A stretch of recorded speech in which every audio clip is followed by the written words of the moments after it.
True.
Music.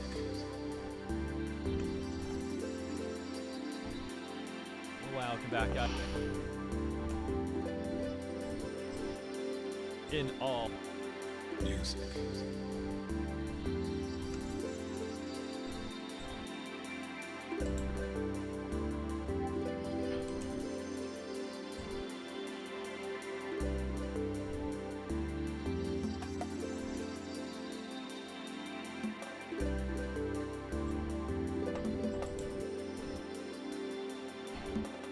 Music is the basis of all life.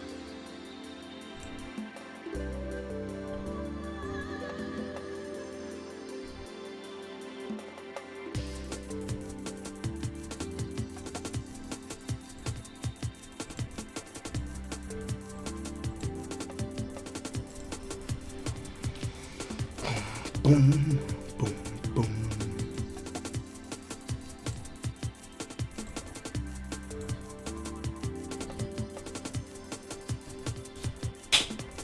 Music.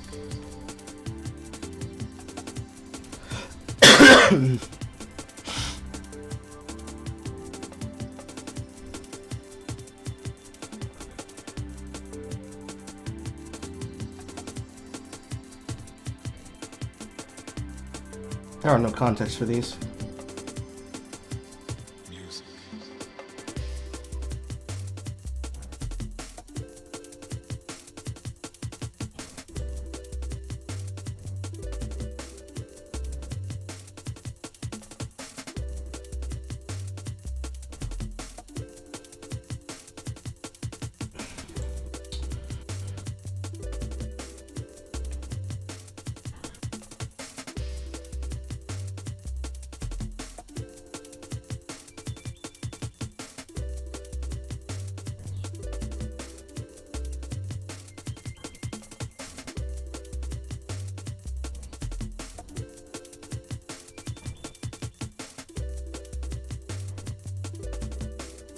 Ew.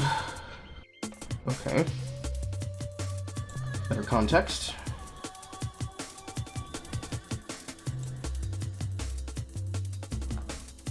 I suppose these can serve as a palate cleanser. Because without context, these stories don't make sense.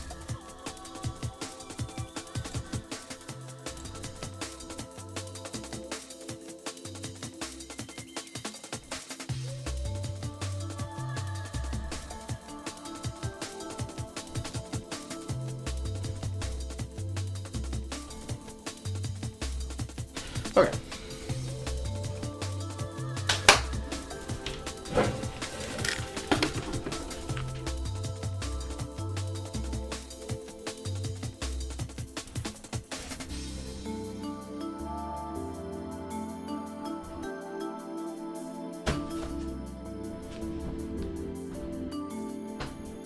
What do I want to eat? Music is the basis No clue. of all life.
Diddle it, diddle it, diddle it do. Boom, ba da boom. Diddle it, diddle it, diddle it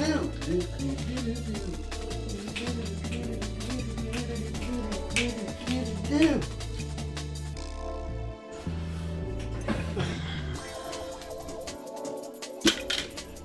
Is there space for tea?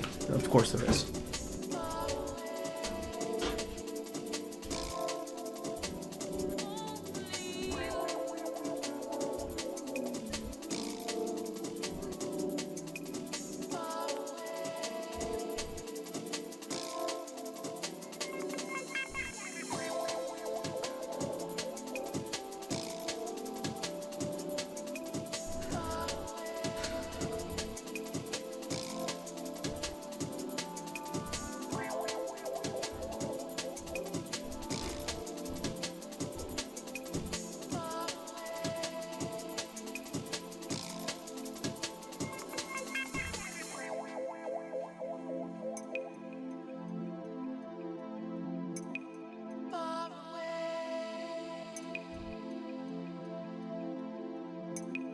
Ding bong, ding bong, ba-da-ding, ding bong. It was very early. I was already live playing League, and I'm done doing that right now. Mainly because it's time for this. Not this. This. But you'll see one of the relevant levels of delusion inside the mod chat for what I was dealing with.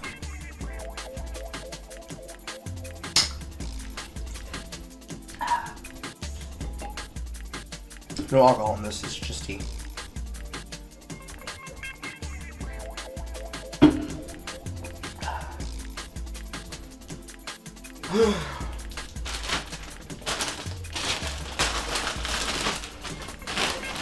Camera, why are you so hard focused?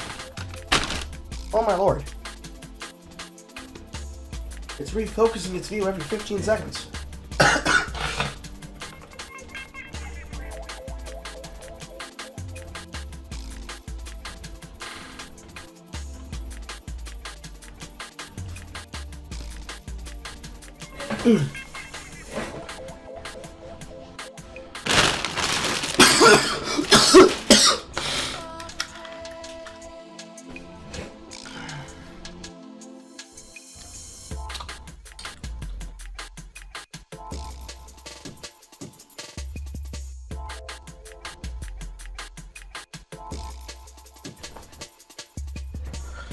Alright.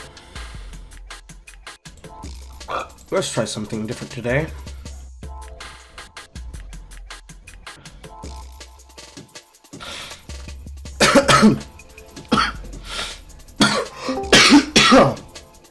First up, now on the soundboard.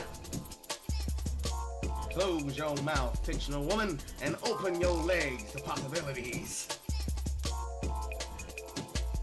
Yeah, that's max volume. I should have upped that inside of the fucking edit. Anyways, fictional woman is now on the soundboard, and it is now a members alert. I'm debating whether it should be made into a super chat alert. Also in there should be another one, which should be... What is it?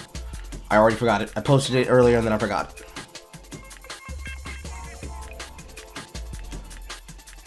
You don't have to ask for that also as a YouTube members alert. I should probably also add that one for the soundboard as well. How's everyone doing? Feeling good?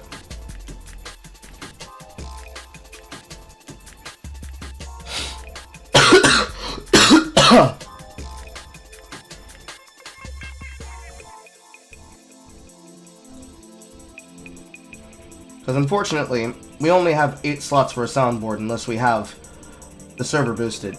So, decisions.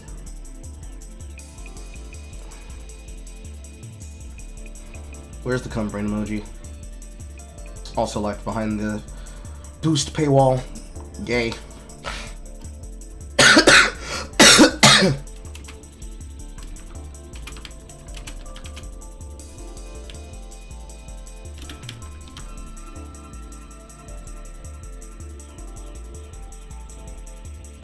But on top of that being a part of the soundboard, we also have the other one. It comes with the Beppis. You don't have to say thank you. You don't have to ask. It comes with the penis. I am but a fair god. Anyways, those are both on the soundboard and they're in the alerts. So one should be a super chat, the other one should be a members alert. I forget which one is which exactly without staring directly at it. Anyways, starting off at the top of the hour, the Synnibear leaks. This was taken down, but Horror saved a copy. Everyone say thank you, Horror.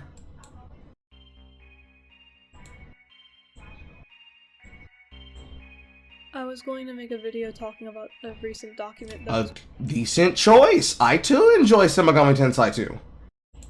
released about me, but the situation has gotten much more serious as I realize the damage that I've caused. Another person in the ArtCC has been outed as a bad person. Gee, that's surprisingly new. In other news, there's gonna be a sunrise tomorrow morning. That being said, this situation might not be as cut and dry as you once thought. Unlike everyone else who rushed out their video on Synny, I actually reached out to her, and she agreed to do an interview with me. Just like with the Pyroceutical drama, the Spotter drama from 2016, and the Hopeless Peaches drama, there was something about the Synnibear situation that didn't feel right. I'll give you two options. You can take the blue pill and just believe the mainstream opinion about Synny, or you can take the red pill, and I can show you just how deep this rabbit hole goes.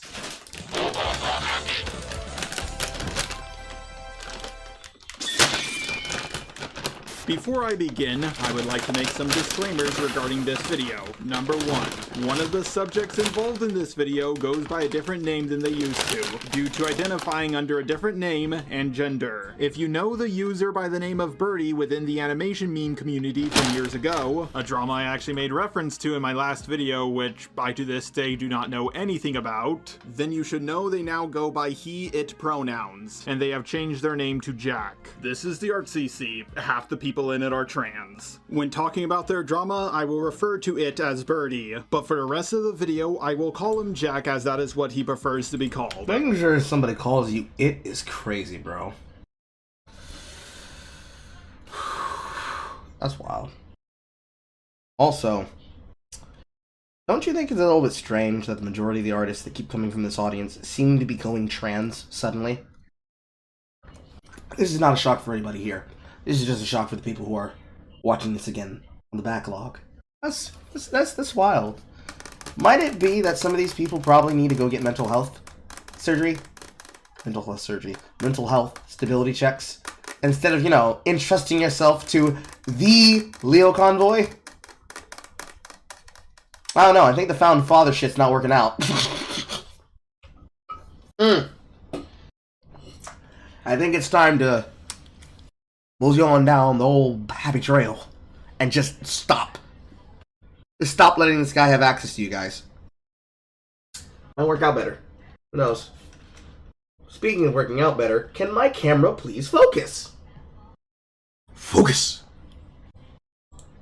Second, please give what you can to help save my friend's family restaurant. A link to the GoFundMe will be down below. I know it doesn't seem like the time for it, but I promised my friend I would shout it out in every single video until we raise the money for it. And number 3, some of the stuff you may hear me talk about in this video will be a bit troubling to some, but I am going to keep my wording simple and brief, and show evidence that will be highly censored. Now you might have heard of the Birdie drama, back when they were bashed by the ArtCC for seemingly no reason. After all of that drama, they became best friends with Synnibear03, who I will just be referring to as Synny for the duration of this video. They moved in together around 10 months ago, but unfortunately their friendship didn't last. Last time I heard about two ArtCC people moving in together, it was Kai and Omnia, and yeah, we all know how that turned out. Just casual guilt. Just casual court case rulings, you know. Nothing too serious, guys. CC people just don't move in with one another, it never turns out great. As for how I first learned about Synnibear03, I first discovered Synni through her video on Spocter. Other than that, I just saw her video on Lio and Peaches, along with the first few minutes of her video on Deadwing Dork. Ironically, Synni brought up that she was moving in with Jack at the very end of her Spocter video. I'm moving out soon. My original plan was to move out in January, but things have changed. I'm going cross-country to pick up my friend so that we can roommate together. They've been an online friend for a long time, and they've been dealing with a really unsafe living situation for a while now. I'm going to say, maybe don't go cross-country and plan these things out just because they're very long-time online friends. Because in these situations, you guys are as young as like 16, 15, 14. I think the highest we've seen is emancipated adults at 20, 21, 22, 23, 24. And somehow all of you have abusive parents. There's a lot of choices that happen before this.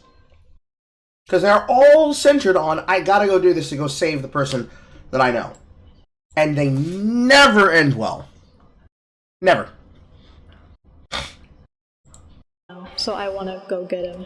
My family has been really adamant about me not doing this, though. They already hated the idea of me moving out so soon, but they hate my roommate even more. When I heard this, I thought nothing of it. I understand they're worried for my safety, but the way they've gone about being worried has been really stressful. I need to go on this road trip, I need to help my friend, and I need to make my own So decision. I'm talking about family.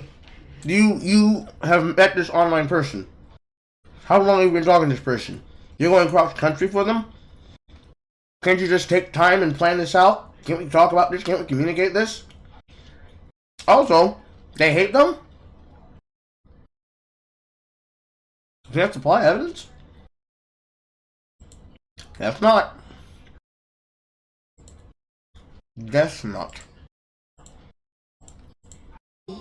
I need to get out of this house. Remember all of this stuff about Synni's parents not being okay with her moving in with Jack, because it will become important later. As they were living with one another, someone made a document accusing Synni of doing very bad things with minors. Jack called Synni out for this, it made a video. The video absolutely blew up, and tons of people also made videos on Synni. I, along with many other people, wouldn't have learned about this situation for a lot longer if Jack didn't make its video. There are two docs that compiled all the evidence of what Synni did. The first one has 111 pages. It's 111 pages long!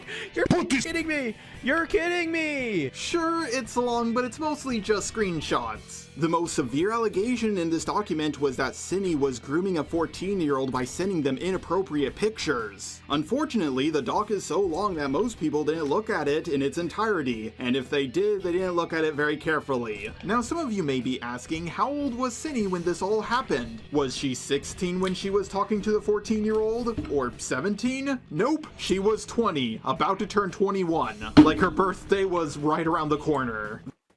I stand validated! I stand validated! Why? Why? My friends are own age! Ah! Why? Why? Why? What is the reason? What is the reason? What is the reason? What is the reason? Oh. Oh.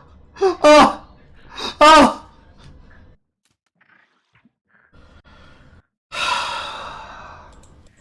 The 14-year-old also made their own doc, and it's, oh god, 188 pages long. 188 pages? No! No! No! No! No! No! No! No!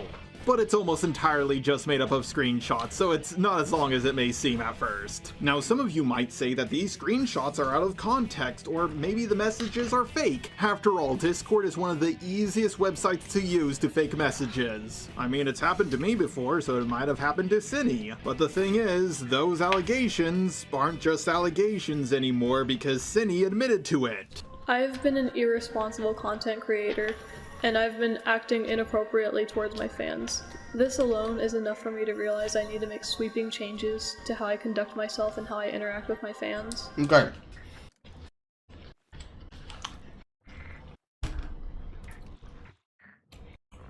There's a very serious line that has to be addressed when it comes to a person having a love connection, a sex connection, a hookup, a booty call, and open relationships with other people on the internet. He admits he didn't look at everything. Chud Magnum. I see.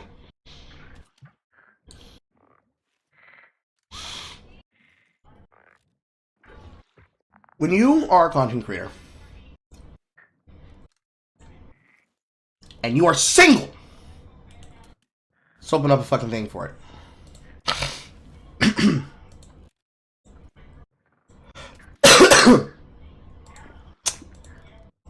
When you are a content creator and you are single,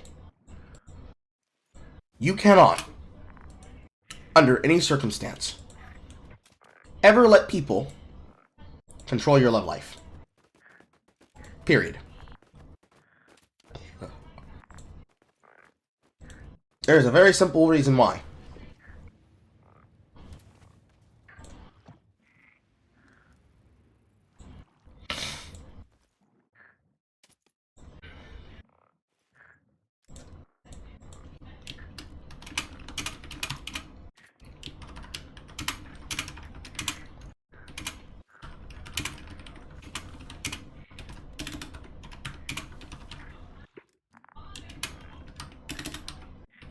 However, you cannot date people who are younger than you.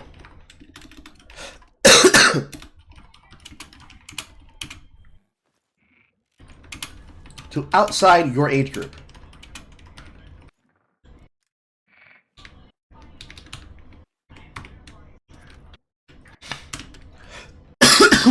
I would say for a normal number about how old and how young a person can be, this means if she was 20, they have to be greater or lesser than and equal to 5 below. Plus minus.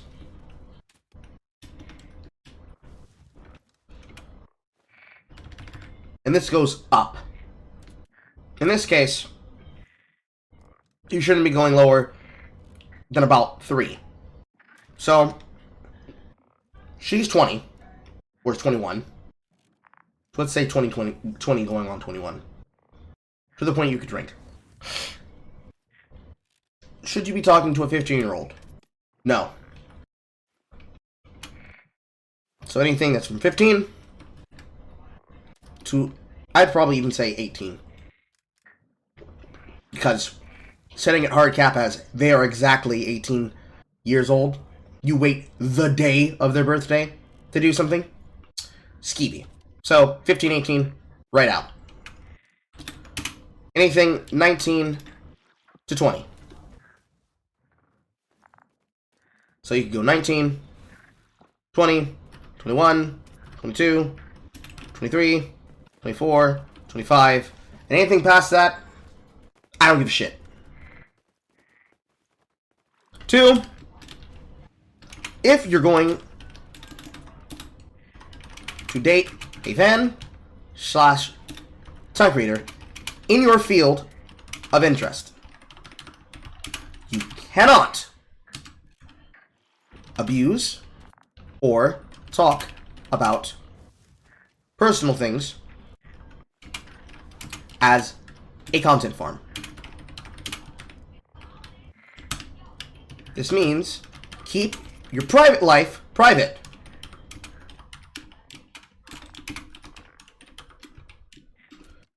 Now, this sounds like a hypocritical thing for me to say because how can I do what I do with my partner? The difference is she can handle, and we've agreed and already talked about it. There are things that I don't talk about when it comes to her and I. Period. It doesn't matter who it is that I'm talking to about it. Once upon a time, there was probably a place where I would have, and stupidly, gone across that line. But I'm in a stable relationship. I'm over here. Stable relationship now. When I'm single, I can be more than happy to talk about, and will talk about things I've done in the past. However, in the alternate timeline where I'm still single, running these streets, if you choose to interact with a fan sexually, you gotta hush that shit the fuck up. No, I agree with you. I should divulge less about her on stream unless it's something that she's choosing to talk about herself. And even then, sometimes I should be more of a man in the relationship and just simply, sometimes even stop her from mentioning it. Sometimes especially things about her child. Especially considering the amount of weird people that we've had trying to desperately get attention on camera. Be it as it may. Not the point of what I'm bringing it up for. The reason why is that when you break the seal on that, and it becomes content, you cannot control people's interest in your personal life. Especially if you use that person as a cudgel.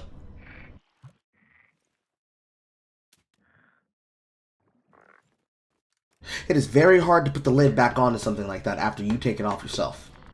Because everyone else is going to take it as a regard to use, period. Especially if you use it as a cudgel, because then it's fair game. And if it's fair game, and they can't handle that, or they're not ready to do that, or they wanted to keep the shit private and have a fling, and you put them out there like you're claiming them, you done 3 sins. Because now you got them sitting there having to take L's while you're taking L's. Then you're taking L's while other people are watching how you don't have any synchronicity in your planning. And then it adds extra stress and pressure that's going to pressure cook the strains of your relationship. Booty call, friends with benefits, until it snaps. Just apply enough pressure in this kind of situation. I don't care how good they are. You will break under pressure. They will break under pressure. Because some people don't have fucking common sense. Some stable content creators, they're going to see the opportunity. And they're not going to go for it unless you go for it. Otherwise, don't do it. Just shut up about it. Because who is it there for? What are you talking about it for? Especially if you're a smaller content creator, and the person that you're involved with is a better known person. Or worse, the person that you're involved with is a smaller known person and you're a larger known content creator. So this is the Jingles. Budahar's wife situation.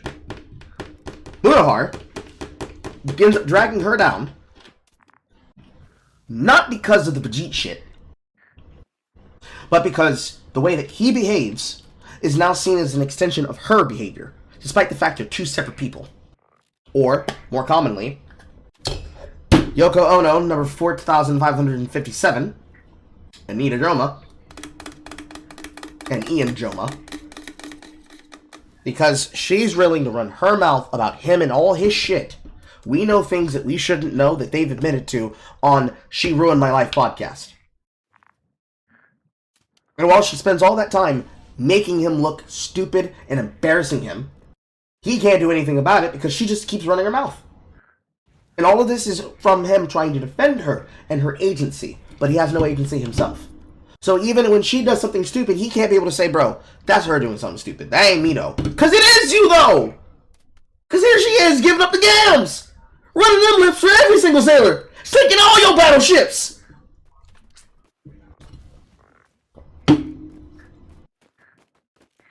This is even worse when the person in question is not a content creator. Because there should never be a time where you have to have a conversation about the things that are being said on a live stream in private.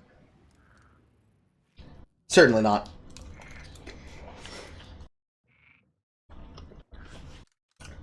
And then finally,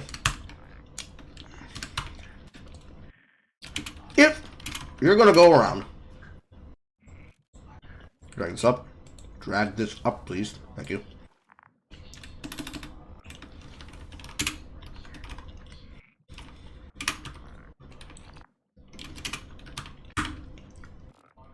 If you're gonna go around slinging meat and lips indiscriminately, own it. If you're gonna go around slinging meat and lips indiscriminately, own it. It is better to be a whore and own it than try to take the ethical slut position. Because there is no such thing as an ethical slut unless you are a paid-for escort. And unless you are about to say, I fuck for money, when someone calls you a hoe, it says you've been slinging meat in these streets, say, absolutely, yes I have. And then most importantly, consensuality, but I'm not even going to type that because that goes without saying. It's very simple. The only thing that people will probably scrutinize if they look at it is this plus and minus shit here with 20, but realistically, anything below the age of, I'd say, 18 and 6.5 months is too young. Especially these new age children that are coming up right now. These kids' minds have been adultized and warped beyond all belief. They don't have any barrier of relationship standards. They are more than happy to just tell everything, because that's how you go viral. They care more about virality than they do their privacy. Now, there's a level of healthy respect that you have to be willing to live, and there's a standard that I have for myself that I'm not going to make other people live for. But this is like 3/10 of my 3/10 of a few of my standards. Because when you break these rules, and then you behave the way that Synnibear is acting here, where you're going cross-country to go pick up a minor to go live with them as a roommate, when you're acting indiscriminately, more than likely in a sexual capacity, it's really hard to feel bad for you. Even if you're being victimized, even if you are legitimately a victim of the situation and you have done nothing wrong, but people have misconstrued it, you have to have some common sense. You have to have some common sense. If you go to college, you cannot date high schoolers. Type shit. That's what we're on right now. Follow those 3 things, and it's not a deal. And it's not a big deal. Don't follow these 3 things, you're gonna have a bad time. That's all there is to it. Don't follow those 3 things, you're gonna have a bad time. Moving on. But the most serious thing I've done is I've groomed a minor. I became friends with a 14-year-old after I made a mental note to myself to not become friends with minors again, and I overshared with them. I shared graphic, explicit materials with them when I shouldn't have. I groomed this child, and I knew what I was doing was wrong, and I betrayed everyone who looked up to me. I betrayed my friends. I've done the worst possible thing I could have done, and I'm suffering for my choices. Well, the worst possible thing you could have done was actually impregnate and inspire a child with this person and say, everything is fine, I'm going to keep this under wraps, and you guys don't understand my love. That's actually the worst thing you could have done. As long as you did not breed with them, it's not the worst thing. Really bad! Still bad! Still bad! But not the worst thing. The one hand, I am happy she admitted to it so fast, but on the other hand, she groomed a minor! I could go over the proof in the doc, but the drama seems like it's already over. Proof of what she did came out, her roommate talked about it, making the situation blow up, and she admitted to it. It's like that one clip from Rick and Morty. And now, another quick mystery. I just want to know who could have done something like this. It's a travesty. I did. You see this knife and all the blood on it? Here's my fingerprints. Guilty. I sentenced you to life in prison. Everybody, including Cinny, seems to be in agreement that she's a groomer. But I think a lot of you want me to be as transparent as possible and go over the two really big dogs. I've seen a lot of false information get spread around about this situation, and I want you all to understand exactly what's going on. Because let's be honest here, most people aren't going to go through two massive dogs. The only one defending Cinny at all is a Kumo. And let's be honest here, he's a guy who everybody hates, so if anything, he probably made the situation even worse for her. The guy is an absolute contrarian, and many people consider him to be a troll. Clearly, he's just doing this to stir up drama. But as I was working on my Cinny video, I kept on going back and changing a lot of things about it. And once I finished my video on Cinny and looked at all the evidence I had lined up, it just didn't feel like a good video to me. I got that same feeling I had during the Pyro drama, the Hopeless Peaches drama, and the Spoctor drama. For those of you who do not know what the Spoctor drama is, basically back in 2018, he was accused of inappropriately messaging minors as young as 13 years old. As you do. But he got out of them because he did those actions when he was 16 to 17. That's a pretty big year difference. 13, 14 is probably right on the cusp of 7th, 8th grade. 16, 17, 18 is at least a high school sophomore in between transitional years. Or a freshman that got held back. Unless you went to a Magnet Academy or an international baccalaureate program, or any kind of trade school experience in a vocational high school. Or they're one of those Canadian type high schools like Degrassi, where you've got kids of one grade level limit, one place, and then all the other adults are in another place entirely. You probably should not be... You should probably definitely not be involved with people who are even that close. Again, my limit still rings true. 3 to 5 year limit. 3 to 5 year limit. Like, if you don't do that, then that's not a problem. Granted, at that point, I chalked it up to little teeny boppers who have no idea what they're saying. Now, new age children, they know what they're saying. They know what they're saying. But younger children, I would think they don't know what they're saying. It's just really easy and carefree for them to just be out there saying the shit. And it's whatever. But, outside that, it's, I wouldn't look at it as serious if it were like a 13-year-old YouTuber and a 13-year-old YouTuber are sexting each other, and people are like, this is a travesty. I'm gonna look at the situation and be like, what the fuck are we talking about? These are little looking kids. These kids ain't bumping uglies. In this situation, a lot different. It's really fucked up. He was flirting with Cinny while he was interviewing her. Oh, that's crazy. Oh, damn, that's crazy. Oh, wow, that's wild. That's really wild, bro. That's fucking wild. That's fucking wild. It's like people aren't mature enough or lack the capacity to hold any kind of relationship. Like, we've been told how to do things appropriately, but no one learns. Some people are not capable of learning because they were fucked up themselves. A lot of this comes down to hurt people hurt people. 3-year limit when you're dealing with early 20s? I'd say that's fair.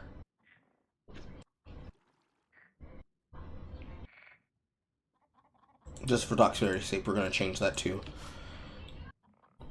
3 to 5.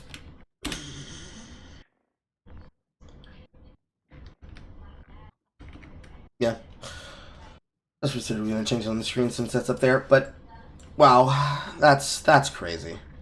That is crazy. That's wild. That's crazy.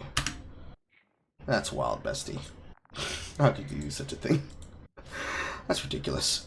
Cinny was 20, about to turn 21, so there's no way she's innocent, right? Well, I told myself the same thing, but then I noticed she took down her apology video, and I decided to reach out to her because I just felt so uneasy. And after I interviewed her, which I will play at the end of this video, I realized that Cinny... Why not play it out? Why not play it throughout the video? This shit's an hour and 31 minutes long.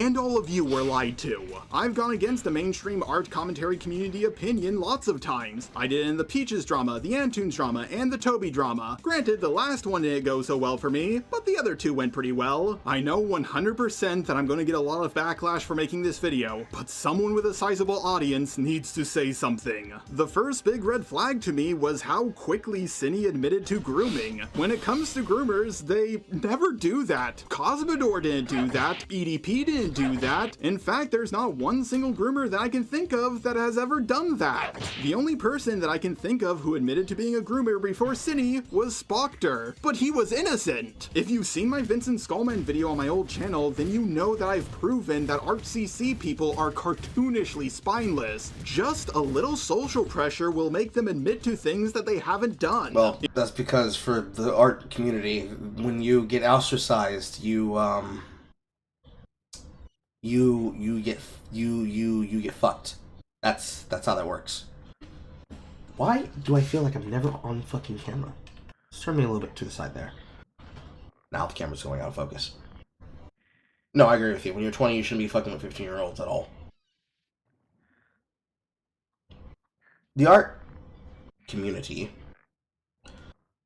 will excoriate each other because they want to conglomerize what small views they have amongst each other to themselves. That's why in my 3-hour breakdown of the art drama that I covered, like, year 1, year 2, year 3, year 4 of my channel, I never did it again because there is really no deeper conversation to be had about the art community because they behave like fucking vultures. They will pick each other apart over the smallest shit, so yeah, they're gonna fold to social pressure immediately because it's filled with women. Women. It's filled with women. And they do not like when people make them feel uncomfy. Making them feel uncomfy is the worst thing you could do.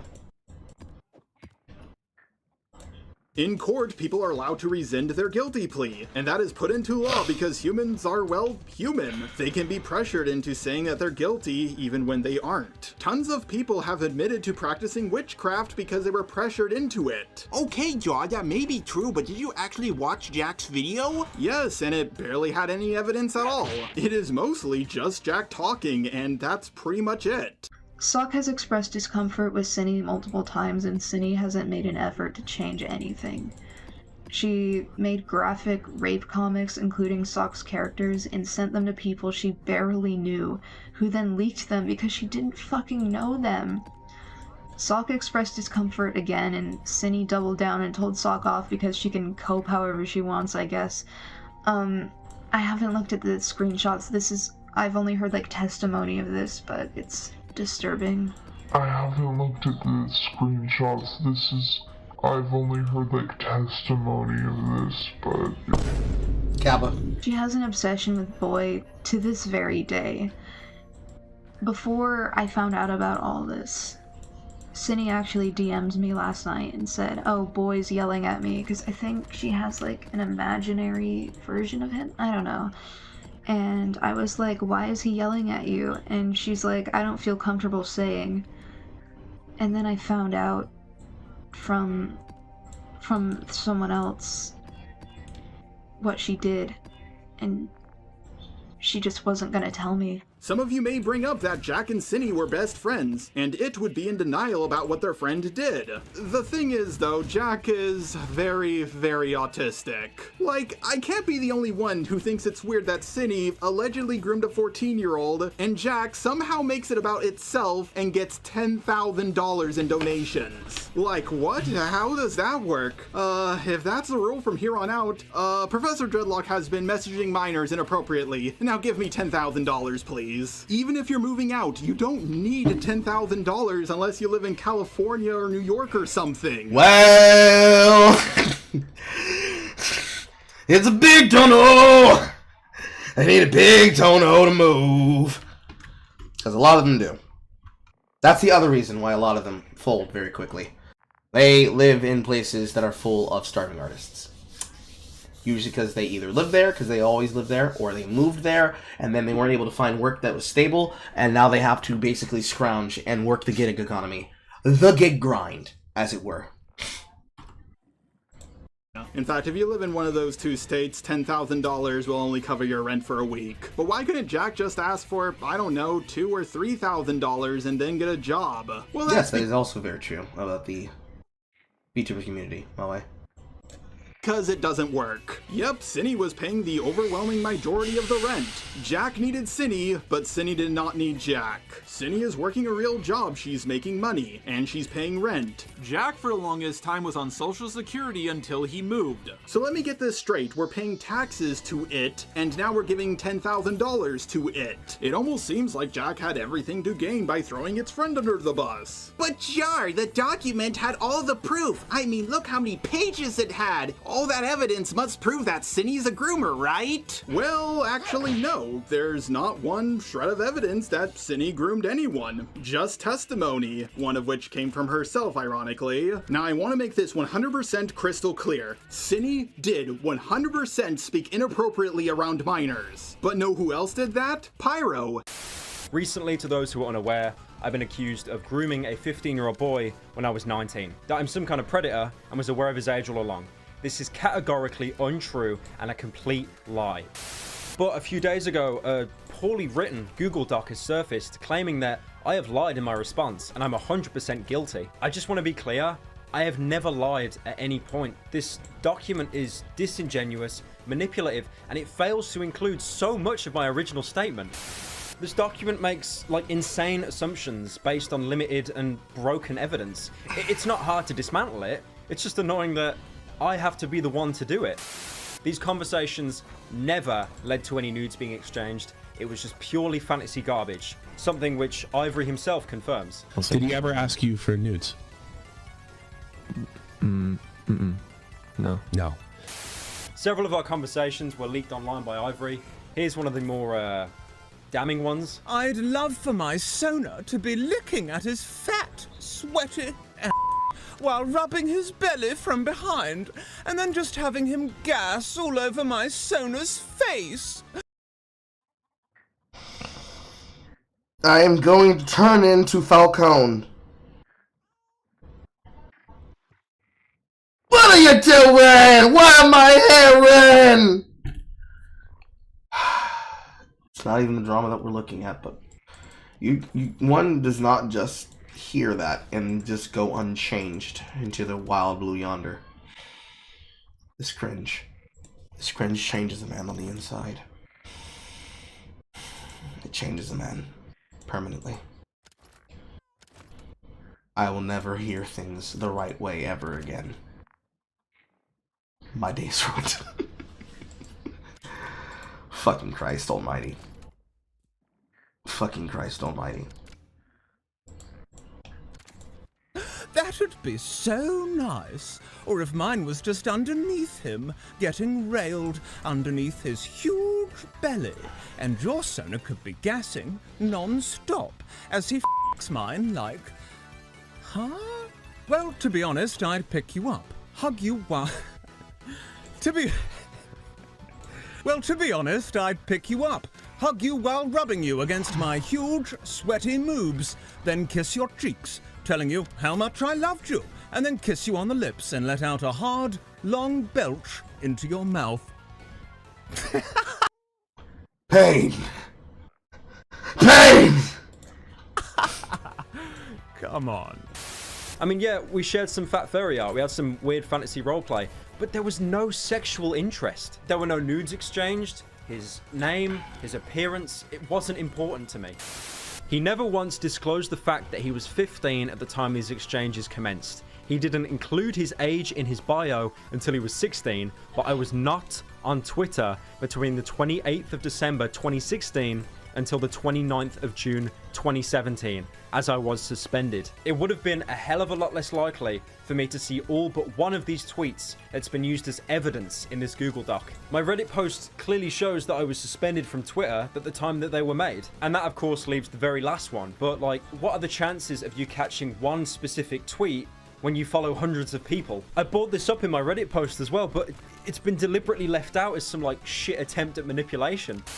Wait a second there, Jaw. The Synni situation and the Pyro situation are completely different. I mean, after all, Pyro didn't know Ivory's age. I think you need to see the next clip after this one. When Ivory linked me his Twitter profile, the age in bio says 16. This is something I acknowledged in my Reddit post, but to be fair, I probably didn't elaborate enough on it. In retrospect, I never should have continued the furry stuff with him once I learnt of his age, even though at the time, I didn't see it as a problem. If it helps for context, because we're being so open here, I'm straight, IRL, like, I have no interest in guys. This is just purely, like, a weird fantasy, and it does not carry over into the real world whatsoever. Of someone who drew, like, fan art of my Fox character back in 2016. I then apparently replied to them, like, jokingly saying not thick enough, and then asking for their age, and they said 15. So when people saw this, they instantly drew parallels to the grooming allegation. I asked them for a thick version, and they drew this, which isn't even really that different from previous things they drew before even getting into contact with me. I didn't commission it. What was drawn wasn't pornographic. They'd drawn very similar stuff before, and there was no roleplay here. It was nothing. And last I checked, we pretty much all forgave him. Cinny is a coomer, a gooner, but not a groomer. Grooming requires intent and a desire to get with someone. Cinny did neither. If you want to get with a 14-year-old, you have to be a pedo. Now Cinny makes a lot of coomer art, so there must be evidence of her drawing Shota, Lolly, or Cub, right? I mean, the signs were there in public for years. Just take a look at her channel. There are tons of videos where she would make suggestive animations of a minor character from My Little Pony. By that I mean Scootaloo isn't a minor character from My Little Pony, but that she's a minor character. She's underage. That's the point I'm trying to make. Okay, this is cut and dry. She's guilty. But the fact of the matter is, she made those animations when she was a minor herself. A lot of these inappropriate animations of Scootaloo are over 7 years old. Which is part of the reason why these people are so goddamn hard to actually help and or understand. Because they grow up believing that this is normal, because no one teaches them. No one teaches them. Nobody reminds them. And Lord knows their parents aren't involved, because if the parents were involved, half these kids get their ass beat. They get their ass beat. Red. Ass beat red. It's a mystery. She just turned 21, so back then she would have been 14. Maybe this is just me, but I don't believe 14-year-olds who drew inappropriate pictures of characters around their age should be canceled years later when they are an adult. If that's the case, a lot of you minors watching this video better go scrub your deviant arts. Scrub, scrub, scrub till the root is brown. The problem with this is that this is not the art CC, it's the animation meme community. Stuff like this is absolutely normalized in this community. If you're gonna cancel Cinny for this, then you better cancel everybody else in the animation meme community. There are plenty of animations that say 13 plus or 16 plus or whatever, and the characters in them are very scantily dressed and do inappropriate things. You can have a problem with this. Hell, you can demand that these videos are age restricted, but you can't just cancel Cinny for this and give everybody else a free pass. Plus, a lot of this stuff is no more inappropriate than things I've seen in animes like Fairy Tail and Naruto. Never forget what Okay, but here's the problem with that, Jar. Those are fictional. These are actual fucking people.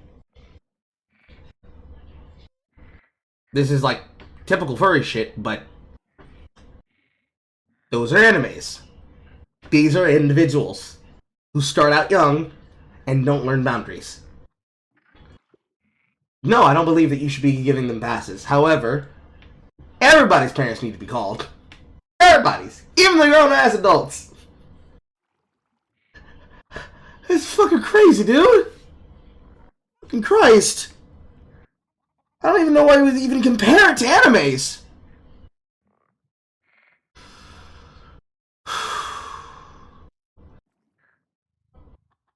It's fucking wild, man. Because here's the first question. Why are you comparing it to animes? Then why are we forgetting these are human like these are human individuals, not characters written by a Japanese mangaka? That doesn't make it better, it makes it worse, Jar.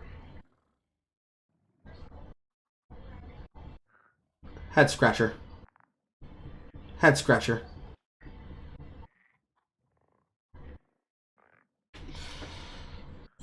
Like when you were a kid. You enjoyed Misty when she was in her bikini. No, I didn't. Enjoyed Naruto when he did his sexy jutsu. No, I didn't. And you enjoyed when Fairy Tail just did a whole bunch of stuff. So just I did not, dude. Listen, guys, didn't you like it when a character in what is it called? Gushing Over Magical Girls got fondled? You have to excuse that content creator that fondled that girl the same way. It's what the pro tab would have done. Where is it? Where is it?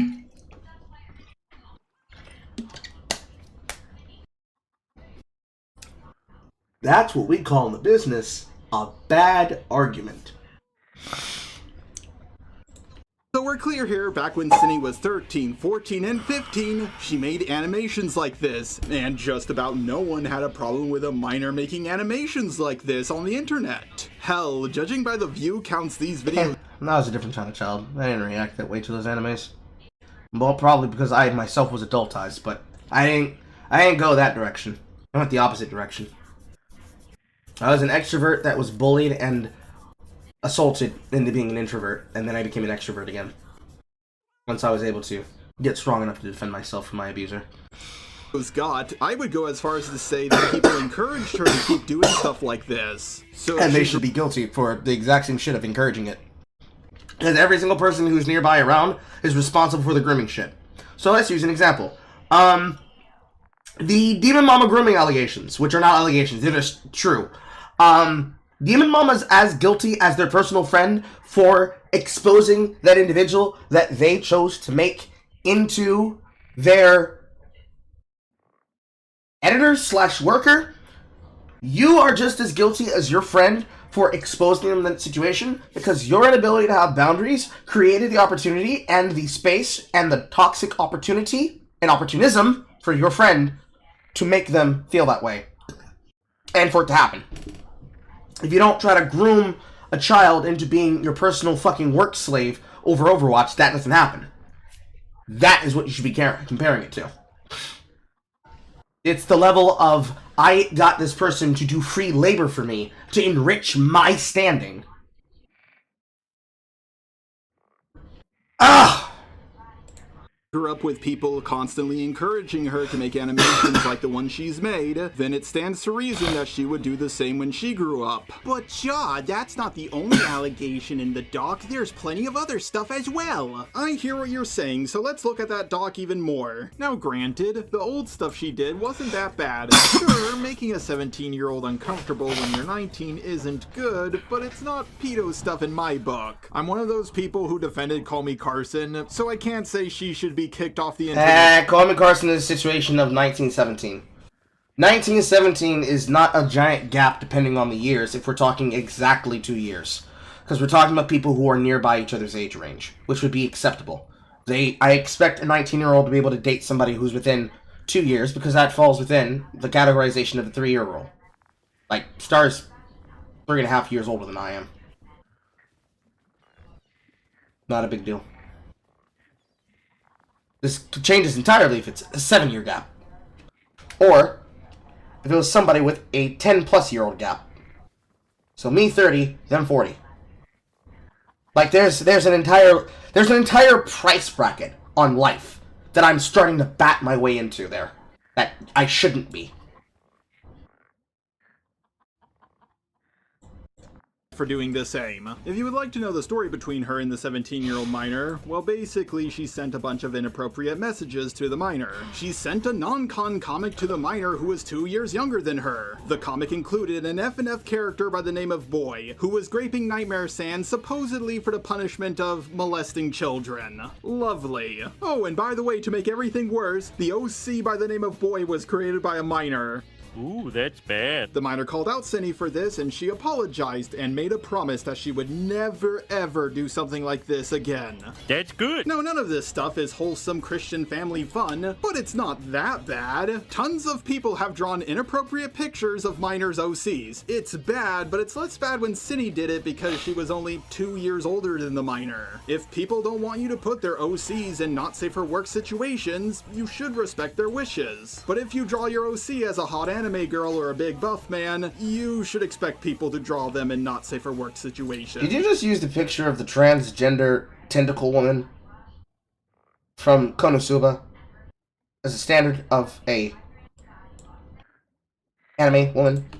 Persons, OCs, it's bitches. But if you draw your OC as a hot anime girl or a big Yes, you did. At least it looks like it. man, you should expect people to draw them in not safe for work situations. Personally, guys, just draw not safe for work of me. Plus, there was a video made defending Synni from these allegations. It got hundreds of thousands of views, and it was received extremely well. Sorry, but you can't just agree with a video that's debunking allegations, then change your mind on it because new allegations came out. This is bad, but it's a 2-year age gap. And most people only gave her a slap on the wrist for this because of Romeo and Juliet laws. Protected by the Romeo and Juliet laws. We dated for a little while. I was a sophomore and he was a senior. It's fine. No, it's not fine. We've got a pre-existing juvenile foundational relationship. Statute 2705-3. What? Granted, a lot of people don't agree with one of the Romeo. most unfunny situations in the Transformer films entirely. I cringed when I saw it.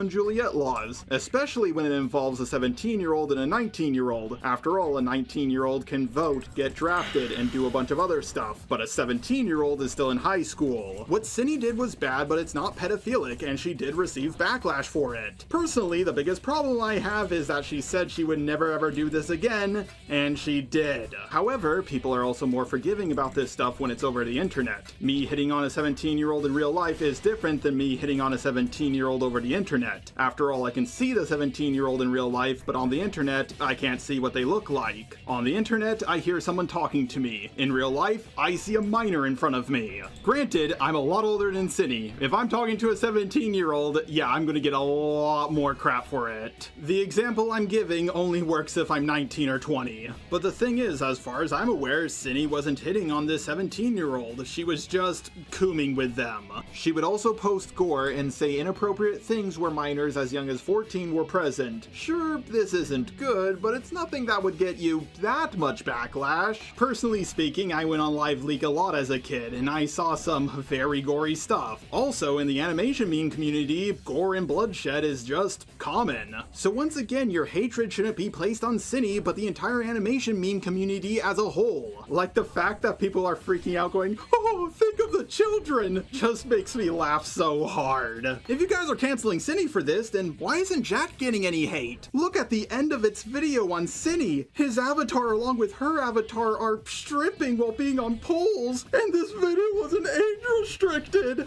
Oh, so many minors were exposed to this. But again, at the very worst, this is her being irresponsible, not grooming. Most of the stuff in the doc doesn't really show her doing that much bad stuff at the start. I don't think having your OC in a suggestive pose where minors can see it is that big of a deal. If it was, then the doc maker would also be at fault. Also, anyone who made a video about this situation, as they were linking the doc showing images of her OC in sexy outfits, would also be at fault. Guys, you can't call something then put it in a video without age restricting it. That is actually very fair. We're gonna write that down.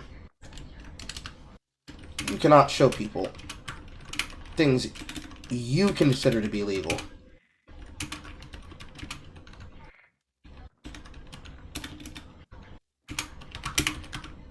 And then expose / monetize it.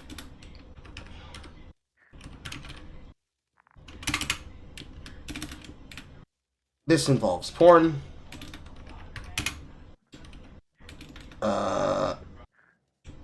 intimate messages, gratuitous actions of violence, so a person's final moments.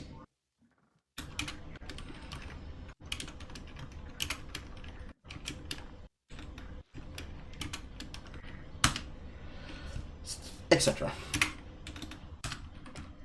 You cannot do that. That's a big no-no. Very big no-no. Especially when you're doing it for money. Extremely big no-no. The last one there rubs me raw. I do not like the Live Leak style of monetizing a person dying for cash. I don't think there's any person who currently exists that thinks that this is acceptable, but there is a morbid amount of people who will try to push the line and be edgy about this, which is half the reason why all those sites are now gone. Didn't Creepshow do that? I can't remember. You would know better than I do, Seth. You'd remember better than I could do.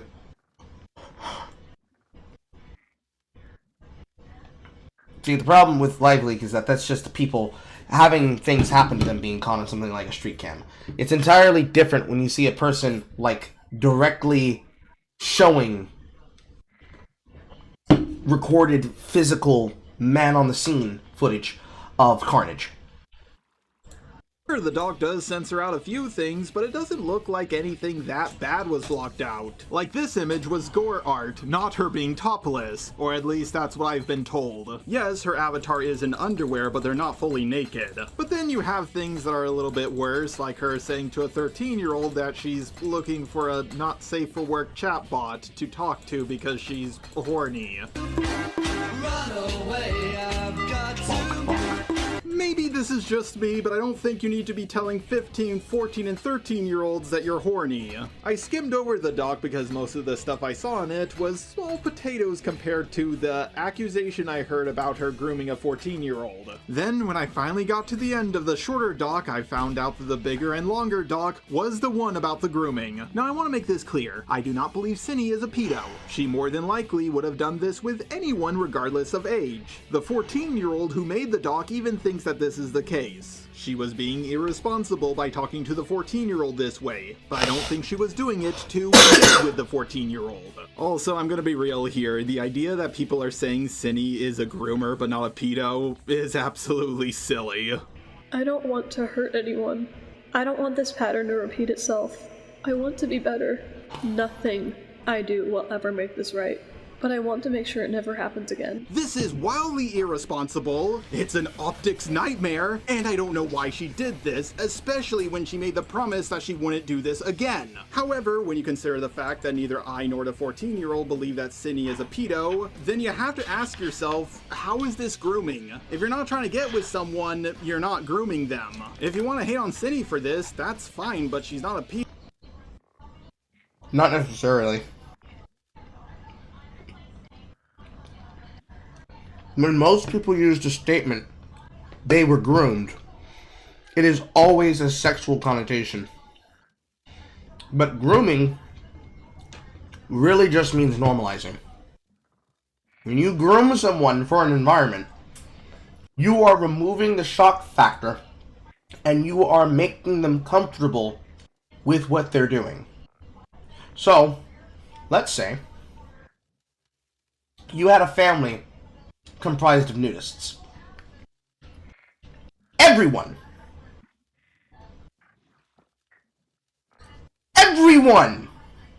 was a nudist. The adults, the children, the grandparents.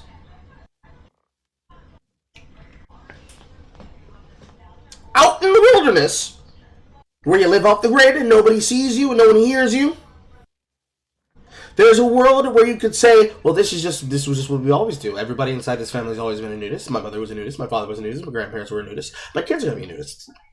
Well, they can actually do whatever the fuck they want, but if they choose to be nudists, then I welcome it.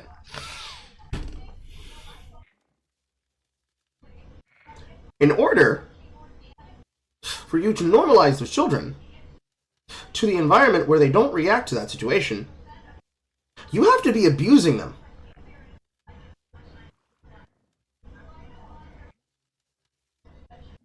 You have to be abusing them.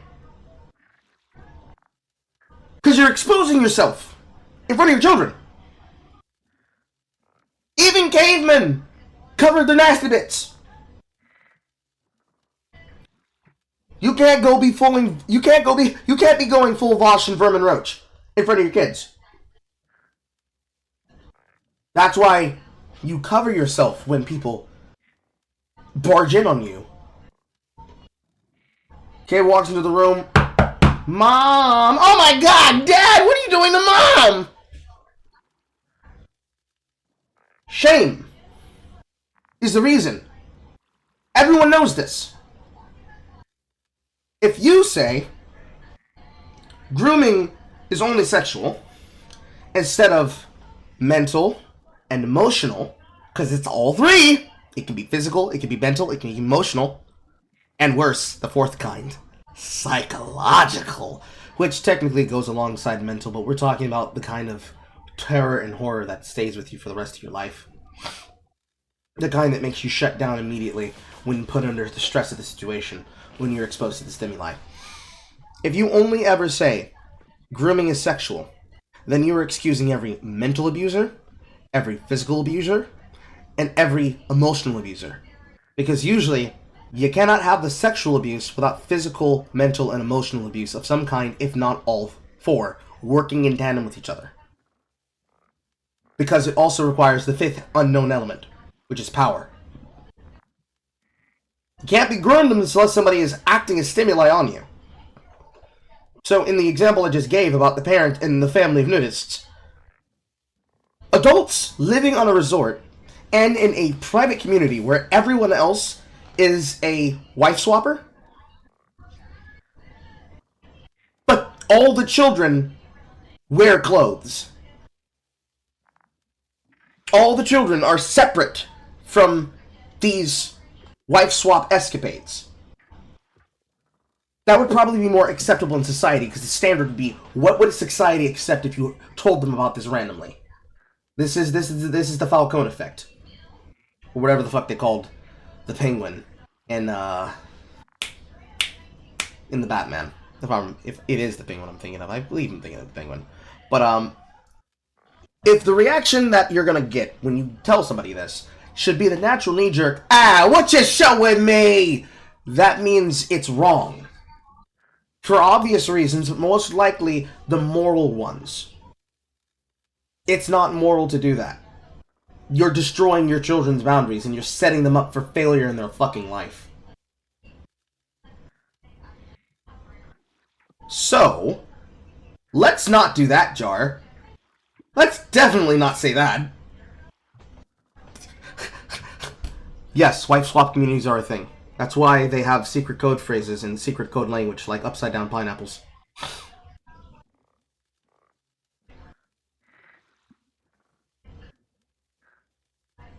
That's like probably one of the most well-opened secret ones that people all know about now. Just like how Ashley Madison was supposed to allow you to pay to keep your affairs a secret, but actually they were never deleting things off the mainframe. They were more than happy to take your money and lie to you, while also setting you up for failure once they got their shit hacked. Because the CEO didn't want to negotiate with terrorists. For me, I would say don't sign up for a fucking website to cheat on your partner. And also don't cheat on your partners.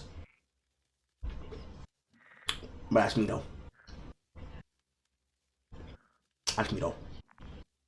Also, Moe is also correct. Groomer and pedo become another insult like idiot and bitch. And just like every other person in a game using phrases that are supposed to mean something like heart stuck. If you use it in every situation where it doesn't apply, it just destroys the word itself. And groomer's probably one of the best ones. Because you can have a person walk away from a sexual dalliance and they're called a groomer. Because they want to make them sound like the worst possible thing that they are. If a man abuses you, you call him an abuser. If a man abuses you, but the abuse is emotional, but you also never talk to them about how you were abused, you cannot call them an abuser. You can call them careless with their emotions and with your emotions, but you cannot call them an abuser. Because abuse requires intent. Irresponsible would be the word you'd use. Both for individuals and parents. It's irresponsible. Just like it's irresponsible to use the word that way. Moving on. Now I know what some of you are gonna say. Well, we're not saying she groomed a 14-year-old to get with them. She just groomed a 14-year-old to be more comfortable with conversations like this so she could coom. Don't get me wrong, I thought that at first, but it turns out that the minor was the one being inappropriate first, and she kept on pestering Cinny to talk about stuff like this. That's crazy. You just put your foot down in this situation. That's what you do. That's where you DNI. A standard that is never properly enforced inside of art communities. Y'all niggas got a DNI. DNI will save you from this shit every time. Every time.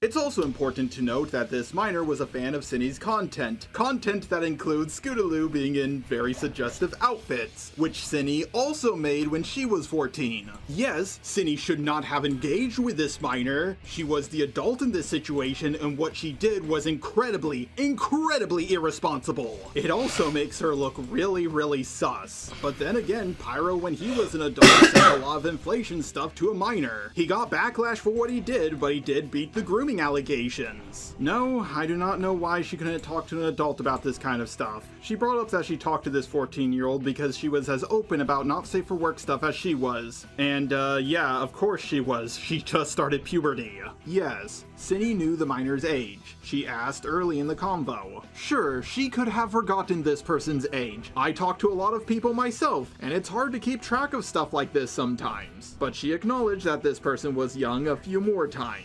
Then they started to talk about, not safe for work stuff. But none of the not safe for work topics they went over were nearly half as bad as some people made them out to be. Like, some of this quote-unquote not safe for work stuff includes lyrics from the song, "I like big butts and I cannot lie." I heard that in the Shark Tale movie.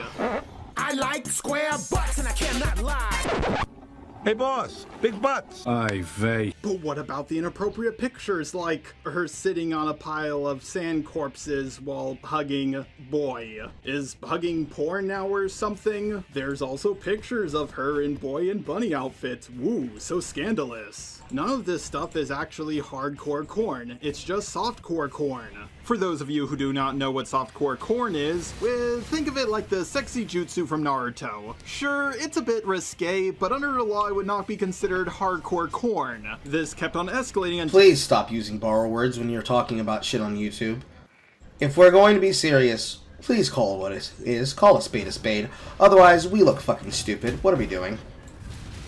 Till Synni, she sent the same not safe for work essaying comic to this minor, and requested this minor to draw even more corn of the character of Boy and Nightmare Sans. From the censoring job, it looks like a few parts of this comic would have been legally classified as hardcore corn. The absolute worst thing Synni sent was this picture of Boy fingering her avatar. However, that's wild.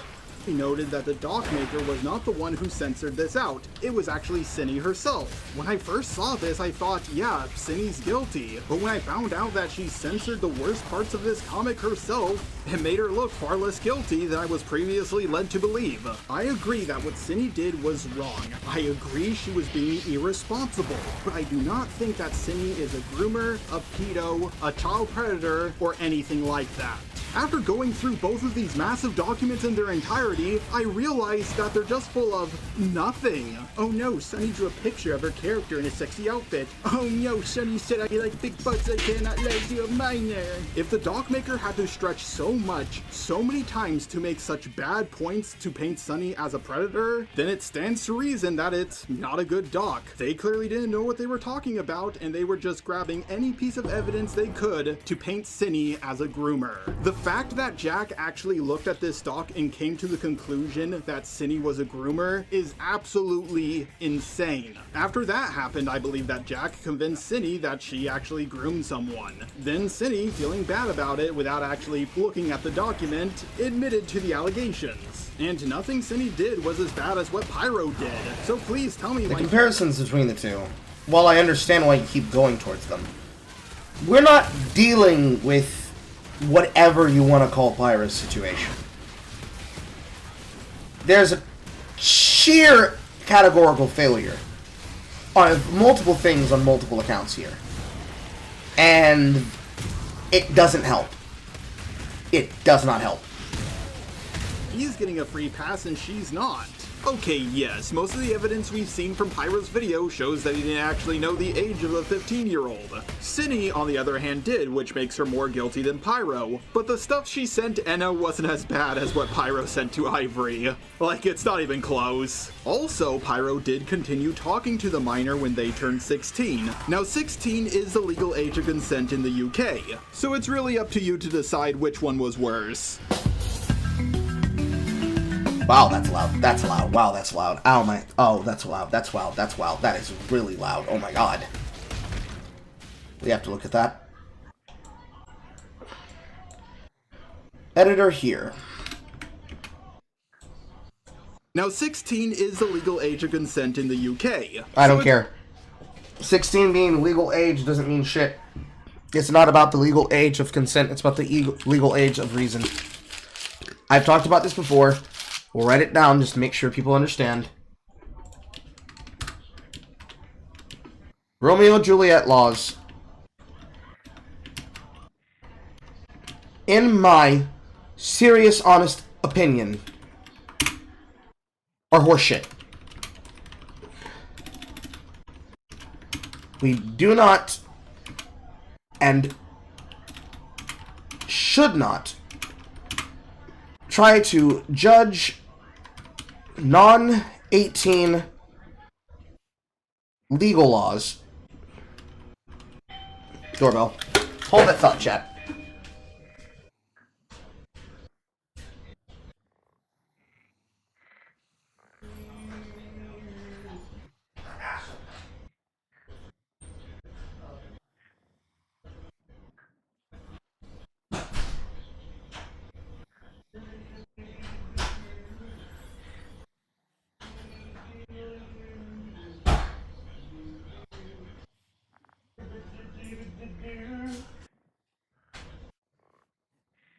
I just remembered today's Monday, so I need to go run the trash out really fast for about like five-ish minutes.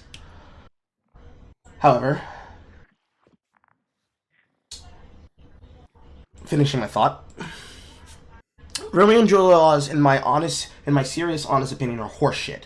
We do not and should not try to judge non-18 legal laws as okay. The age of reason should be the basis of judgment. And for that, the age of reason is when you can reasonably expect a person to understand the gravity of their choices.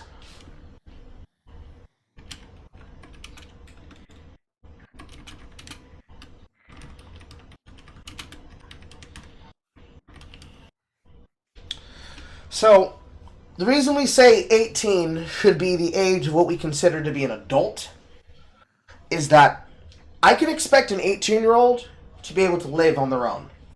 I can expect an 18-year-old to understand what laws are, to understand what morality is, to understand how to behave, how not to behave, what's socially acceptable, what's interpersonally socially acceptable, and how you can be able to communicate those actions onto another person. When you get to the age of reason, and you're now talking about, well, they're old enough. Bro, 17, 19.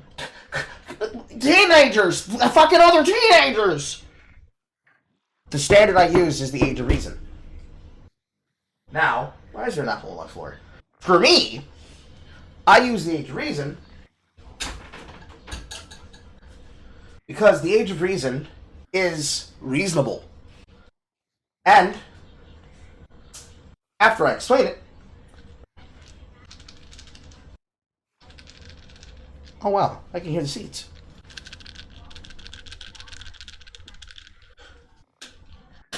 Crazy. The age of reason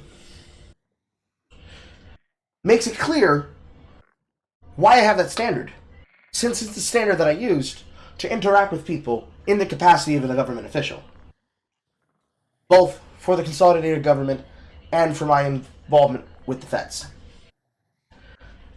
Two 13-year-olds being caught being intimate on school grounds, I would say send them to out-of-school suspension, OSS, rather than ISS, in-school suspension. Which, OSS and, well, no, not OSS, but ISS is fucking retarded. More on that at a later date. Send them to OSS, send a note home with the parents, with the state of what their child was doing, and deal with it like normal, rational adults. So, if somebody pulls a Bible black in front of you, they just, pull them apart, put some clothes on him, put some clothes on her, call her parents. That's all you gotta do. Call the parents. Call them. Just call the parents. Jackson, what are you doing with Alyssa? Shut up, we're in love. Separate them. Slap the boy. Put some clothes on the girl. Talk to her about how she's being too easy. Call the parents. Call the parents. But do not expel them. Because they're children. They don't understand what they're doing. 18 years old? Change it for an 18-year-old male, 18-year-old female with a 13-year-old child. Regardless of gender. The age of reason dictates you know better. So let's use the most common example. 18-year-old teenager having sex with a 27-year-old adult male. I don't care if they're male or female. 27 years old, you know damn well you shouldn't be fucking with an 18-year-old. Why? Fuck with women and men you're grown at your own fucking age. Why are you picking up an 18-year-old? Because they don't have the social sense or the compaction to know that the only reason you're talking to them is either you're a fucking square that can't pick up men and women your age, or you specifically want to cream pie or get cream pied by a teenager. You get off on the power difference. You hear that shit, female teachers? You hear that shit? Once you factor in that reason I just explained on the age of reason versus the age of consent, every interaction when it comes to this online shit starts making sense. The art community itself is a perfect case example of why the age of reason is necessary. When you know better, you don't let people around you who know better do dumb shit. Even if you wanted to say it's for the moral compository of I'm trying to keep you guys from getting yourselves involved in a worse situation. No, I don't want to see you get caught up in some shit, and also I'm gonna smack the shit out of you because what you doing talking to a fucking giant. Simple. It's simple. Now let me find my shoes and take this trash out. In my absence for 3 to 5, if up to 10 minutes, I leave you with music. If I can find the fucking file I was just using. Here it is. I leave you with Intelligent Jungle Mix. I'll be right back.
Alright.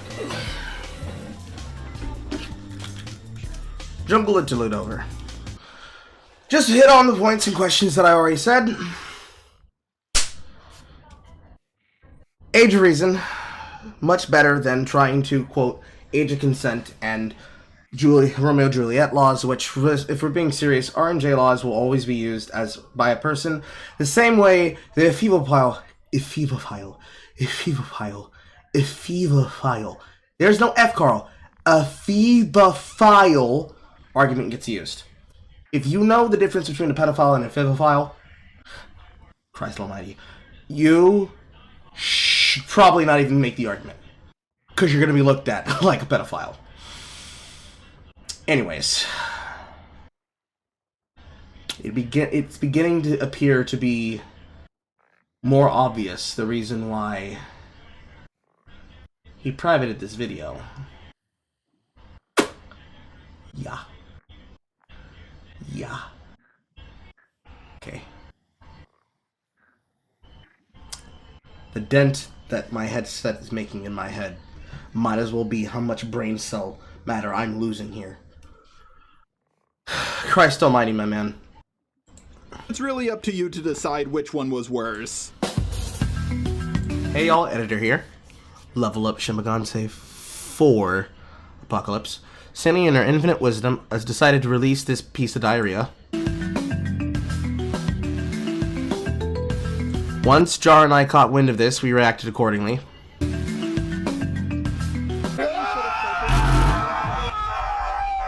I'm really sorry, but I'm going to kill myself, and it's your fault! Fuck you, Cindy, for making Jar's life harder. Anyways, back to your regularly scheduled allegations. But why did you make this section so fucking loud? Why did you make that sound loud? Didn't he really say she was going to kill Jack? Well, yes, but there's some much needed context that you are missing. First of all, it's sad that people are flipping out over this and taking it so seriously. People have said they're going to kill me on Xbox Live lots of times, and I've done the same. Me and my roommate jokingly say we are going to kill one another all the time. I could tell super early on that the screenshots Jack posted to its Twitter were taken out of context instantly. Here's the context for the first screenshot. Okay, so this is at the time when Jack is recording the video, right? What the hell? I love Jack so much. What happened? Right now, I fucking hate him. I hope he dies. He's framing me as a sex, saying I assaulted him by touching his ass and boobs, but I would always ask if it was okay that I did that. And he always said yes. There were times when I poked him in places he didn't like, but I didn't realize it bothered him that much. I thought it was just playful.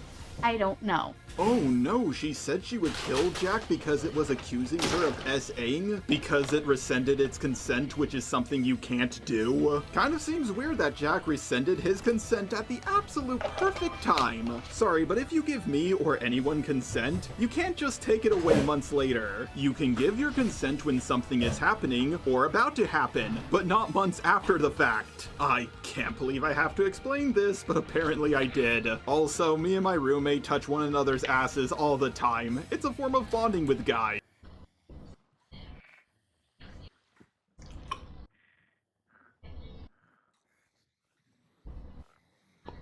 I beg your pardon? In front of my Dinobites, nigga?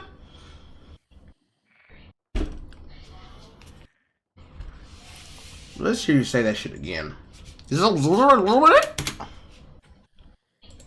After the fact. I can't believe I have to explain this, but apparently I did. Also, me and my roommate touch one another's asses all the time. Pause. Are you gay?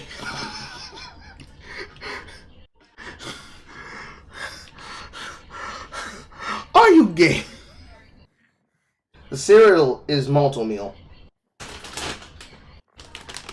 Fruity Dinobites. And strawberry cream of wheat knockoff with extra frosted sugar. You just casually touching another man on his ass? frequently. You just casually touching a man on his ass for fun, for free. Male bonding aside, even amongst heterosexual men that have a desire and interest and imperative to impregnate women, that's gay. It's a form of bonding with guys. If Professor Dreadlock decided to take away his consent months after the fact and painted me as a groomer, I would put him 6 feet under. Also before this, Cindy was going over the stuff of her roommate painting her as a groomer. The second screenshot, the one about the gun, was sent after Jack moved out of the house. Jack made a Twitter thread saying he has more info on me, is making a second video on me.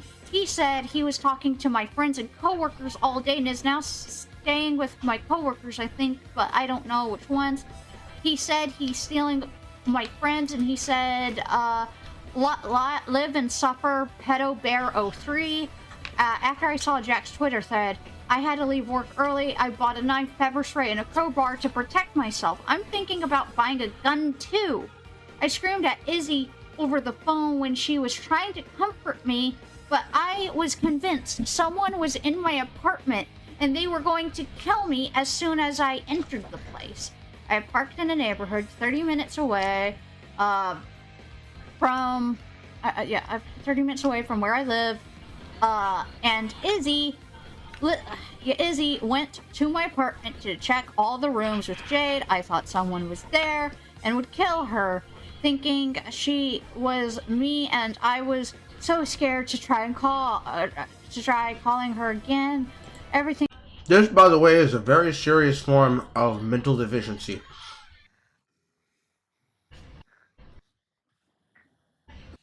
This is a high level of anxiety and fears that you have as artists. You don't do drugs. Most of you tend to not be in very harmful situations, but ironically, a lot of you come from the South, if not the Midwest, if not Boogaloo country. And I'd have to say, if this is how much anxiety you're fearing, maybe you should be with men.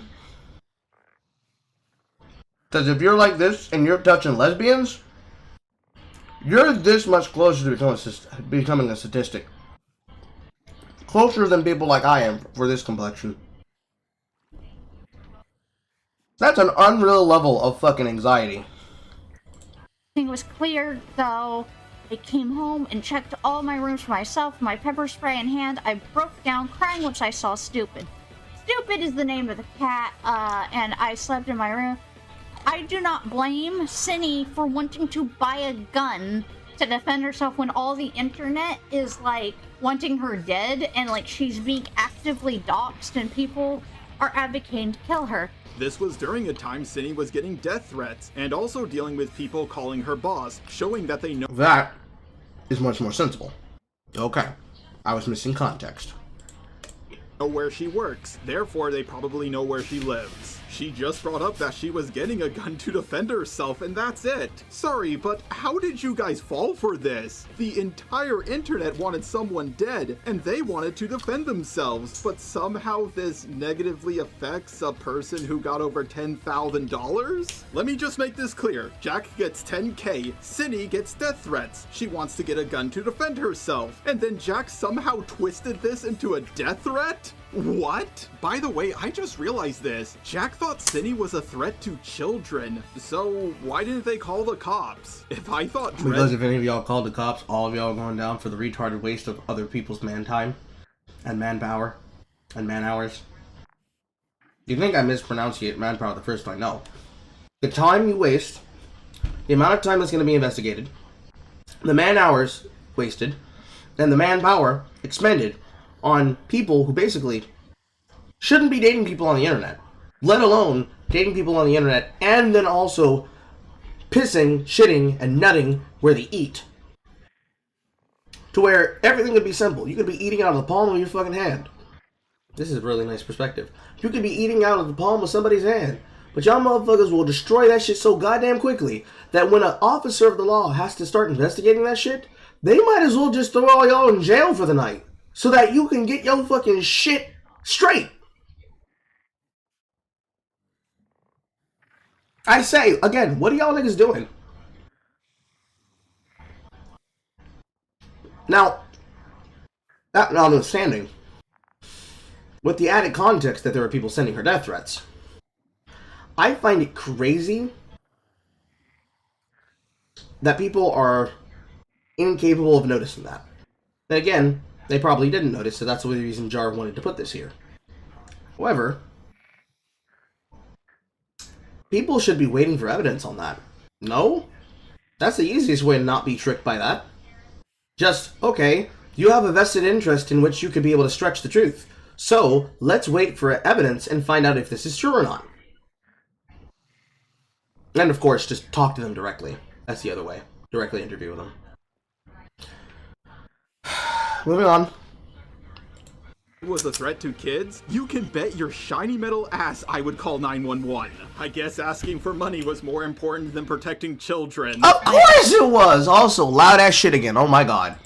I'm a registered sex offender. I stuck my dick into a blender. Much like Hopeless Peaches, Sydney rushed her response to everything, and it was not a good response at all. It did change a few minds, but for the most part, it increased the backlash she got. This response would have worked if she made it without apologizing beforehand, and before Jack made its video. But at this point, the mob is too riled up to listen to her. She needed to treat this like how Pyro treated his video, or how Peaches handled her second video.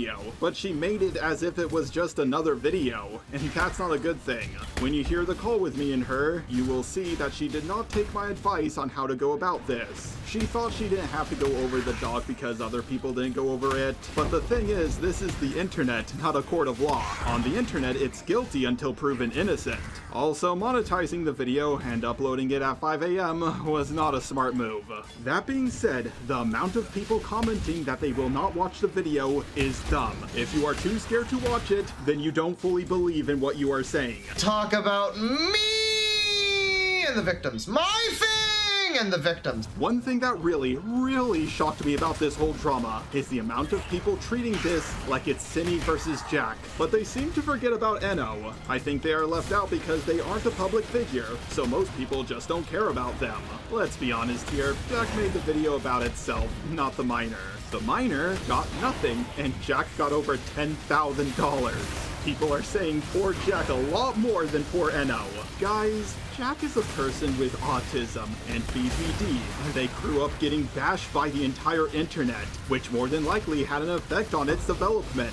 Oh, and also they go by it pronouns, which is not a normal thing, even by trans standards. I'm just gonna go out on a limb here and say that it's best not to take it at its word and give it over $10,000 in 3 days. By the way, I'm going off topic for this, but if anyone is gonna try to make the allegation that I'm simping for Cinny, I'm not the one giving people $10,000. Giving money to people is closer to simp behavior than not giving them any money at all. I recall people saying poor creepshow art during the Peaches drama. That drama involved a woman with black and orange hair getting thousands of dollars for going after a blonde girl for things that were mostly false, but a few things were true. But the things that were true were blown way out of proportion. And now the same thing is happening again, almost the exact same way. Talk about deja vu. I can't believe I'm having to do the same thing I did a few years ago. One of the people I defended Peaches from was Camilla, someone who was obsessed with Undertale, and Cinny is also obsessed with Undertale. Am I in a time loop?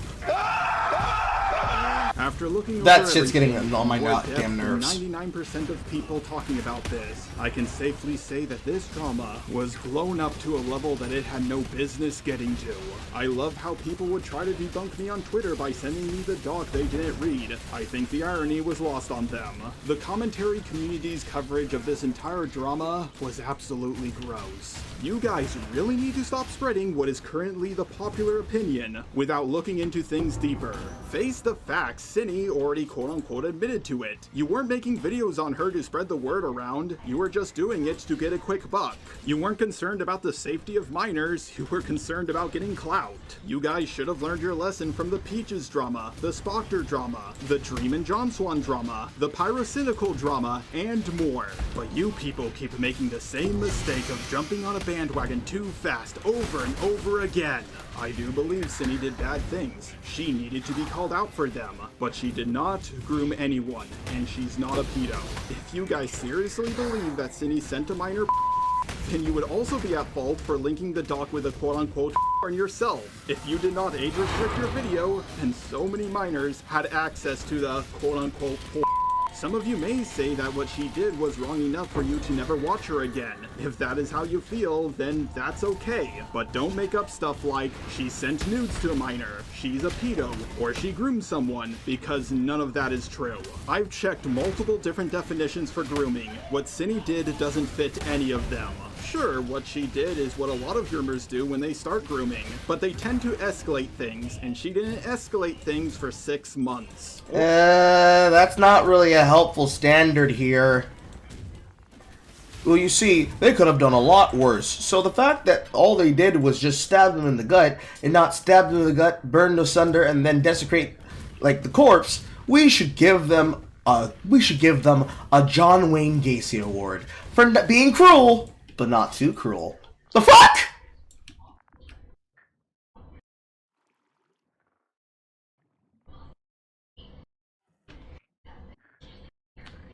If I had more hair in my afro, I'd pull it comically, at the risk of giving myself an even worse hairline. Oh my god! Or, who knows, maybe I don't know what I'm talking about. Maybe I don't actually know. Maybe it's you don't know what you're talking about. In my opinion. I know the ArchCC is more than likely going to try to use this video against me.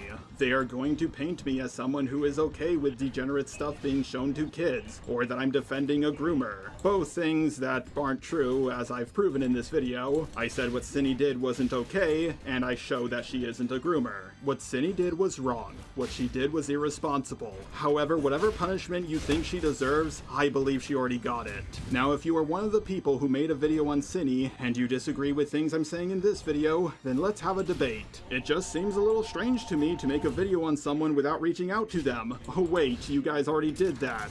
I, along with Kumo, were the only two who reached out. I know a lot of people won't watch this video, so if you are going to disagree with me, please put #pineapplesoda in your comment.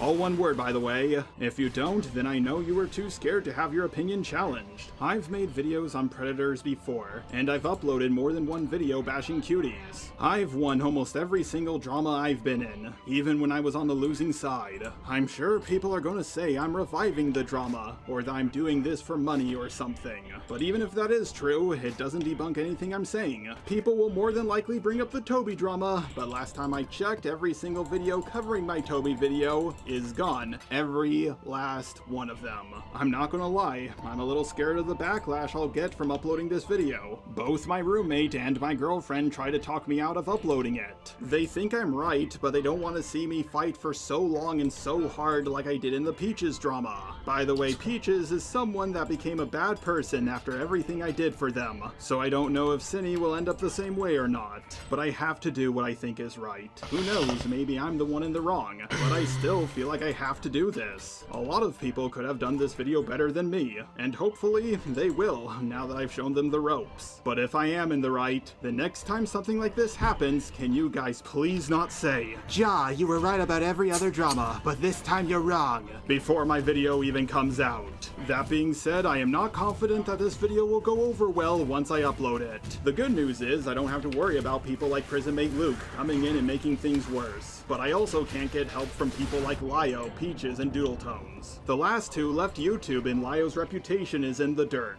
but I do believe they would have been more skeptical about this drama than most people.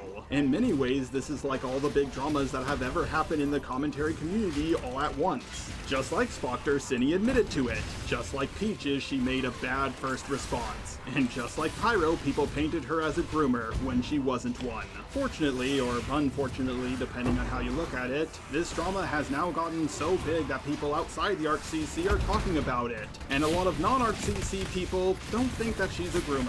Who knows, maybe I'm the one in the wrong. But after seeing what happened in the Stalker, the Peaches, and the Pyro dramas, I just think we should be at least a little bit more skeptical. Please, do not take my word for this. Do your own research and look into these documents a little bit more carefully. And once again, I want to make this clear. Synni is being irresponsible, but in my book, she's not a groomer. Anyways, let's get into the edited down version of the interview I had with Synni. Hello, can you hear me? Hi, yeah. Okay, so first thing I want to ask you, how are you feeling right now? Kinda dead inside. That sounds about right. Like, you seem like you've been through quite a bit of a roller coaster lately. So, here's my first question, if you don't mind if I begin. Do you mind if I begin? Am I being recorded? Actually, sure, I'll ask that. Would you be okay if I record you? I guess it should be fine. Okay, so for my first question is, did you actually, like, look at the docs at all? The first one, yes. The second one, I didn't get a chance to. It was made, so that Jack could upload his video, as far as I'm aware. Oh, okay, I'm pretty sure I'm pretty sure it came out the same day as me making my...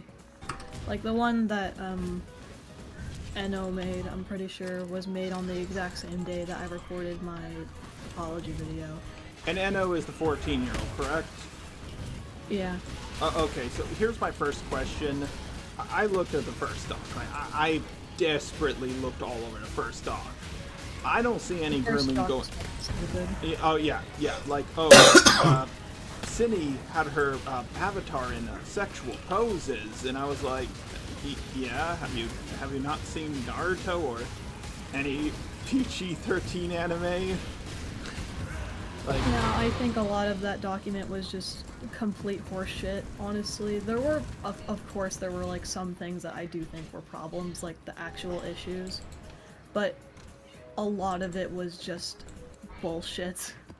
Yeah, like I was looking at that and I was like, this is so much nothing. Like, okay, sure, there's some stuff in here, but like 90% of it was just nothing. Like you saying, oh, this fan art someone made for me is sexy. It's like, oh no, that she said sexy. I heard the word sexy in a fucking Shrek movie when I was a kid. Like, oh no. Question one, let's just go in the order I asked you them. Did you take your apology down, and if so, why? I privated it because I'm making a video, kind of going over why I don't believe I'm actually a groomer. Oh wow! Why don't you think why don't you think you're a groomer? It's because there's legitimately no evidence of you grooming. Is that why you think that? I will be completely honest. I didn't even consider it to be grooming until Jack told me it was grooming. Oh my fucking god! Of course you did. Of course you did. Because like, here's the thing. I looked through both docs. Okay, were you talking appropriately? Yes. Were you grooming? No. So let me go off topic. Synni, are you? Can I call you Synni? Is that how you say your name? Yeah, it's Synni. Okay, I might accidentally call you Sunny by accident, but I'll try to call you Synni. So Synni, like, let me ask you something. Are you you're straight, right? As far as I'm aware. Yeah. What? Now I'm straight too. No, sorry. Enno is a female, correct? I got the names mixed up. Enno is AFAB, yeah. AFAB, okay. So, yeah, have you ever dated a woman? When I was 14. Of course you did.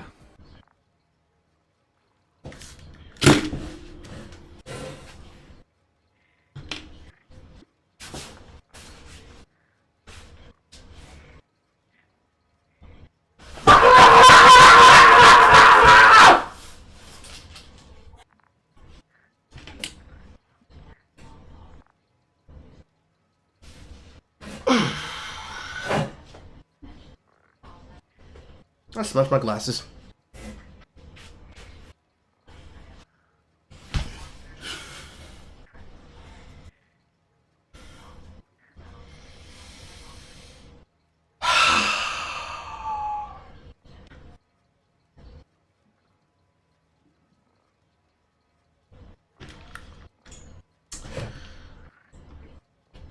Another point. No child should ever understand socio-political positions or sexual topics. Let kids be kids. What did I say earlier? These guys don't know boundaries because they themselves got fucked when they were kids and they never understood that what was done to them was not normal, and the normalization of abnormal boundaries leads to them having bad outcomes in the future. Hurt people, but groomed kids groom kids. They get accused of doing horrible actions because they themselves didn't have somebody to tell them about these horrible actions. Oh my god. Jesus fucking Christ. And I ended up breaking up with my girlfriend when I was 16 because I realized I didn't love her like that, because I realized I don't like women like that. You were just a bit bi-curious, right? Yeah. Yeah, that makes sense. Once I kissed an Italian guy, but that's not important right now. Way back when, I like... What a weird thing if you choose to stick in the middle of your own interview, dude. I'm friends with someone named Pee-wee. I guess now they go by Bug Spray. I just keep calling them Pee-wee because that's just... That's like ingrained in my brain. That's just who they are to me. I don't know, man. Like we kind of just like... I didn't realize that we only talked for a week before it got weird, but we were just like both being sexual like toward each other, and then like they offered to help me move out by moving in with me, and I wanted very badly to leave my parents' place, so we went through like a lot of planning. And then one day they just ghosted me, and I had to work out other arrangements in order to move out. Which is one of the reasons why you shouldn't just randomly decide to move out with strangers that you don't really know. Kappa? Mm-hmm.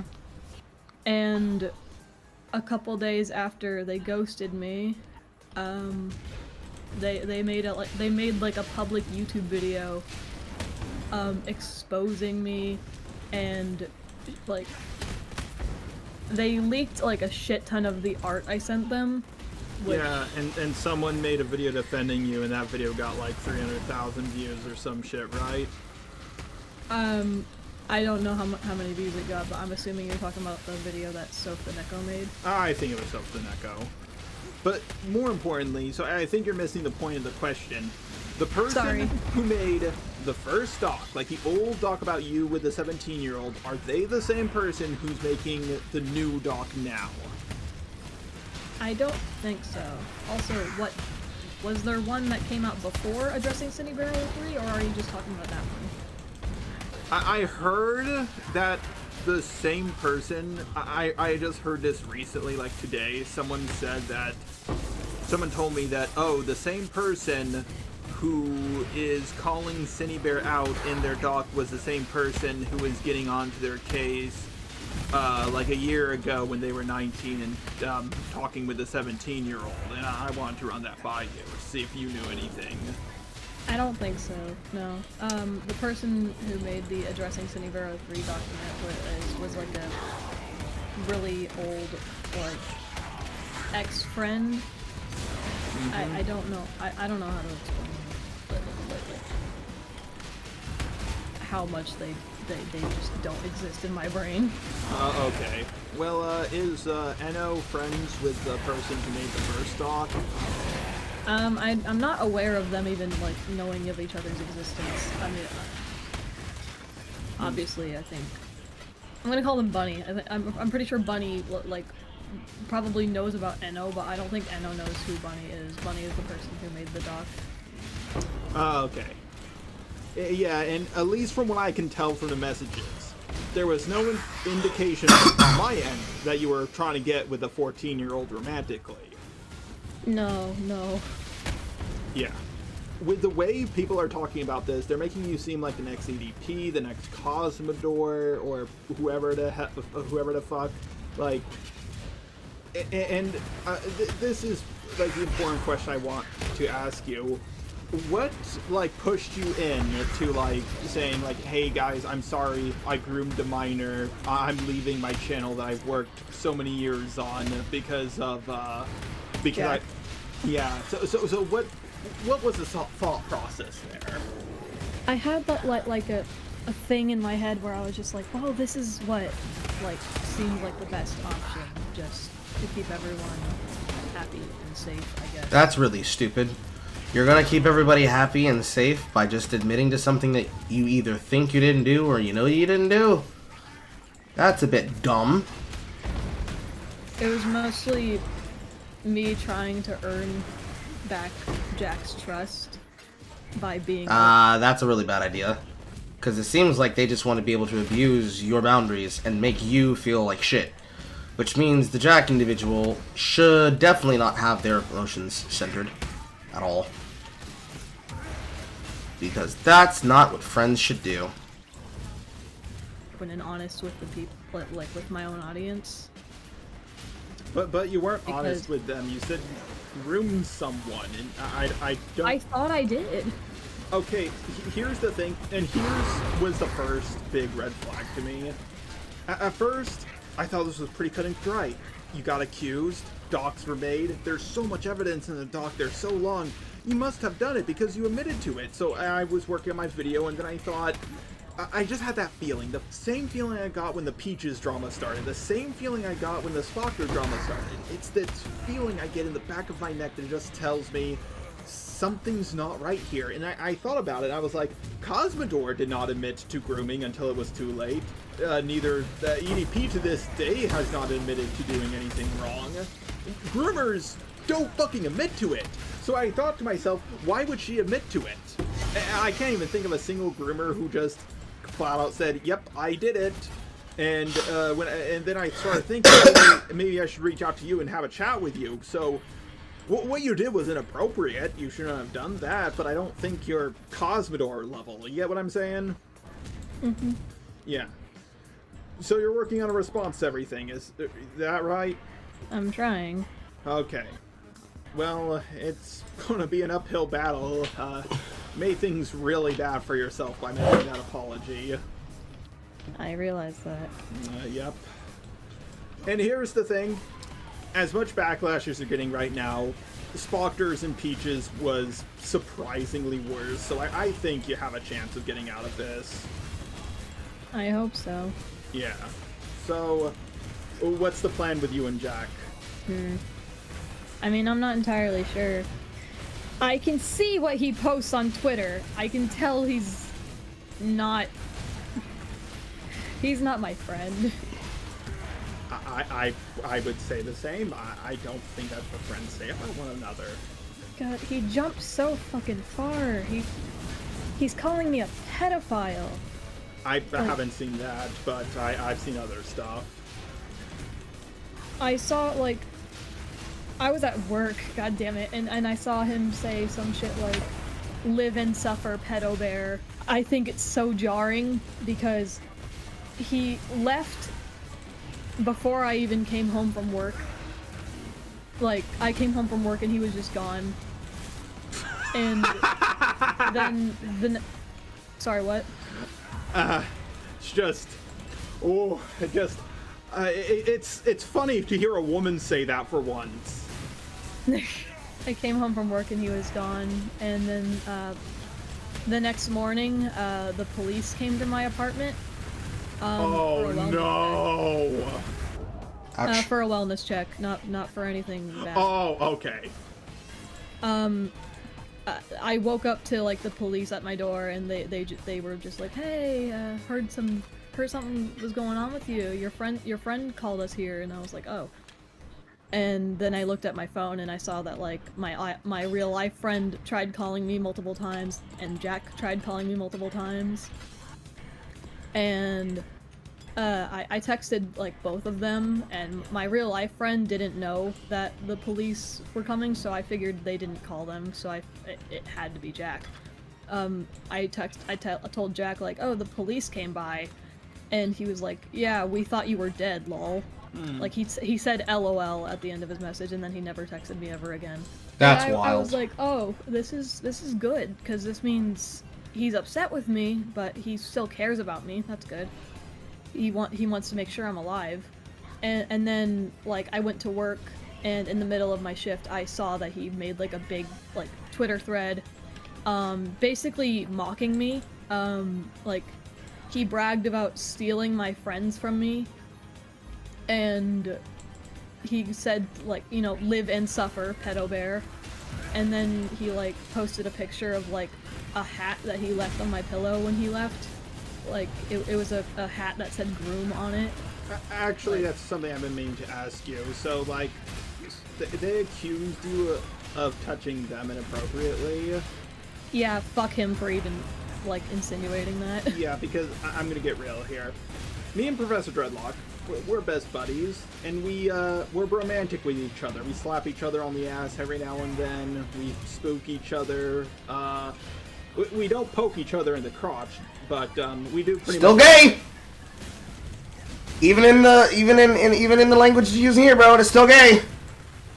Everything else, and like when I heard that, I was just like, you know, I know that Jack goes by he, him, but like their sex is they're an AFAB, and yeah, he's AFAB. Yeah, so two women living with each other.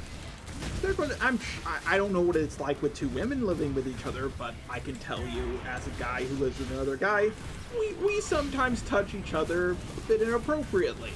I think it should have been like a red flag to literally everyone when Jack showed like me screaming at him like through text, saying, "I always asked you if it was okay, and you said yes," and like no one mentioned that or like said anything about that. Well, you need to understand this corner of the internet. They're fucking idiots. They will believe what they're told until they're shown the opposite. I mean, come on, you've seen this with the Stalker drama. You've seen this with the Peaches drama. Prismate Luke literally put up screenshots that contradicted what he said, and people went, "Yeah, that seems legit to me." I'm a little thrown off that like the commentators aren't like looking at that. Actually, that's something I've been meaning to ask you. Aside from me, has anybody reached out to you? Probably not. Two YouTubers contacted me and like asked me questions, but no one else.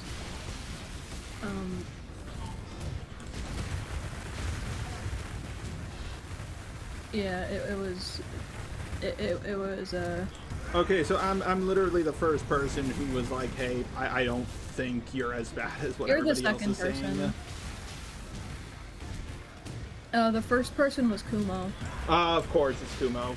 Like, I have my own issues with the guy, but like, it sounds like sometimes he could be skeptical in the right areas, and you know what? I think he was skeptical in the right area, because like, I've heard rumors that you two were collabing together, but I watched his video and I was like, I don't... Collabing is a stretch, but like, he's trying to help me like make my video as good as it can be. Oh, okay. Yeah. So... like, not a collab, just like, he's looking over my stuff. I'm not gonna lie. I was so ready to tear into you, and this was the day I was going to upload it unlisted for my Patreon supporters, and it was going to go live tomorrow. But then I decided to fact check one more time, just make sure everything was correct, and I've had this feeling for a while, like something isn't right, and after looking at everything, I realized what you did was bad. Very bad. If you were, you better thank your vagina. If you had a PP, you would be, oh man, it would not be good for you if you had a PP. Oh man. Pretty juvenile, yeah, bro. But people are more forgiving when women do this.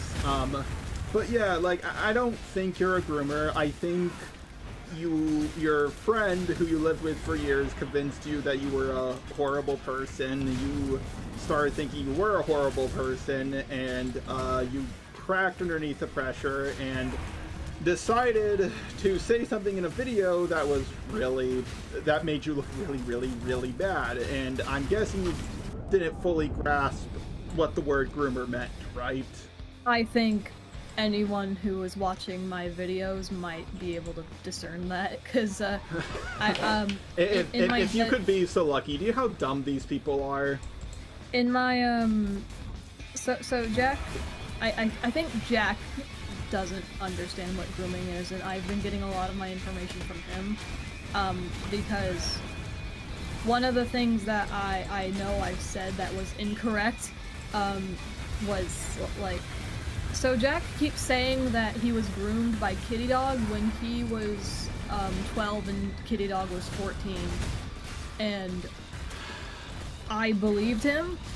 Okay, that's not, I don't want to downplay his experience in like that he was traumatized. I just, now that I'm like going to therapy and shit, I don't think it was grooming actually. That doesn't sound fucking right. God. And I feel fucking stupid for like making a video and defending that point. Okay, you know how the only interaction we had ever was when I commented on your Spocker video? Yeah. Okay, in that video you said you were moving in with Birdie, and like, when I heard you bring that up, I was like, haha, well this is going to be entertaining in a year. Oh. No, that's exactly what I thought, because I was like, oh, two RCC people underneath the same roof. What could possibly go wrong? Everything! Everything can go wrong! Fuck. Yeah, sorry I didn't warn you sooner. Honestly, I thought you would throw Jack underneath the bus first. Like, honestly, I thought it would happen the reverse way. No. God. This entire situation just sucks. Yeah, I know. Trust me. I've been in your shoes. Peach has been in your shoes. Spocker has been in your shoes. The only thing I'm going to tell you is this. Once you're out of this situation, don't fuck up again. Like, don't fuck up like Spocker and Peaches did. Like, here's the thing. When it comes to the Spocker situation, the dude got canceled for being a pussy. Like, if I was in that same situation as him, I would have been like, oh yeah, I stumbled upon it, looked through all the multiple folders I had on it, saw the 13-year-old nudes, freaked out, ripped it out, stomped on it, and flushed it down my toilet. I'm not a predator, I just held on to those nudes in deep within folders, and that's what happened to me. Oh well, guess I'll keep uploading like I normally did, but instead he was like, no, I'm gonna run away and make people think I'm a predator, like fucking idiot. I remember people like getting really upset with me when I tried giving like Spocker the benefit of the doubt in my video, where I was just like, you know, maybe he just forgot about it, and then people were like calling me a dick rider.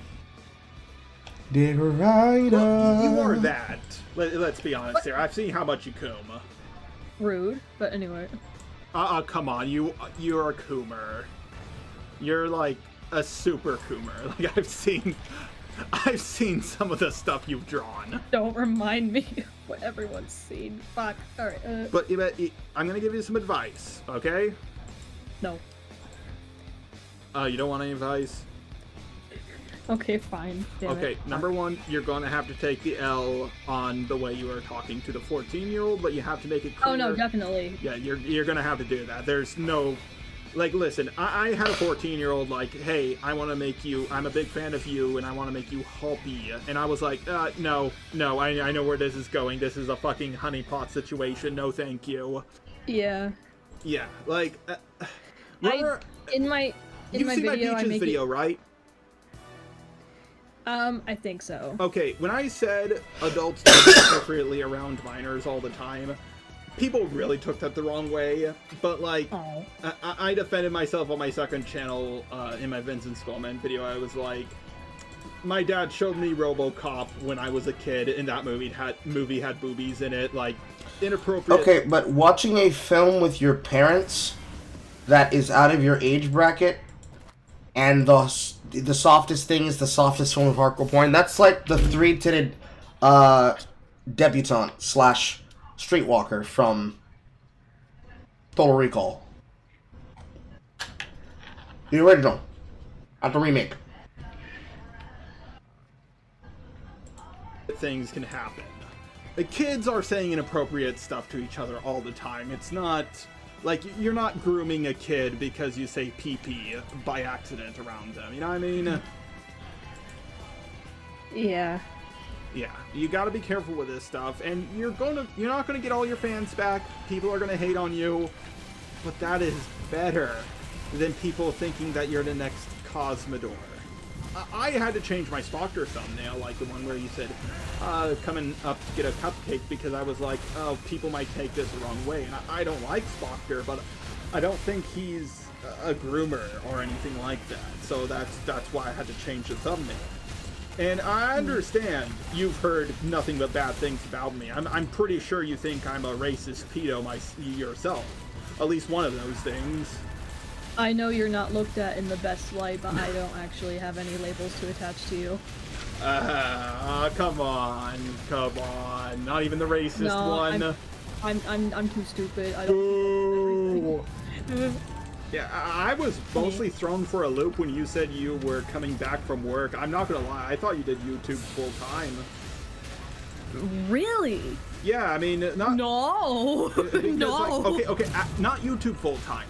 But the thing is, I thought you did internet stuff full time because, like, commissions and all that. Because, like, I looked at your art style, I was like, this girl draws porn for a living. All the smaller, like, things that are being, like, said about me, I plan on covering in, like, a second video. Like, for example, the scamming thing, and also, like, I'm being called racist because I said something racist. Come on, sister. You're talking to the racism king over here. The king of racism. But I need to, like, talk about that in a separate video, because the first video, the one I'm making right now, is mostly just talking about why I don't think I'm a groomer and why Jack is mean. He's mean. Everyone look at Jack right now. Alright, yeah. No, there's like a bunch of fucking issues I have with Jack after seeing all this. Actually, that reminds me. Does Jack have an IRL job? No. Do they receive Social Security? Not anymore. And yeah, I heard a story with that. I will admit, I did. When I was questioning this, I did watch Kumo's video because I realized, okay, I need to hear someone defending this because, like, sometimes you just need one person to say the emperor has no clothes for you to actually see that he's naked. Yeah, I saw his video. Not a great video. He kind of rambles a lot. It took forever to actually start. He also has another video that is way shorter. I prefer his second one, but even then the second one is so long. But like, I looked at the video and I was like, this dude doesn't know what he's doing, but like, he's telling the truth. You're not a groomer. You're a lot of things. You're inappropriate with minors. You shouldn't send the stuff you sent. You've had multiple warnings about this. You need to be careful, and here's the thing. This happens again. It's going to be really bad. So, like, you need to double, triple, quintuple check what you're doing, who you're talking to. You need to keep the ages in mind. And if you're gonna start your Discord up again, make it 18+. Yeah, that's also part of my conclusion. Yeah. Okay. If you did that from the beginning, you wouldn't be here. I'm gonna probably have like an age verification thing going on. I don't know how exactly I plan on implementing that yet because I don't want to like. My first idea was to have people like give me their driver's license, but that seems like a bad idea. That seems just have them click a very on easy way to talk to yourself. Just have them click on the I promise I'm 18 button. Like that's. But then people are gonna be like, that's not good enough. Tell them to make videos on Pornhub instead of you. Then like what I find the funniest thing about this entire drama is like the doc that was like, oh, her character did a sexy pose, and then Jack links it beneath his video. And it ends with the fucking your two characters. The fucking panty and stalking me. Yeah, like I know what panty and stalking is, and I know that's not a show I would be like sending to any minor I've spoken to. Let's just say that. And when I saw that, I was just like, I was confused about this. Like people saying, oh, Synnibear03, she drew a character in sexy poses, it's porn. Here, let me link it down beneath my video without age restricting it. I just think it's fucking wild that, like, in Jack's video, he's like, I'm not a freak, unlike Cinny. Anyway, here's my animation where Cinny takes off her underwear and, like, strips on a pole. Like, the irony is palpable. I can't get over that. That's such a, please understand where I'm coming from. I'm so pissed off. I understand where they're coming from. I've been in your shoes multiple times. I'll be a freak, and then you animated my ass. Yeah, you're both Coomers as far as I'm aware. And I am so glad to finally sit down and talk to you. I was nervous that you wouldn't have gotten back to me because I've gone back and forth on my videos so much. I've been... I made it really quickly and then realized, oh, I need to find the evidence, and then I had to change this, I had to change that, I had to change this, and I had to change that, and once I finally had a video all lined up so I could, like, look through it and fact-check it, I was like, oh my god, like, I'm so low energy because, like, I don't really believe in what I'm saying, and then I realized, what am I fucking doing? I should reach out to you to hear your side of the story, and what gave me the courage to do this was I saw that you took or privated your apology video, and that made me think, maybe she's realizing, hey, I'm not a fucking groomer, just a coomer. It sucks because I was crying to Jack about it, and Jack, like, understood how much it upset me that in particular was leaked, and now he just doesn't give a shit. Well, that's why I hate RCC people. They're insanely backstabby. Like, insanely so. Like, you can't be friends with them. I'm assuming there's probably like a bit of just the Fruitcake Club thing go in. Oh, that's gonna be its completely. It's gonna be its complete video. Topic. I got us off topic. Okay, so I suggest you make your video. But here's the thing, everybody hates you already, they can't hate you any more than they do. In fact, don't rush it. In fact, don't take too much time on it, but don't rush yourself. It's better. It's pretty much done. Okay, but here's the thing. When you upload it, be very careful with the title, the description, and the thumbnail. Don't make something that will make people upset. People are upset. Yeah, no, this video in particular, I don't want to be provocative like at all. I just want to make sure everyone understands what I'm saying. Okay. You're going to still get a little backlash for it, but it won't be. I figure. It won't be. I don't know, 13,000 dislikes like you'd got on your apology. That one didn't age quite so well. I hope not. I hope my assumption as to how it will go is like a bunch of people will like click on it and then immediately dislike it and leave some fucking weird comments, and then as it keeps going, it'll get a lot more leveled out. That's what I assume is going to happen. You're right. You're right. And you're gonna have some dumb fuck constantly bring up, like 3 years down the road, someone's gonna say, "Hey, aren't you that groomer person?" And you're gonna have to deal with that. Like I have people doing them at the wall. Yeah, I have people doing that to me because of because my thumbnail had a cupcake in it. I don't regret that. That was fucking hilarious. I'm missing context. What is the point of the cupcake? Were there any other questions, or did I do good? I have a few more questions about Birdie. Oh, okay. Okay, so when you moved in with Birdie, like, was there at least a small part of you who thought, you know, maybe this is a bad idea? Actually, no. My entire family was like very against the idea of me moving in with Birdie. In fact, I remember I see. I have a distinct memory of okay, so I don't know if you know this, but I was friends with Jack Birdie back in like 2020, and that kind of ruined my life for a bit, and so I stopped being his friend. And then like more recently, I got back in contact with him just because he was on my mind for some reason. And For some reason. he seemed to be a lot more mellowed out. He was a lot less, like, abrasive, and also happened to be homeless.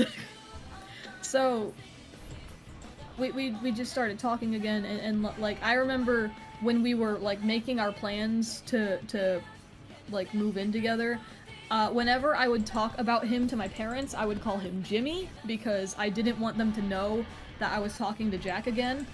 At some point, I, like, opened a separate bank, like a separate savings account just for Jack, and there was, like, $300 in that savings account for Jack. He keeps asking for that money, and I keep thinking, no, I don't want to give you that money. He made $10,000. He made $10,000. He made $10,000, and also the fucking computer he's using to tweet out all this fucking bullshit is one that I bought for him, and it was $600. How much percentage of the rent did you pay? Most of it. In fact, I've been paying full rent for, like, most of our stay here. Yeah, don't give him the 300. Yeah, I'm kind of upset because he has my jewelry. He fucking stole my jewelry. And it was expensive and I want it back. And also I want my cat back. I would like my cat, for fuck's sake. Oh my god, with another Kind Omnia situation. It's always the fucking cat! It's always the fucking cat. He took my cat! Why? Why is it always the cat? Like... Well, Jack has, like, a really, like, strong connection to the cat, and so he's, like... He's really fucking weird about the cat, but, like, he took the cat and he took Squirp and left Stupid. So I have one cat and not the other. And Stupid keeps screaming because she's bored and she doesn't have her playmate anymore and she's sad. Okay, well, get your cat back. Kai got their cat back, so I'm sure you can get your cat back.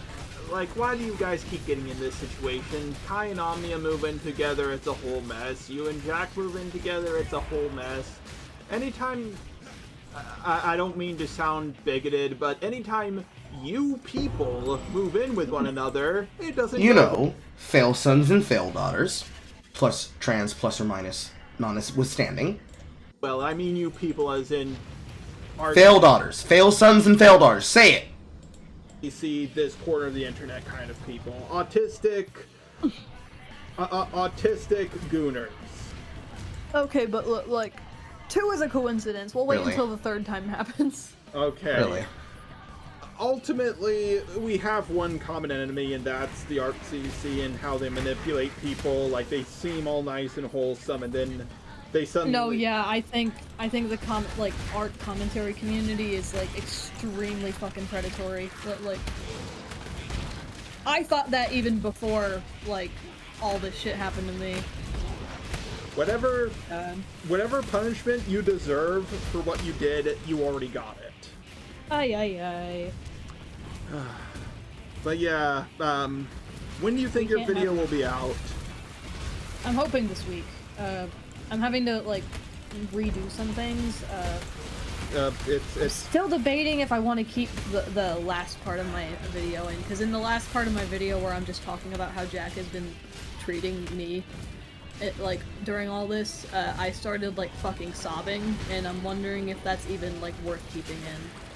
I would recommend not keeping in the crying, so people don't think you're emotionally manipulating them. I feel like, God, I feel fucking stupid, but I like, a part of me wants to keep it in because I feel like there's value in being vulnerable, but at the same time, it's just like, man, people will find any reason to be mad at me.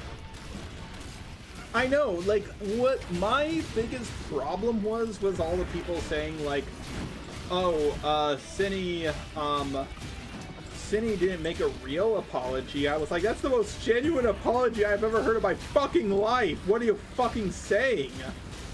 I saw a lot of people being like, oh yeah, Cinny's mostly just like Cinny's not sorry they groomed a minor. They're sorry that Jack is leaving. And like Cinny's just upset because Jack's going away. And it's like,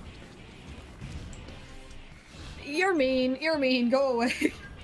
Okay, to be fair, it did seem that's why you were mostly upset, and I understand it. To be honest, it was mostly why I was upset, because just... Yeah, let's be honest here. He's my best friend. My best friend, he's that's fucked up, man. Yeah, I'm gonna be honest here. With friends like this, who needs enemies? For real. True. Like, even Laurel, like Laurel is someone, like, I was so close to. I was so close to Laurel. And now, fucking today, she uploaded her own video about me.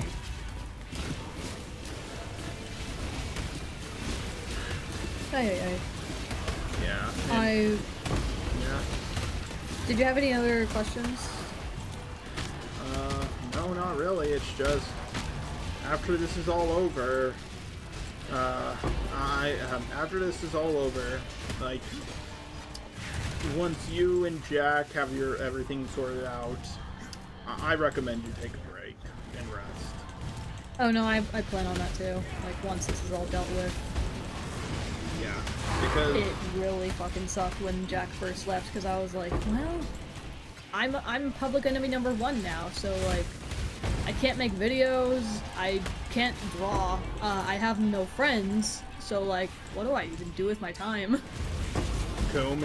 Like, no, I just ended up playing video games for like a week straight. Oh my god. What the fuck else am I gonna do? Literally, all my friends hate me. Like, all of my, like, friends are just gone. And... like, I can't draw when I'm super depressed. What reason do I have to even draw if I'm not, like, able to show it to anyone? Like that's... You can show it to yourself and grow your skill. And I don't think amongst the art commentary community you can truly say that you had friends, because they will be fair weather as fuck. And then you're just going to be depressed because they're being fair weather as fuck. Like, what do you do? And that's how they behave towards you.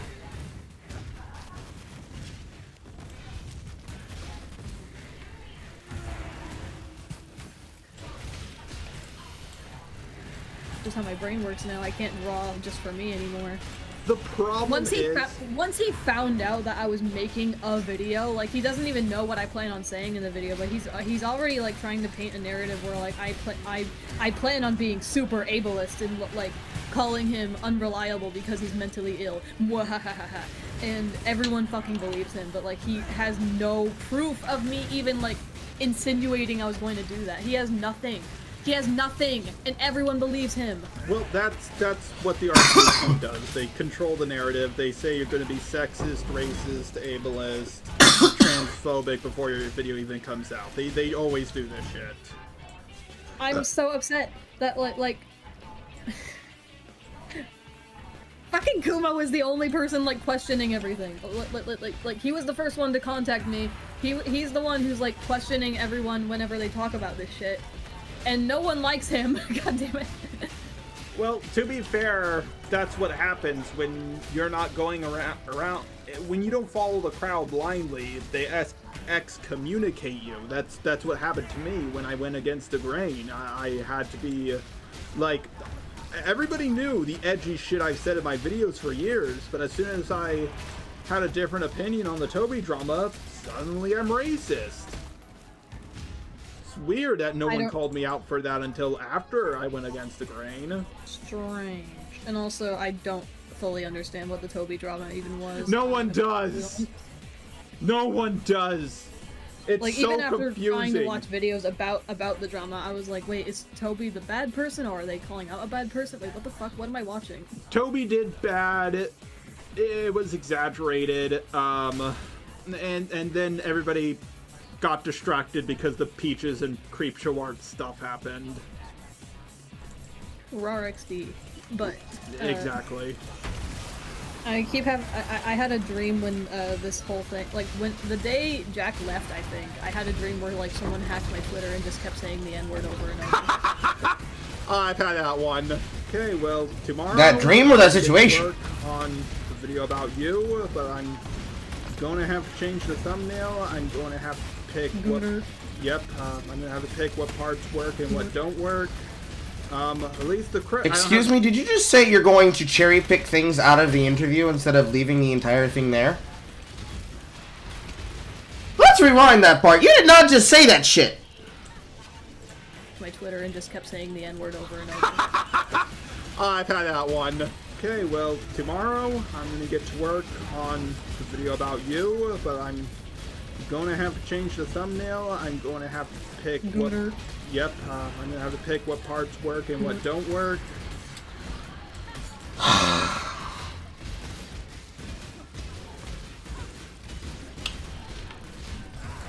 Jar, you're making it really hard to try and understand where you're coming from. Why the fuck would you cherry pick anything that's said in the context of the material?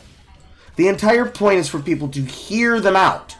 How can they hear them out if you're saying I'm gonna cherry pick shit? Bro, come on. Help yourself here. That's so stupid.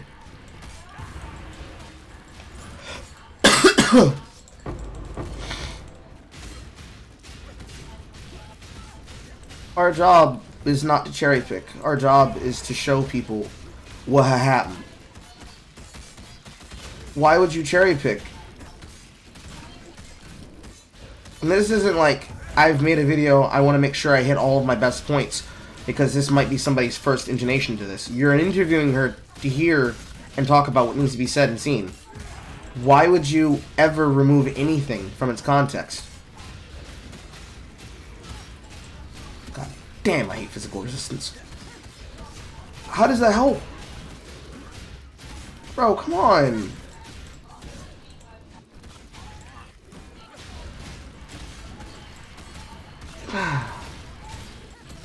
At least I don't have to change the credits, but yeah, I'm gonna be changing the video a lot. And I'm also gonna have to reach out to Jack because, you know, for all I know, you're. Oh, have fun with that. Oh my god.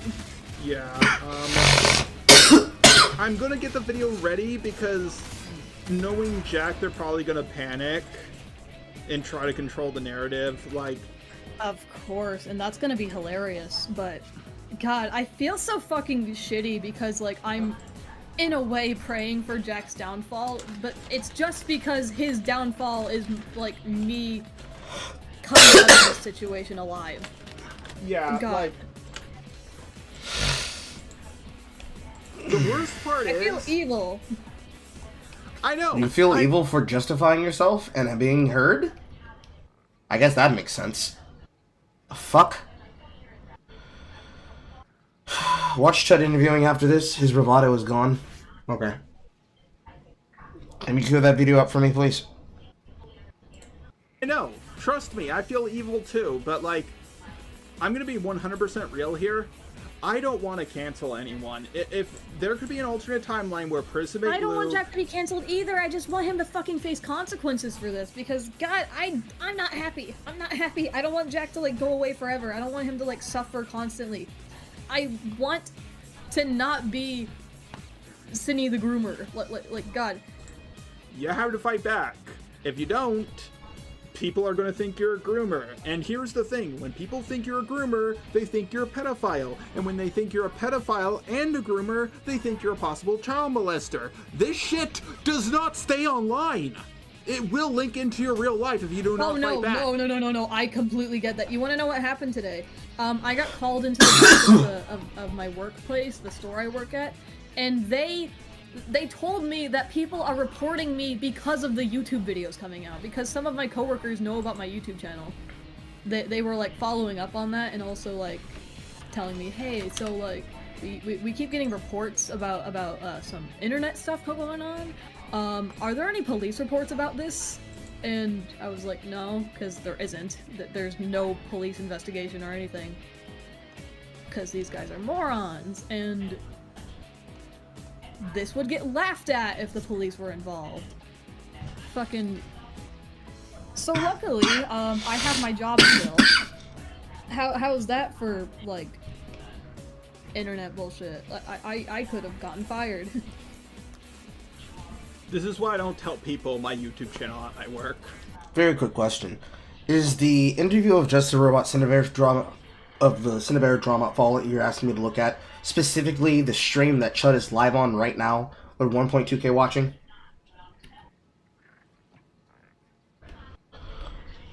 Because I do not see a video on Chud Logic's channel of him interviewing him, but I do see that live stream that's currently live.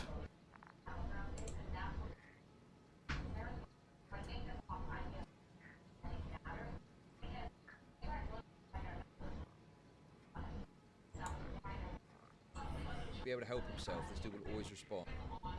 Oh yeah, Lee, or something. I've seen you talking about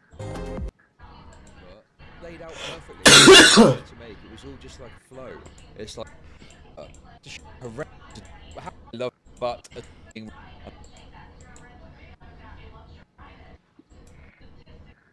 I can see that on his stream he's showing a video, but I don't see the video itself that he has alone. So I don't believe that the same thing. Do you know Horror? She might not be there. She might be at work.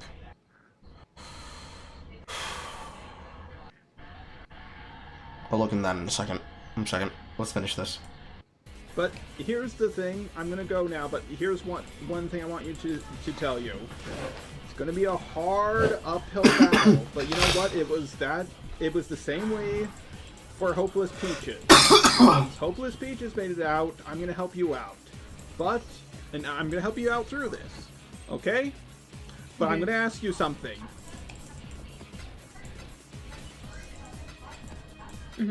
Okay. Please do not backstab me. I don't plan on it. I'm not an asshole. Okay, it's just I have to ask that because it happens a lot. I don't know why this keeps happening. Hey, I'm gonna help you through your drama. Okay. Oh, thank you, Jar. Oh, you're welcome, Peaches. Anyways, I'm gonna go tell a bunch of people you're racist behind your back. Oh, this sounds great, Peaches.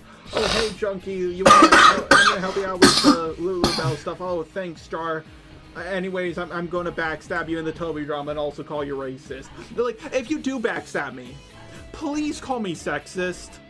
I'm tired of the racist stuff. Like, I want to be sexist now, okay? Call me homophobic. You know what? Like, I could do that too. Like, here's the thing, I'm way more sexist than I'm racist. At least you're admitting to it. What do you know? You're a woman. Yeah, I feel like I need to, just to be clear, I know what I did was bad, I know it was fucking stupid. Like, one of the easiest things to not do. I'm not a pedophile. Like, god damn it. You're irresponsible, that's for sure. Alright. I'm gonna get ready for bed now. You go bed. Shoot, get out, get. Hey, you have a good night, and, you know, keep up the fight, and I'm sure we'll end all it will end well for you. I've seen people get out of it. Oh, one more thing. For 3 to 4 years down the line, don't get a little bit of backlash and suddenly delete your channel like Spocker and Peaches did. Like, don't do that. Huh? I like my YouTube channel. I don't plan on it. Yeah, well, Peaches and Spocker seem to really like theirs, and I can't find it anymore. Yeah. Yeah, don't. Here's the thing. Junkie didn't get canceled for what he did. Neither did Spocker nor did Peaches. They got canceled because they were cowards. Running away is the ultimate admission of guilt. Don't do that. Yeah. Alright. Good night, Cinny. Good Newt. Enough! Fuck this shit. If there's one thing I want you to take away from this video, is that this is a cautionary tale of what not to do on the internet. Anyways, I gotta get back to work on my Lio video now. So to everybody watching this video, I just want to wish you a good morning, a good afternoon, and a good night.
I discovered sands upon pillars of salt and pillars of salt and pillars of salt and pillars of salt.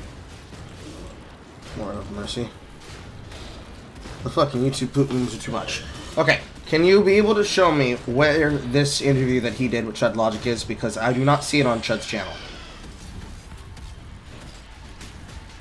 I took a cursory look. It seems like he has it in his VOD where he's live right now, but I don't see it on his channel.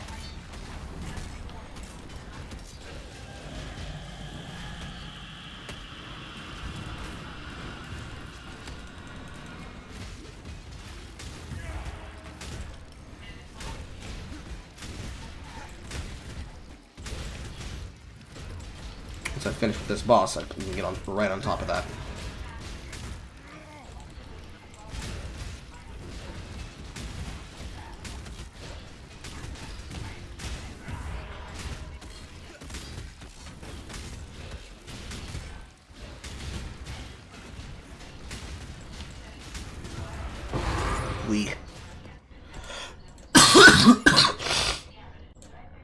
Two amethyst rings. It appears that she's disappeared because work has consumed her. Alright. Let's try to look for this.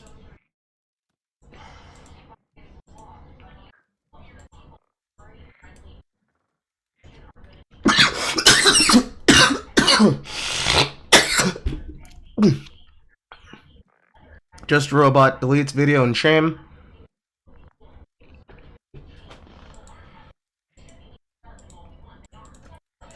Just a robot deletes in shame.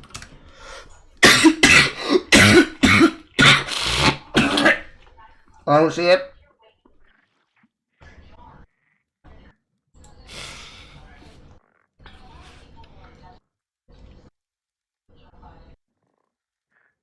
Dinkle's Dorio's channel.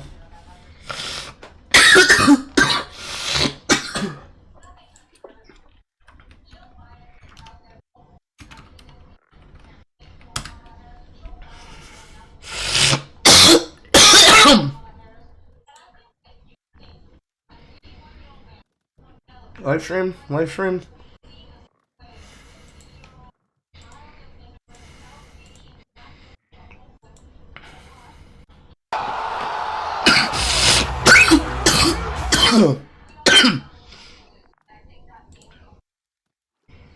From YouTubers. Leap Roblox. Commentary Date Night. Beast Delegations.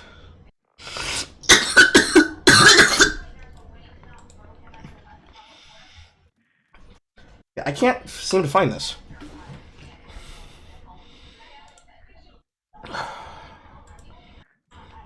We might have to watch it through the stream, which means we have to look at Chudlogic's current stream pod. Yes, I'm fine. It's regular coffee.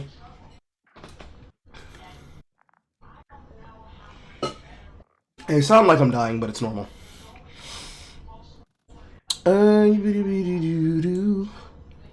Holy shit, here we go. Hello, am I coming in loud and clear? Oh, 3 chuds? Yes. Perfectly clear. Or there's a bit of Perfectly clear. He says as the fucking thing echoes. echo. There is? Test. Chat, On you your- are like- officially in part 2 of this drama. You can hear your voice? I think we're good now. Oh, okay. So I want to give you a heads up about something. I've only seen everything. Bro, this is so... Dude, you can hear all my breaths. This is the problem with that noise gate, is all the breaths get captured by the mic. It's so fucking annoying. Before the Synnibear call. That's okay. I was listening. Yeah, I was listening to it in my car while I was driving. I've been so stressed out about this situation. I actually haven't eaten anything all day. Okay, but are you... Do you remember the time that Just a Robot went to take a piss in the Discord call, forgot to mute his mic, and left the robot voice filter on, so the P sounded robotic? No, I didn't. I have... Wait, what? Oh, what? Is that true? No way. I need to see that. See, look. Reacception sucks, and we just got a little fucking gem. Can someone link that in the Discord? Oh, he plays it. Okay. There we go. See, hey, see, ye of little faith.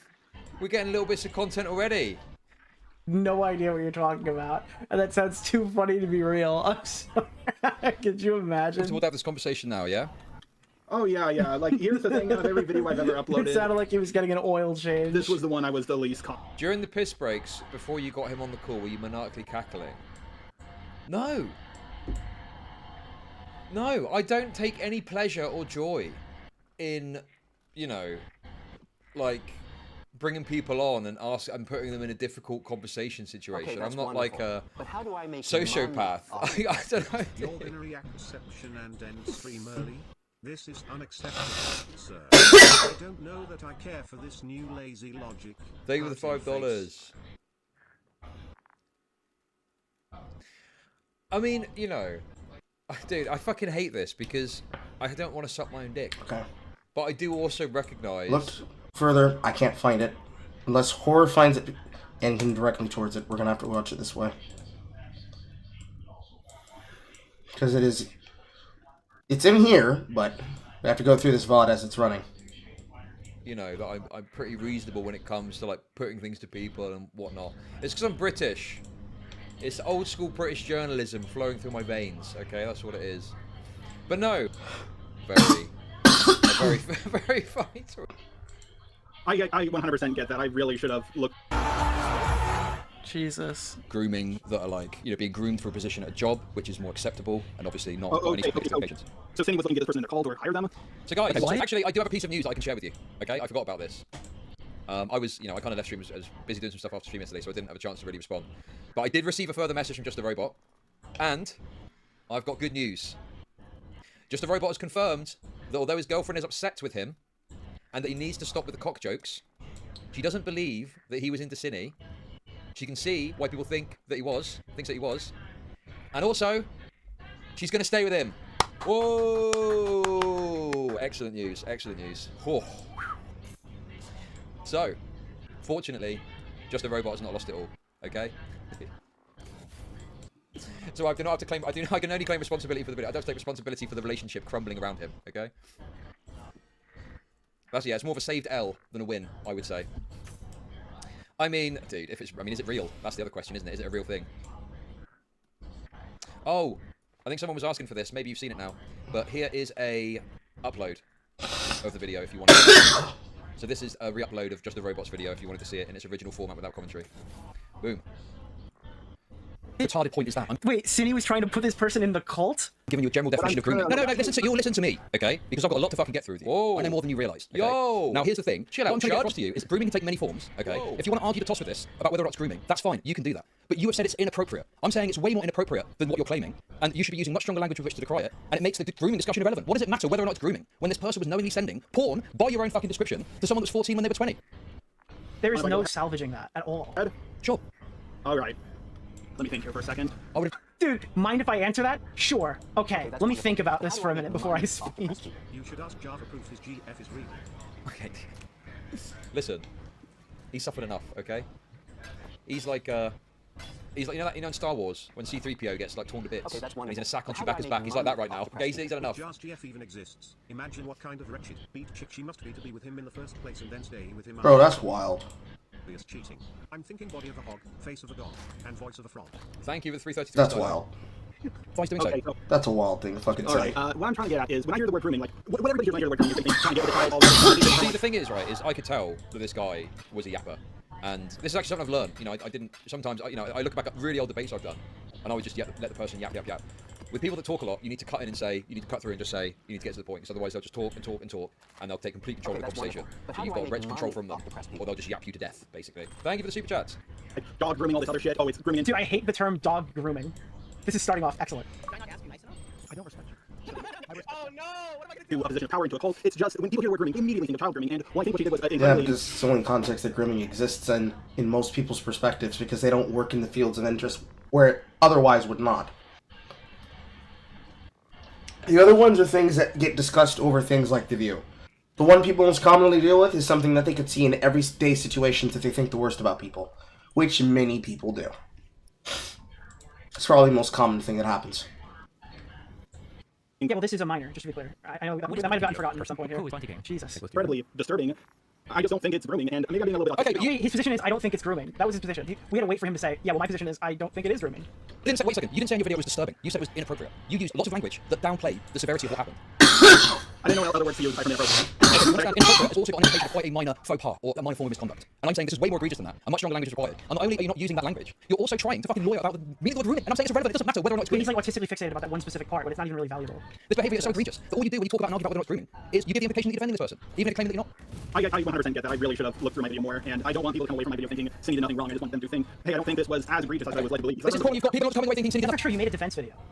nothing wrong necessarily. They're thinking just a robot is a totally deranged freak for defending this. And if you're gonna make a defense video on something like this, you better be fucking damn sure you got like, at the end of the situation, the thing that you're saying is going to take away from everything else, or you're asking for a lot of trouble. So it's yeah, Nicholas knows all about this, right?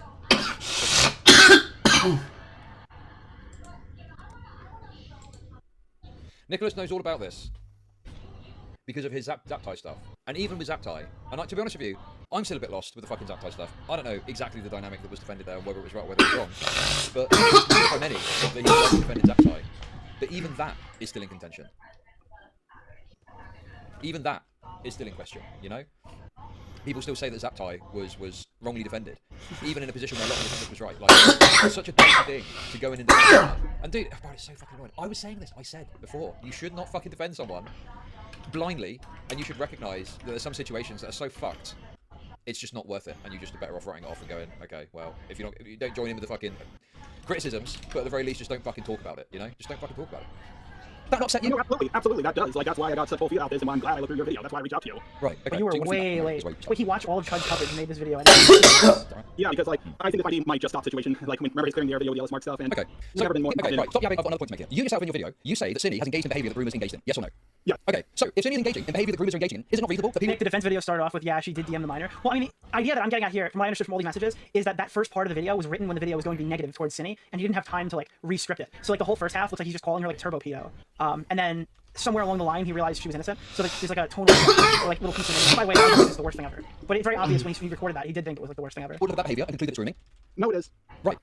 Oh my god, dude, this is like 3 seconds into the conversation. Reasonable that people would look at that behaviour and conclude that it's grooming? No, it is. It's reasonable that people would look at this behavior and then call it grooming. Oh, okay. Sick. Right, so you're saying it's reasonable for people to conclude it's grooming? Okay, so why are you so bothered about people calling it grooming when you yourself saying Cindy's engaged in that behaviour? That's absurd. Okay, what I'm trying to say is, I don't think it's grooming. I'm just saying if people come to the conclusion that it's grooming, that's fine. I should have made that clear in my video. I got to that part of your I listened to it and I was like, yeah, you know what, I gotta take a fucking L on that. I was fucking stupid. Like, honestly... Do you think you've been critical enough of Synnibear's actions in your video? Absolutely not. I will take the L on that 100%. Okay. So, you accept... Maybe the reason we got the access to those DMs is because he immediately, like, throws her under the bus. What the fuck? And you accept that it's reasonable? Yeah, he folded so hard. How is there another hour to say that the entire premise of your video is destroyed. Yeah, bro, what do you say to that? Like, you see, someone comes on, and they just go, yep, you're right, I'm wrong. And they've made an hour, minute 30 video about it. It's so insane. It's so insane. It is a very... Listen, okay? We won't make a habit of this. Watching yourself is like sucking your own dick, okay? This is a special occasion. But you do see such a different view when you're looking at it from the outside in versus when you're in the conversation, you know? Like, when in the conversation, you don't see clearly how absurd it is in the moment. But when you look back at it, you're like, holy shit. Like, this is why fucking people were so invested in this, because of how insane it is. He's like, yep, people can call it grooming. Yep, people can reasonably say that. Yep, I should have been more critical of the actions. It's like, well, what's the point of the video then? Well, the premise of my video is that, well, I think it's reasonable for people to think that Synnie grooms someone else. But you didn't say that really in the video, did you? You didn't make that clear. Absolutely. No, I did not, and I take the L on. Well, it's not taking the L. The complete concept of your video is undermined in 2 fucking concessions you made. Okay, I think you're misunderstanding what my point is. Okay. My point is, I can understand people think this is grooming. That's why I'm taking the L on. What I'm not taking the L on is thinking that I don't believe this is grooming, because I don't think it was grooming, because, sure, it could have started off that way, but it never led to anything, and I'm like, there was no news exchange, all this other stuff. And do you think that grooming has to lead to a certain conclusion for it to be classified as grooming? That's a good question. That's a really dumb thing you just said, and you can't save yourself. Oh my god. That's a good question. Oh my god, bro. And also, here's the thing. We don't need to argue the toss about whether or not it's grooming, right? Because creator to creator, what I'm saying to you as well, is why you're taking your channel that you've built, and why you're attaching it so closely to someone who's done such egregious acts to issue any defense. You don't say it's grooming necessarily, but for the entire video, you make endless efforts to downplay Synnibear's actions. You talk about how, oh, they only sent softcore porn, and oh, the porn was censored, right? You say that if people are sharing it publicly, they're basically doing the same thing that Synnibear is doing by sending that privately to a minor. The whole video is downplaying their actions. Please, go on. Yes, please do. Sure. Thank you. So first with the whole document thing, like people sending it to, like they were saying what she put, the screenshots they showed in the doc was her sending porn, and then they linked that doc themselves. I'm like, if you think this is porn, you should be linking it. I don't link porn under my videos. I don't believe you do either. That's why I'm beginning. Do you think Raymundo is lurking around thanking Stasi? He was like... Well, I think, you know, Raymundo's going to be fine, because what did Raymundo do? He made a bad video about slop content. I mean, no one's going to fucking care about that in a week. No one, I mean, I think maybe this is taken over, but no one's going to care about that in a week. Whereas with this guy maintained a private, you know, romanticized connection with an individual that was accused of grooming whilst putting together a video that defended him against the charge. It's just another level. I've never seen it. This is the first time I've seen it this obviously badly. It's just nuts.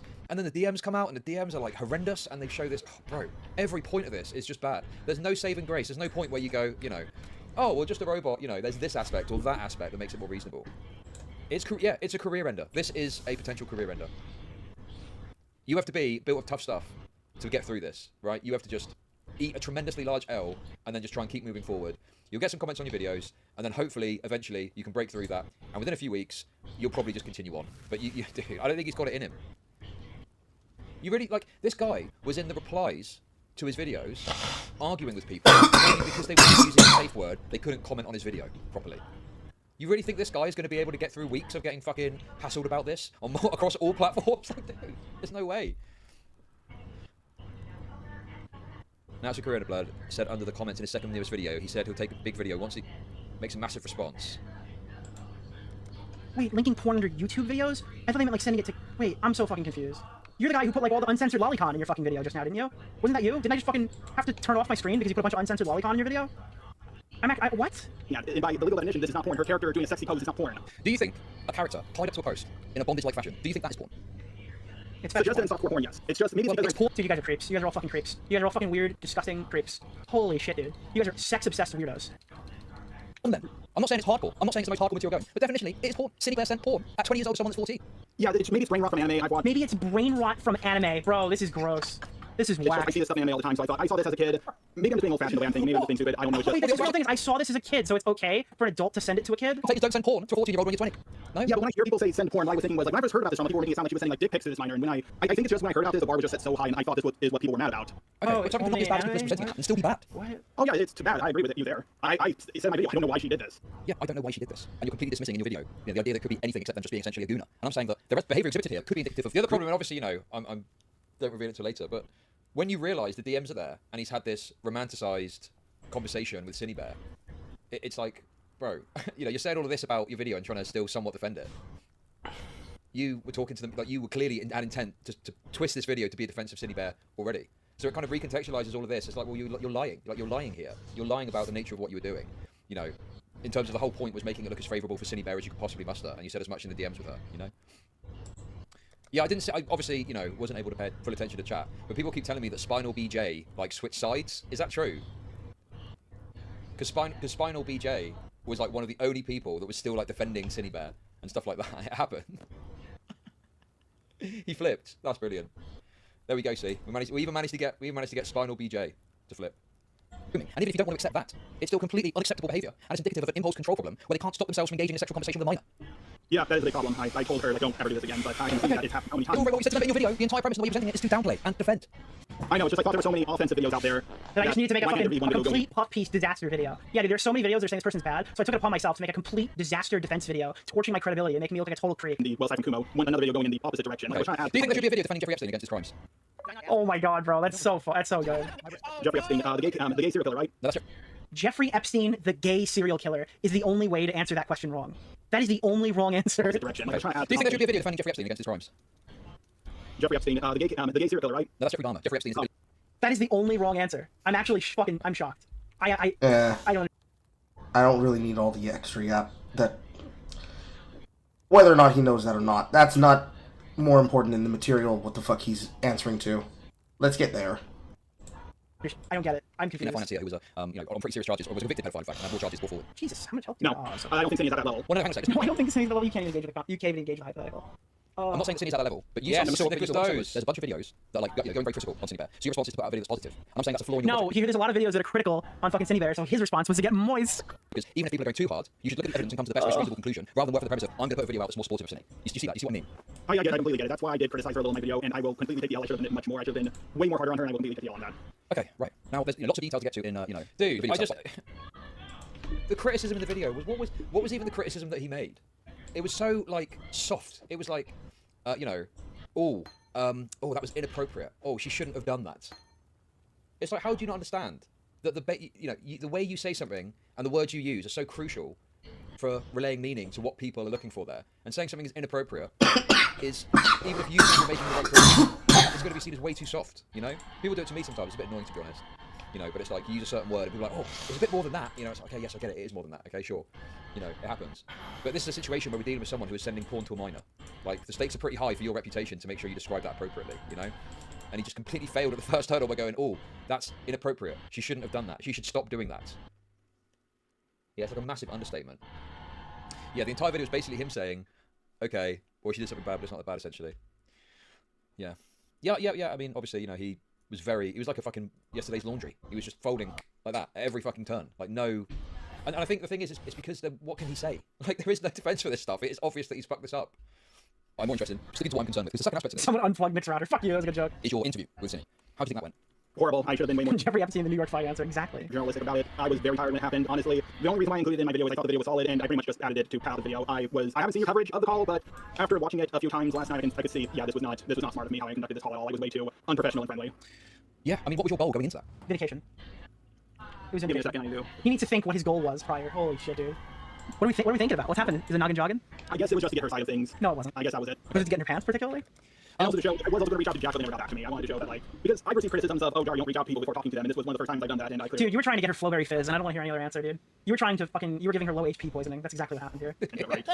Sure. You were trying to play with a Nintendo Switch. I'm kidding. Okay, sorry. You know, I don't know if this is maybe your first time doing this, or what case is there, but of course, if you're reaching out to someone to get the side of the story, it's important to ask pointed, specific questions in a way that puts things to them to try and get the side of the story. And it seemed to me like you just wanted to have a chat. Ziley said Jesus, Nick, because she's watched so much brain rot that she got the joke. Have a laugh and talk about the drama, and present yourself as this person who's done this before. He was not even arguing at all statistically about the label of what action is. It was constant minimization and downplaying at every turn to pave the way for a comeback arc. Yeah. Yeah, exactly. I mean, obviously we get to the part about the DMs in a sec and we, you know, find something out. But it's like, you know, you can't, it's done. Synnibear as a thing is done. Synnibear cannot return. You do not send porn to a minor, okay, and then come back like nothing's happened and you continue with your channel. You could probably carve out a small portion of DGens that will continue to support you, but that's it, you know? Or you need to be able to just completely withstand all of the comments you're going to get about it and just move forward. Also, we'll watch a bit more of this, I think. It is a bit self-serving, but watch a bit more. And then there's actually a document we can look at for Synnibear. And I think there's some other stuff that she's been accused of, which we could have a quick look at. That could be some good content.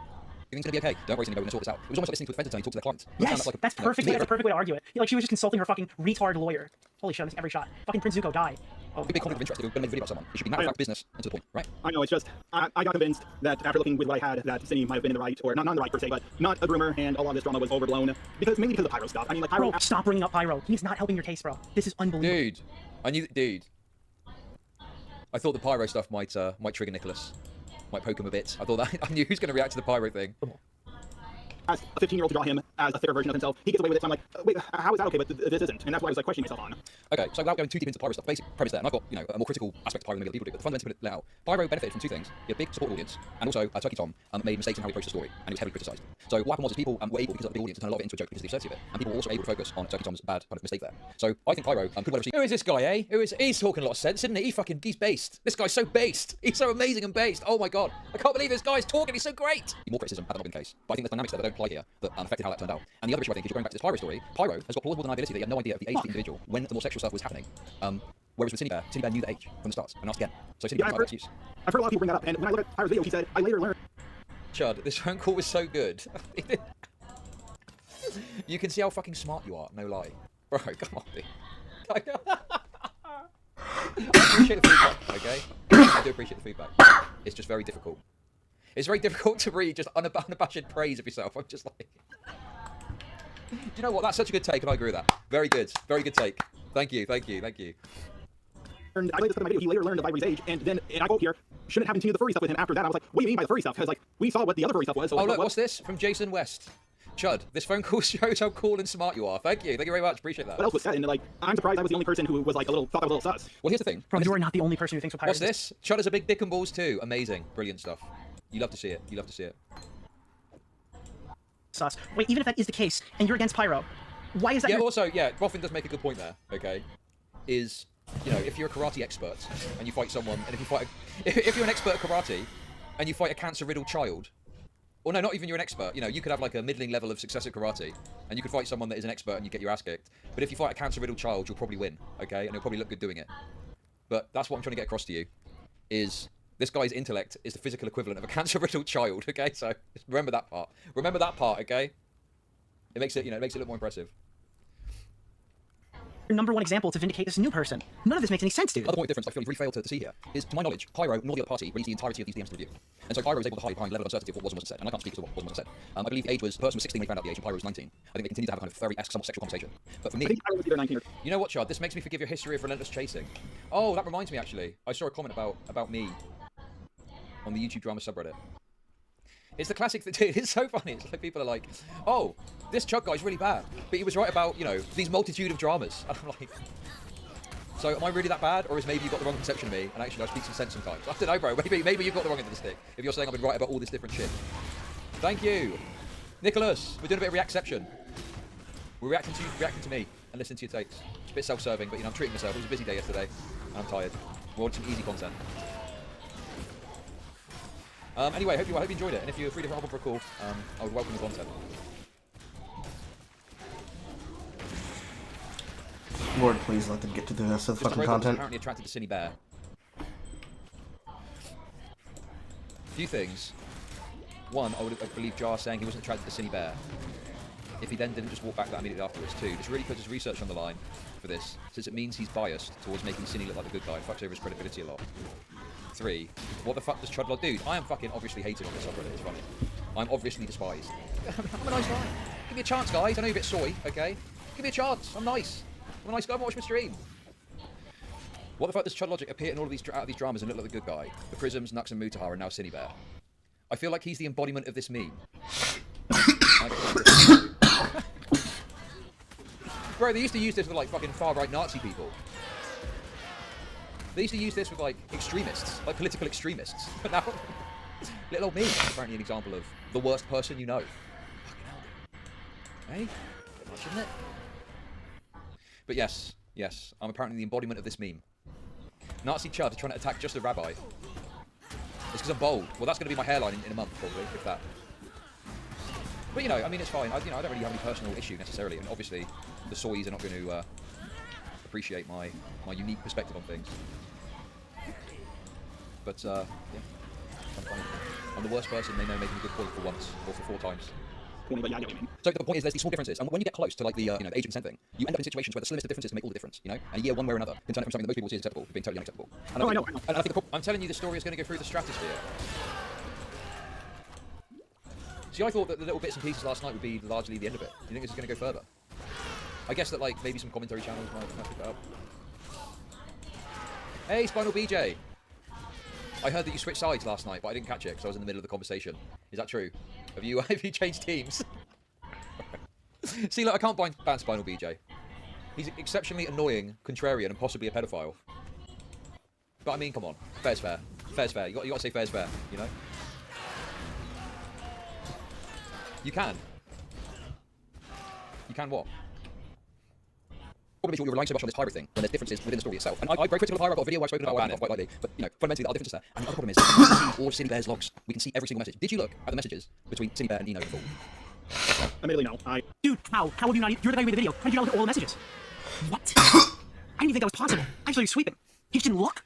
Oh, Kevin, thank you for this comment. This call really showcases this chud guy's intellect. Holy shit, you look smart during it. Thanks. Oh, wow. Do you know what? That's a great comment. Thank you. Oh, this is insane. This is unbelievable. I know that makes me... Credibility gutted, career over, banned from the internet, deployed into Iraq, fucking sent to do peace in the Middle East, instructed to be placed upon the Gaza Strip. Dude, holy shit. A very big hypocrite about like, people look pretty carefully, and I saw some people like looking through it, but like, it was just like, I looked through the first thought pretty carefully, but the first thought just had some... I've got to be honest.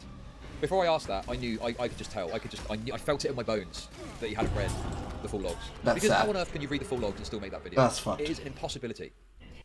Well, that's fucked. That's definitely fucked. Do you know what I mean? I mean, it's just... You've lost the plot. You've literally lost the plot if you're defending that shit. Obviously, I happened to go over them on kind of slow end of the stream, and it was a long, certainly. But the other thing is, well, if I can sit here on a stream and just sort of pick through them over the course of a couple of hours, how on earth can you dedicate to make a video about it and not do that? It's just fucking mind-boggling. You know, I've got to take another quick look at them. They're next level. It's next level shit, dude. And also, it's like, the offense of the idea, like your conception that this is a grooming just goes out the fucking window if you actually look through the logs. NSFW is mentioned 19 times. Maybe some are fairly innocuous. You know. But some, however, are not so innocuous. So here we go. So here, this is after they find out they're 14. Cries, I can't show you. My hot, sexy NSFW waggles my finger. Even that comment comes across like testing the water. Is that not an example of the boundary crossing as one of the boundary pushing? Yeah, it is. Or the testing the water things that is listed as one of the criteria or one of the examples of grooming? You're like, oh, I could show you this. I can't show you this unless, right? It's one of the fucking things. This is a sign of grooming. This alone could be something to prop up a sort of one of the pillars of the grooming aspect. Okay, so this next one is slightly NSFW. So then later on, they're pushing it a bit further. Oh, I've got a picture here that's a bit NSFW. I'll send it to you. You know? And then here, they're going for a full scenario. Draw what you want, no porn. NSFW is Luigi Ding Dong. Look at the way they're talking here. Boy keeps touching him, forcing him against the wall. And if enemy yells for help or says no, refuses to comply, boy would hit him. Like, this is all like control, power, BDSM stuff. Are you concerned? Jar said they were almost in a similar situation, but realised it was probably a honeypot. Dude, it's funnier to say, but how do I dude. make money off depressed people? Disheveled Bong sucks himself off on camera. Great title. Thank you very much for the 333. Dude, I don't think he realised the implication of what he was saying. I think when he said honeypot, he didn't recognise that he was stating honeypot implicitly suggests that there's honey that is attracting you. The honey in this case for them being a minor. I don't think he understood the implication of that. So no, I don't think that he was like, I don't think he's a pedo. He's just a fucking complete and utter cretinous retard who doesn't understand the implication of saying that, right? Like, you know, it's like, you shouldn't be blocking the person because you block them because they're a minor and you shouldn't have the conversation flat. But he's acting like, oh, this is a honeypot. I'm not going to get trapped though. So yeah, it's very funny to say that he's, you know, but I'm not concerned. I felt like it was a Mr. Girl debate where he was about to say, why do we have these laws? Yeah, it's very much, well, I think the difference is Mr. Girl is obviously often trying to be like as provocative as possible, whereas with this guy, it's just pure retardation. Like he didn't even think that thought process through. Do you know what I mean? He hadn't even thought like, you know, or if I say this, it's going to sound like that, so I should probably use a different word. He just said it. So yeah, anyway, you know, obviously, I covered this a week or so ago, and we've already spoken about these DMs. But when you actually start to pick them apart and look through them, that's when it just becomes so fucking transparent.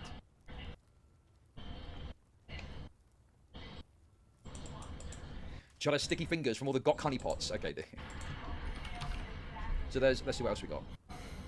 There's some NSFW images of those dudes. It has sex, but there's no visible wiener. Oh, well, that's okay. That's okay. No visible wiener. Why didn't you say earlier? Get that sent across to the 14-year-old. Let's go. What the fuck, bro?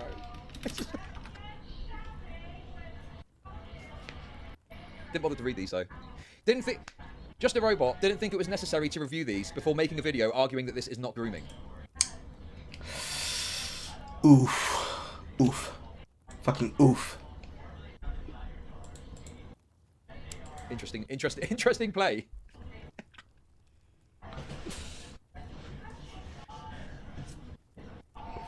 It's goofy shit, give me a sec. Goofy NSFW lol. 14-year-olds celebrating as they're about to be sent goofy NSFW. So yeah, there's NSFW images here. They're not that bad though, they're just kind of goofy. Dude. Don't call it grooming though, guys! Don't you dare call this grooming.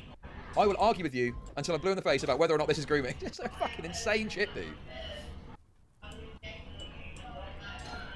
Cinny is so happy here, lol. Enjoying myself. And then another one. It's just mind-boggling, dude. You know, Kumo's got something to answer to here too. Because I don't think he did his due diligence either. I don't think he looked at all of the information before deciding certain things. You know? So he also failed. But the difference with Just a Robot is, you know, he released his video at a point when all the information was out without question. You know, that's the point of difference, is he had access to this. He could have seen all of this. I found an actual scenario, but it's slightly NSFW spanky. Do you want?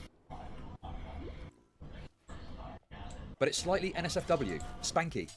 Spanky? Spanky? Spanky NSFW. It's spanky NSFW, guys. Do you want? And again, you know, if you look through, there's other things you can look up too, of course. But just looking through the NSFW in these logs, you can see the boundary pushing happening. What was the thing? What was the image? Oh, I think it was on... I don't know, I posted it, didn't he? Let's read out that part of it that's in regards to pushing boundaries. Let's have a little look, shall we? Let's have a little look at the grooming list again. Testing the water or boundary violation. Now, obviously, this is in relation to in real life grooming, which is obviously another aspect of this, I think, which is retarded. This list is not relevant to online grooming. This is about in real life grooming. But testing the waters or boundary violation, like this is a classic example of testing the water. You're just slowly pushing in the NSFW stuff, you know? You're starting off with, oh, it's only a bit NSFW, and now, oh, this is just goofy NSFW. Oh, I've got this, it's only slightly NSFW, it's spanky.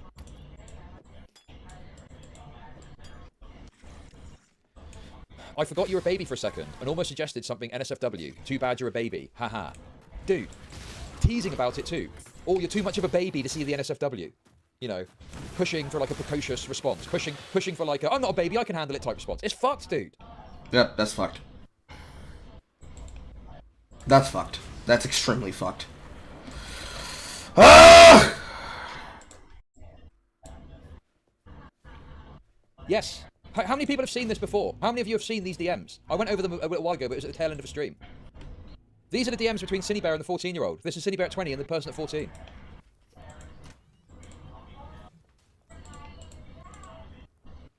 Like, I can understand, before these DMs coming out, you know, not wanting to 100% get on board with calling it definitively grooming. I kind of get that, right? I mean, I even was a bit like, I don't know what exactly it is, but it's still really bad. You know, because of the nature of the conversation regardless. But then when you read them, it's like, no. This could easily be argued to be grooming. I personally think this constitutes grooming. I think you could easily argue that it's grooming. And I think you'd have to be utterly fucking insane to pitch your tent on fucking not grooming hill. Like, no, it's not grooming, and I'll argue to someone blue in the face that it's not grooming.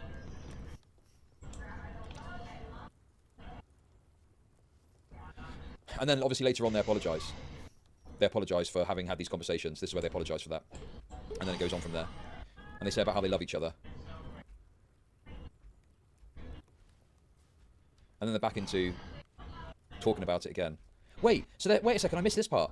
I do want to apologise to you personally for how I acted towards you. I really am sorry. I should have been an adult and kept things PG. I shouldn't have shown you my comics and my NSFW doodles. I shouldn't have shown you any of it. I understand you're a minor and thus cannot get proper consent, and I didn't consider that when I asked if I made you uncomfortable. I'm sorry. I crossed the line with you. I hope you can forgive me. I love you. You want boy thought? Yes, I heart Sim boy. So they're still, this isn't like a sexual, but they're still having like this weird fantasy conversation about these characters still. So they say, oh, sorry for the NSFW stuff. Anyway, do you want some romanticized thoughts about a character though? So boy was walking behind me as I was walking up some stairs, and I jokingly asked if he liked the view from behind me. And he said, Cinny, I'm taller than you. I'm looking at your shoulders. Bend over then. That's wild. Oh my god, bro! What on earth? Jesus Christ. That's wild. Utterly insane. Even after recognizing the badness of what they've done, they're back to it with another weird scenario thing. Bro, the best parts of this are when they go into like these lengthy diatribes talking about all the fantasy situations they've got. And obviously all this artwork. All this fucking artwork that's being shared as well. You know, presumably some of it may be SFW, other NSFW stuff. Jesus Christ. Chud's choking is very realistic, and chat may be wondering why. The answer is simple. A lot of GOT exercise. GOT? Image attachment. That is so true. Doesn't it add a sort of flavour to this? You've just got like image attachment, and it's like, what the fuck could that have been? I want to find the part where they like do this like fantasy talking, because some of this is just like, you know, still crazy to have this combo with a 14-year-old, but some of this is just trivial work discussion. Not boy sitting in his face. Jesus Christ, dude.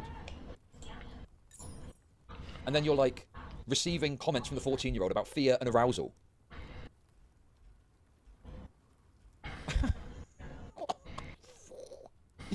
And then be like, no, with an obvious boner, haha, oh my god. Also, like, there's this narrative that I saw get perpetuated that this is like, you know, two girls like talking about boys, like having like a minor conversation about boys or something. And that's downplaying it too. This is not just like, I need to find the actual combos where they go backwards and forwards like insane about it. Beat him, get his ass, lol, spank him maybe. Remember, these are DMs that Cinny thought it was a great idea to show us because of transparency purposes. Yes, true. Cinny released these DMs themselves of their own volition. Yes, Lothar, exactly. That's part of it. I think the thing is you can't put this down to one thing. I don't think that is, you know, romantic or sexual interest, or whatever you want to call it, in Cinny. I don't think that's the sole aspect here. It's clear that there was an ego aspect as well. And yeah, did Jar think defending Cinny was going to be his big Ponder moment where he defends someone being wrongfully called a predator? Yes, he did believe that. He did think that. That is correct. That is exactly what he thought. He thought he's going to be, yep, I'm going to defend this person and everyone's going to think I'm based because I'm going to turn out to be right. Like, bro, yeah, sometimes that's true, but not with these DMs. No fucking way. Fuck me, dude. I wish I could. It's so long as well. But yeah, there's like, you know, okay, dude, not to be too... Obviously, when you have a sexual conversation with someone, okay, you discuss and talk about sexual interests, what you'd want to do, you know, and so on. Now, obviously, normally that's directed at the individual, where you say what you want to do to them, and they maybe say what they want to do to you. So there wasn't the directness of it, of like, I want to do it to you. But it's someone talking about their sexual fetishes in a directional way towards a character to a minor, and the minor responding. You know? And it's like, that's just so foundationally fucked. And I think, you know, you could... Synnibear, if Synnibear had at one time made a comment and immediately retracted it and said, oh, okay, this is stupid, we can't have this conversation.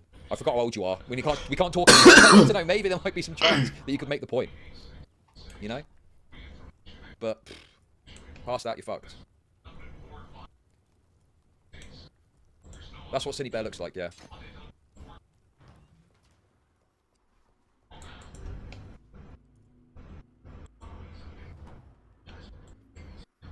That was on Queenman's stream. Full size? She doesn't look that bad. Why are you bleeding from the nose, though? Y'all don't even look that bad. Fucking Christ, god damn it. I think that's the most annoying part about a lot of these scenarios, especially when I have to look into the art drama around these individuals who find themselves in these very weird points in their life where they feel like, you know what, I don't have enough of personality traits. It's time to add being transgender and demi-queer and demisexual to the list. Y'all don't have shit to be that mad about. You don't have that much shit to have a struggle with. It's not even bad. You don't even look bad. What's stopping you from finding people? don't know. I think it was something that happened in the situation. I don't fucking know. I'm not a woman. I don't understand why women do this. I'd have to ask Star.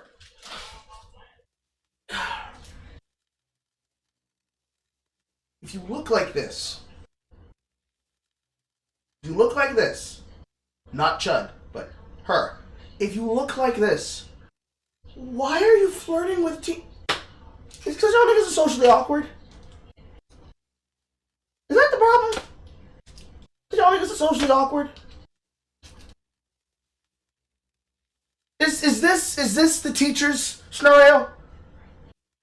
Is this women getting off on having power dynamics with young boys? I don't know, bro.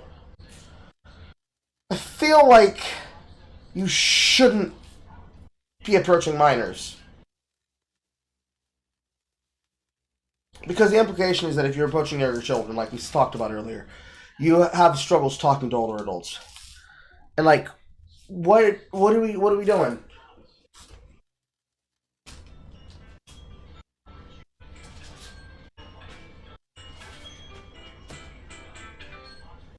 It is now noon. Fucking.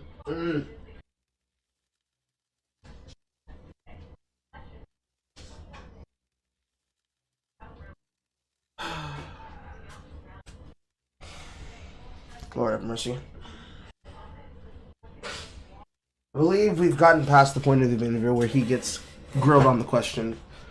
So, on that point, we're going to move forward to the next topic. It is my opinion that all the people involved in the situation need to not.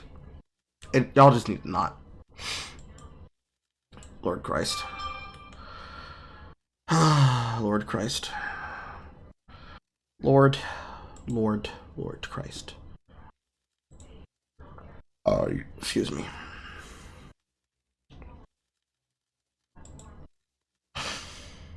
All right.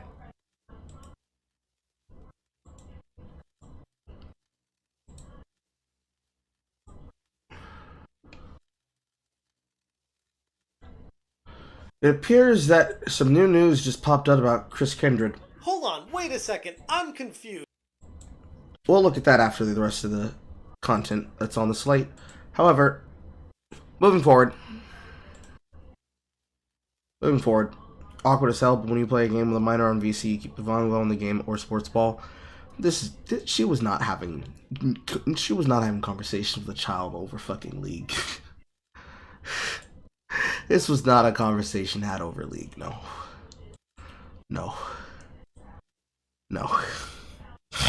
We wish. We wish it was that. Anyways. Moving forward. Over the week, there was a situation that developed concerning a specific content creator and the game director of Ori and the Blind Forest. Both Ori games. Let's find out. All caps. This woman writes, "The discourse is BS. Shut the heck up." A thread. And indeed, she's made a 7-part thread here that's now collected over 500,000 views in the initial. No.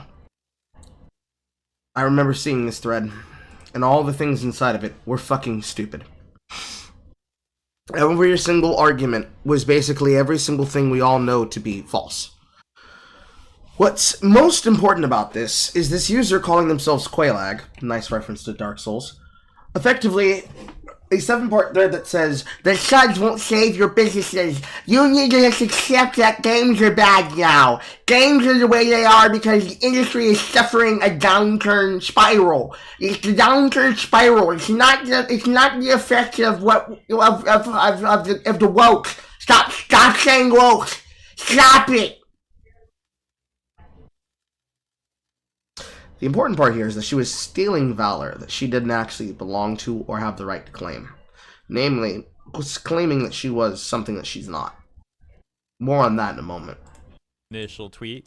and it's now going kind of viral in gaming circles. And in her thread, she comes off extremely angry, very unhappy with gamers for having the audacity to criticize corrupt corporations in the gaming industry. She seems to really want to defend those corpos. She also attempts to defend DI consultation companies, and spoiler alert, her claims are very easily disproven, so she's taken an extremely unwise position here. We'll get to all that stuff, it should be a fun one. First, a little bit more context on who this is. With 22,000 followers, she's on Twitch and YouTube, and in her bio says she's UX R&D and game and media production by day, a lore keeper by night. Providing additional information in her pinned tweet, she says, "Hey new folks, I'm Ray. I work in the gaming industry, in UX R&D plus game production. I worked on various software and hardware for Xbox. I now work as an independent media producer and had the privilege of working on the Dota Internationals 2023 and other gaming media projects." Okay, with that context, let's return to her angry thread and see what all she has to say. She begins with part 1 saying, "DEI consultation companies don't bully studios into changing creative direction. Direct lie. We already know this is false. They act as resources to help creatives portray a lived experience. Making up a fictional presentation of a person that doesn't exist and then claiming that this is a lived experience that needed to be communicated that required you to deliver it is a lie. It is a pointed lie that exists to gaslight people. This is also false. Northman is an example of this. Okay, so first of all, usually when people are talking about I mean, the Northman is a case example of taking the mythos of Celtic tradition and making it pop. Making it mwah. We're talking about taking a black person and putting them in the same setting and saying, how dare you say that Anya Taylor-Joy isn't the exact same as fucking Mariah Carey? Don't you know that Mariah Carey could be, like, Nordic too? That's what you're saying there. That's retarded. Stop that. You're not that retarded. We know you're not that retarded. Stop it. Stop it. Stop it now. Stop it now. Stop all that yapping. DEI consultation companies, they're often talking about that in reference to video games, which in her next thread, she also talks about video games. So it's odd that her example of DEI consultation companies not bullying studios is a movie. But whatever. Okay, just kind of funny. Allow me to address the main point, which is her claim that DEI consultation companies don't bully studios into changing creative direction. Yeah, so Ray is absolutely incorrect here. There is on-air evidence of, for example, Kim Belair of Sweet Baby Inc. advocating for creatives to essentially extort, to threaten others at their workplace into putting part of the budget towards consultation firms. If you're a creative working in AAA, which I did for many, many years, put this stuff up to your higher-ups. And if they don't see the value in what you're asking for when you ask for consultants, when you ask for research, go have a coffee with your marketing team and just terrify them with the possibility of what's going to happen if they don't give you what you want. She has essentially made this same speech multiple times. I'll play another example of this. In this one, she also does this thing where she's like, haha, it's just a joke though, but not really. Seriously, you should do this. Have a coffee with marketing so that you can absolutely terrify them by telling them, here's what's going to happen if you don't do this.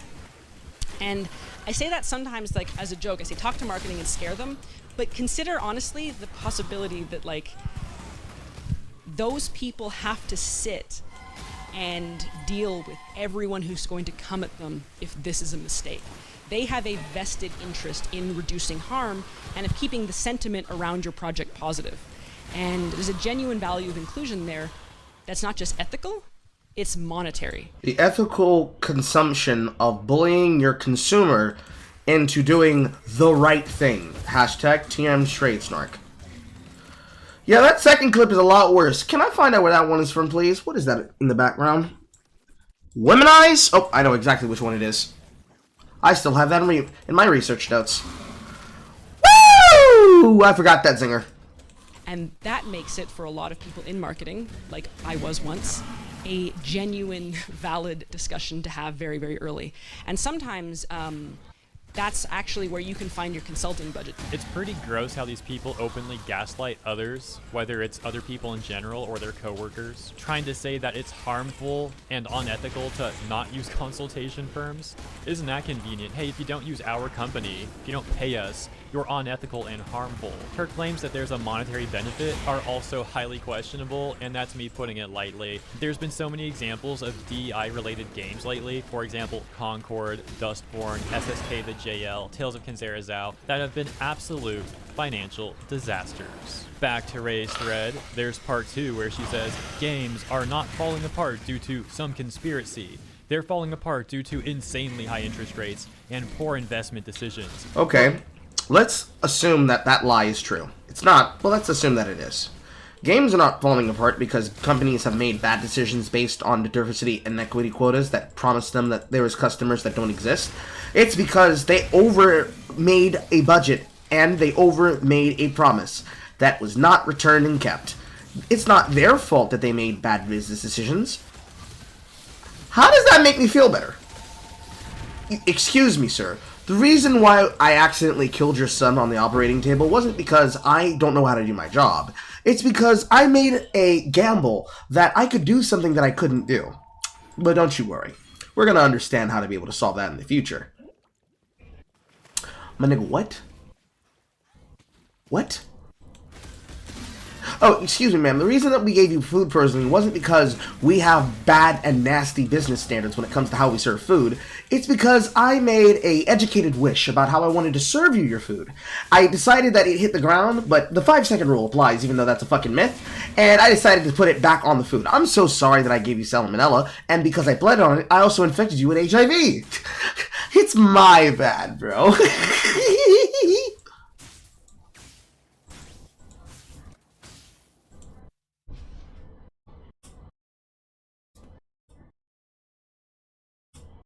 You're making gambles with people's money and with a company's money, and therefore they're wrong because... Shut up. Okay. We're also in a recession. So what exactly is she calling a conspiracy theory? The implication seems to be that she's saying that DEI companies are not harming games in any way, that that's just a conspiracy theory, in which it certainly isn't. That said, sure, they're not like solely responsible for a lot of these games' failures, but they're definitely a factor.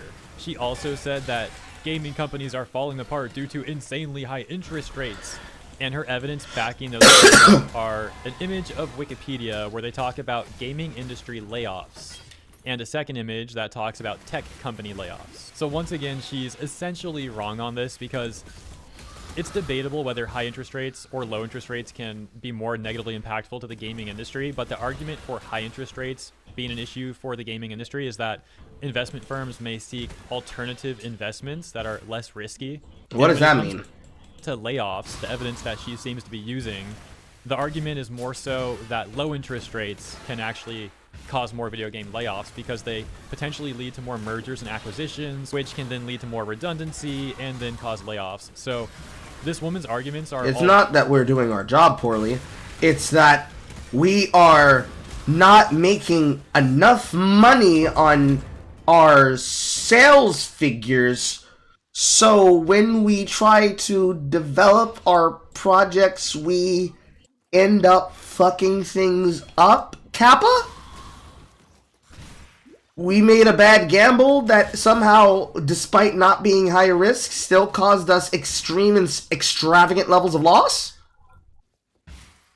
This is on the level of, I gambled on a fart, and that fart burnt my house down. The fuck? All over the place. She really does not seem to know what she's talking about here. Oh, and she did include a third image, which is this one. As you can see, this does nothing to help her at all. Now, to be fair, she also said poor investment decisions by the gaming companies, which is true. Yeah, they're definitely doing that. By the way, paying for DI consultation is a part of those poor investment decisions. Finally, yeah, things like recession and inflation are also going to be factors. Now, moving on, it looks like she's given up attempting to use evidence for her claims, which, while that wasn't going well for her, at least it was something. The rest of her evolves into insults. So yeah, very angry person here. The good news is reading this is going to be really entertaining, at least in my opinion. So let's see what she's seething about next. 4. Nobody is coming to save you. No incels are going to band together to create an immaculately gate-kept industry for you. The existential dread you grapple with has everything to do with the fact you weren't loved enough, and that most people find you insufferable.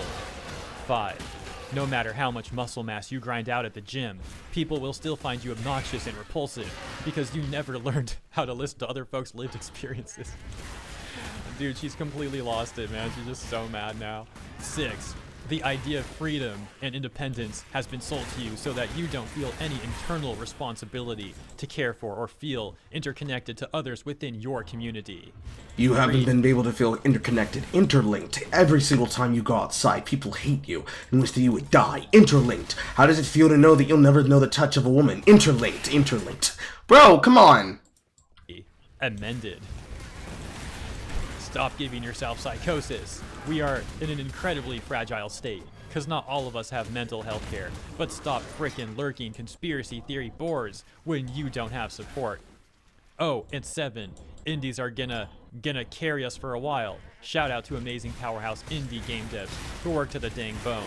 I love y'all. Okay, well, yeah, indie devs are awesome, but my gosh, dude, what is wrong with this person? I love how she also demonizes working out and simultaneously acts like she cares about mental health. There's been numerous studies that link the benefits of working out to not just physical health, but also mental health. There's also some irony with that because a lot of people at the gym, not everyone, sure, but a lot of people there tend to be super nice. Way nicer than she's acting. Anyways, that about does it for this segment. Let me know what you think about her thread in the comments. It's so hilarious that she only lasted 2 posts of providing evidence or attempting to. Then she just went full rage mode. And yeah, I'm repeating myself now, but my gosh, that was funny.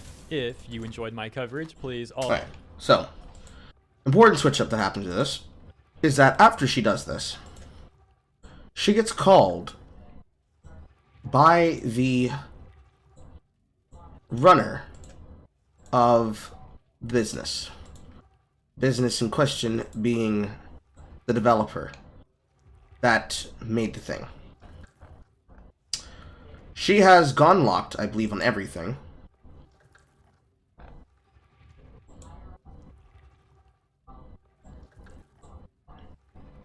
Yep, she has gone locked. She has gone locked. Thomas Mahler called her out directly and said,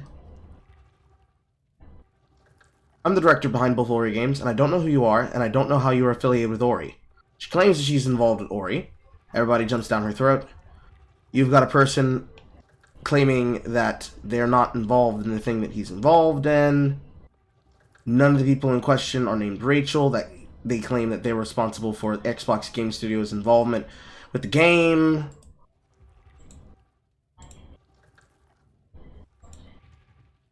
Then, you know who comes along and antagonizes Thomas Mahler, and Thomas Mahler says the following. Hey, Alyssa. Hope that's big enough for everybody. Hey, Alyssa. You're apparently a journalist from Kotaku, so I guess you haven't worked in actual games development yet. Let me try to explain the thing that you posted about, which I'm guessing was from the hit piece from a few years back. Yes, I'm guilty of what's stated in that image, and that's okay, because this is the normal creative process.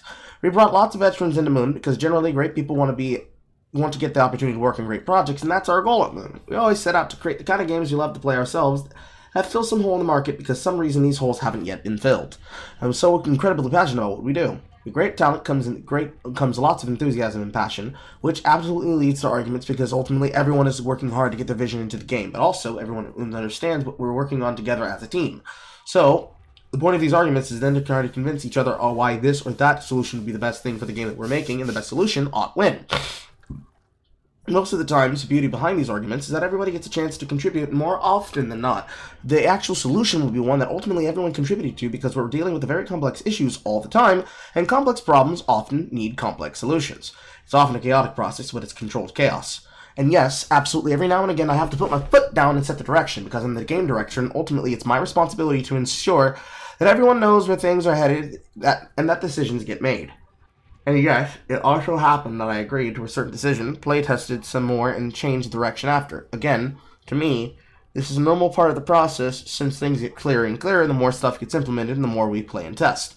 To me, this is all how creative work happens. It can be painful, and it's my job, like any good director, to understand what's going on and make sure the right decisions get made, even if some work might get rendered useless in the process. See, here, even Miyamoto is guilty of this, and then he links to a Zelda dungeon mention of upending the tea table being a phrase used when someone, usually Shigeru Miyamoto, steps in towards the end of a game's development to suddenly and radically change the direction, meaning starting from scratch, rendering a large amount of work worthless. The phrase originating from a famous manga called Starves the Giant, where an angered father upends the tea table with his family's eating, spilling dinner on the floor. Eiji Aonuma calls it the Miyamoto test and sees it as a measure of how well the team is aligning to the essence of Zelda. Although it is destruction, Miyamoto always helps to clean it up and make improvement, and the team always welcomes his wisdom. And there are then multiple references of this happening in Four Swords Adventure, Twilight Princess, Adam of Hourglass, Spirit Tracks, Ocarina of Time, and Hyrule Warriors. And not just Shigeru, but specifically multiple users. So Aonuma, Makiota, Yosuke Hayashi, and Miyamoto's involvement in Four Swords Adventures. Yeah.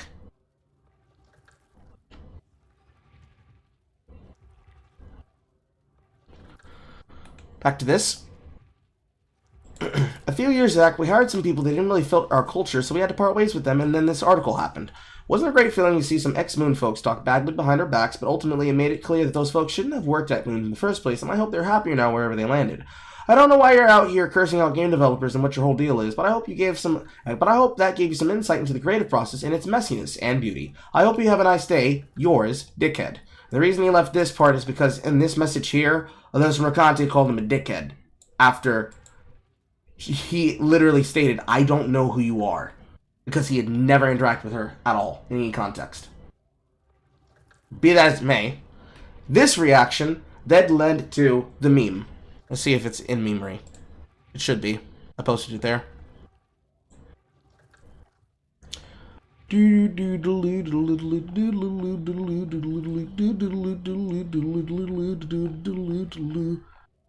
least I hope it's the correct one.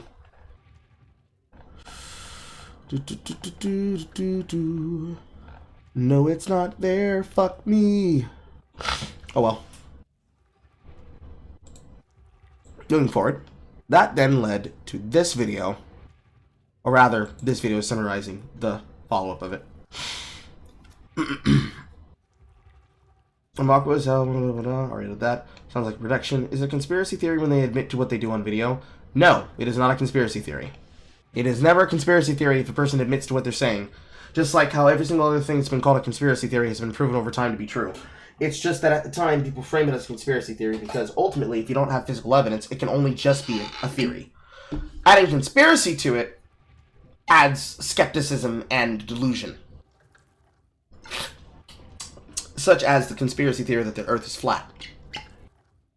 From the perspective of the person who lives in the Renaissance era, right at the moment where they confirmed that we are a heliocentric system, they truthfully believed that the Earth was the center of everything, and that the Sun rotated around the Earth and the rest of existence was like that. But instead, we know that the Earth rotates around the Sun, and it's an entire star ocean that's full of people and things and places and stuff. In this perspective, if this was the Goobergay, before Goobergay 1 truly happened, if you had assumed that the companies had a vested interest to create a cottage industry full of game journalists that would lie and lie and lie and lie and lie and deny, even though you know that to be true, you feel it, you can't prove it, because it requires being able to see something you can't see. But now that we have that information and they outright brag about it, now you can't even say it's a conspiracy theory. It's just, how long does it take for somebody to find the evidence and to prove it true? And in the case of Goobergay 1, it took literally fucking Billy Usher himself. I believe that's his last name. Billy of the One Angry Gamer was the guy who came forward and showed all the Gamer Are Dead articles being organized by the same undercover group that was working behind Slack and direct messages to each other. And Goobergay 2 was just a case example of Sweet Baby Inc. doing the exact same thing. It's just that you not only have an aficionado and experts that came from the same background, which would be where Maya / Felix Kramer comes in, Lego Butts, but also Chris Kendrick and the rest of them all having the same understanding and experience. The framework, the blueprint to be a grifter in this perspective came from Anita, but the tactics and the attitude and the follow-through is all Kim Belair, because Kim Belair worked directly with these people and taught them her strategies, and they used and implemented them. So when she admits, this is what I wanted to do, not only did I invent this, not only do I suggest this, not only do I say it as a joke, but I'm not joking, she also then stated, I had the intention to do this as a company. This is what I wanted them to be. We learned that last night when she said that on the XOXO Fest. I don't think I'm going to make a video edit cut of that, but she said that point blank on the XOXO Fest. She intended her company to become this. She wanted to test them, to craft them, to hone them, to lock it in. And when you get that on tape, which is the reason why you do this, when you do your research, the second that she admits that, there is no running away from the situation. You own this now. This is you. Hold your L. It's yours. Keep it. Don't put it down anywhere, because then it's just died. Anyways, that situation then leads to the follow-up. Both videos, by the way, come from Hirohe. Right-click. Welcome back, guys. We have a quick channel update before the main topic. Because yesterday, something terrible happened. In the comment section of my own video, I saw people laughing at me, making fun of my pronunciation of the word inclusivity. Well, at least I hope I'm saying it right now, and thanks, I guess, for the correction. Not sure how I can ever repay you guys, but you have my thanks. Now, on to the main topic. So, do you remember that situation I talked about the other day with that DEI defending influencer who also like worked at Xbox or something? Well, we've got a very amusing update on that situation. Also, quick side note, it turns out Asmongold reacted to that video. That was pretty cool. Glad he enjoyed that one. So really quick, this was the context. She made this thread all upset about the discourse being gamers criticizing companies in gaming and also criticizing DI consultation companies. All of that being something that, once again, she seems very upset about. In my coverage, I gave a reasonable response and provided evidence as to why a number of her points are just wrong. The rest of her thread was her devolving into just a barrage of insult attempts that completely flopped because it really just made her look extremely petty, and many people said that she just sounded like she was projecting. At the very least, it was fortunately amusing seeing her go all rage mode though, provided some decent entertainment for the day. So yeah, that's just some very quick context for anyone who may have missed the prior segment, although of course if you want to see my full take, consider watching that for yourself. But now with that context, let's move on to the aforementioned update. We've got Thomas Mahler here saying, I'm the director behind both Ori games and I don't know who you are. And how you were affiliated with Ori. In response to that Ray person saying, hey new folks, I'm Ray. I work in the gaming industry in UX R&D plus game production. I worked on various software and hardware for Xbox. I now work as an independent media producer and have the privilege of working on the Dota Internationals 2023 and other gaming media projects. But importantly for this context, the bottom left image showing Ori. Given the timing of how he's saying this now, I can only presume he just recently saw her unhinged rant. Okay, so get this. As I'm looking at this conversation and recording this video, I see that she's actually just protected her entire Twitter account. That's going to make covering this a little bit more complicated because as you can see, it's also affecting her responses and we're now unable to see them. However, I've got a tab that has not yet refreshed, so while we won't be able to see all of her responses, we can at least see some of them. It looks like she responded to him saying, I worked with Xbox User Research. I was the URA for Global Publishing during 2018 to 2020. Nice to meet you. I also worked on various other titles during my time there, but got a better job opportunity on the Xbox community team. You've got to be kidding me. Why do we see so many community managers or like community team people who are some of the most unhinged and like angry at everything? It's seriously becoming a recurring theme. Anyways, that wasn't the only response that she made to him, because there's also this one where she said, oh, I have a question for you. Do you ever at any point feel Microsoft has shoved DEI expectations at you or pressured you? Now she's reminding me of that Nat person from Godot, where after Asmongold gave a kind response, she then tried to get him in some sort of gotcha. It's funny how these people don't realize that they're the ones acting all crazy, and they try and pretend like everyone else is the problem. Going back to the situation with Ray, Thomas responded to her saying, well, that could explain it. I didn't want to cause you any trouble. I just saw you posting that you worked on Ori, and I had no idea who you are. Since you're calling people names online, I thought it was important to inform people that you never actually worked for Moon Studios. and that you didn't ever directly engage with anyone at Moon. Always be nice to people, Ray, even those you disagree with. While some people were amused by his response there, other people seem like they're extremely upset by it. It's amazing how upset these people are, simply because this guy wanted to clarify that the woman who recently went viral for making a completely unhinged rant is not directly involved with his company. There's some other tweets that we're unable to see because Ray went into protected mode. However, we can also see that Thomas responded to these ones, saying, "I thought the post was pretty clear and concise. By the way, you're not in the credits on any Ori games. So unless you changed your name at some point." Based off that context, we can presume that possibly Ray has an issue with the other response that Mahler made. And now, the most pathetic thing possible is happening. To no one's surprise, some of the corpo journalists from Kotaku are getting involved, quote tweeting Mahler's response and posting this article from 2022 from Kotaku that says, "Report, Ori Studio accused of being oppressive, sexist workplace. Developers say Moon Studios' no BS policy gave founders license to bully and demean." Even if any of the accusations in that article are actually true, it's really gross how these journalists, well, drag this stuff up 2 years later, using the alleged victims in the article as their own personal army. Though it is painting a very clear picture. None of the people angry with Mahler seem to have any responsive merit. They're either just like seething in their responses or reposting this. However, plenty of people would also further defend Mahler. For example, this response saying, "It's always the same untalented, useless, lazy, hate-filled people that come crawling out of the woodwork at any opportunity to try and drag someone successful down.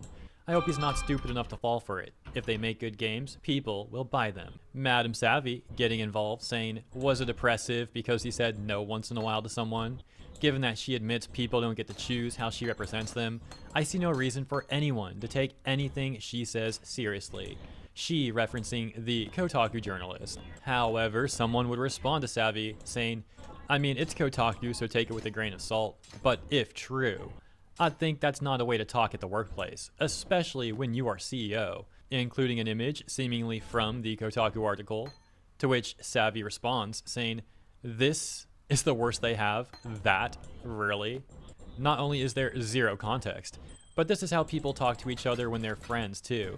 The "I really need a woman" remark is probably from a string of jokes being made. The other person retorts saying, "Sure, friends. But truth is there is no friends at work, especially if you're on the higher position than your supposed friends. Sure, not really a big deal, but still not a good look." And the current final response in this conversation here from Savvy saying, "People will value those words accordingly. If that's a red flag for you, that's totally okay. For me, it isn't. I'd actually hate to work at a place that didn't use that kind of language. You can still have corpo structure mixed with friend structure, just so long as you have respect for who's in charge at the end of the day. But everyone views workplaces different." So you saw this part, which is some of the evidence that they're trying to use against Mahler. However, there's also a little bit more than that.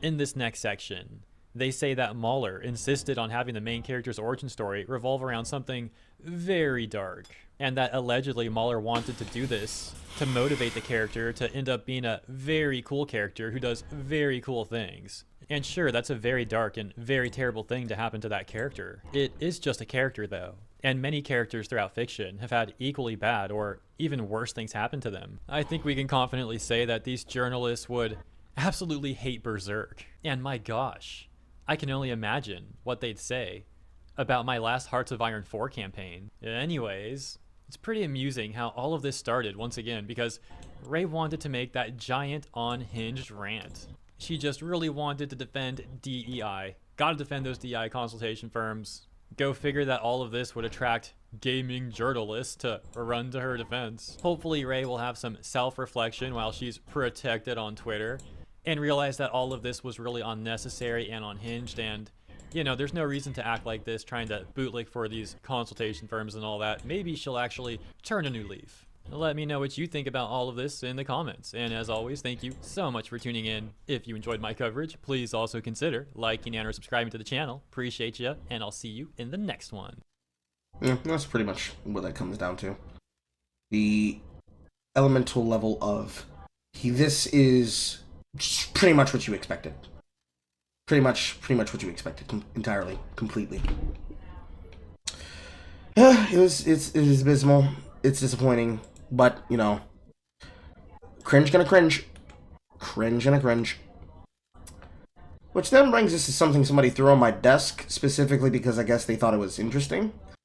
In the world of Pokemon, apparently, there is creepypasta and or fetish level horror stories.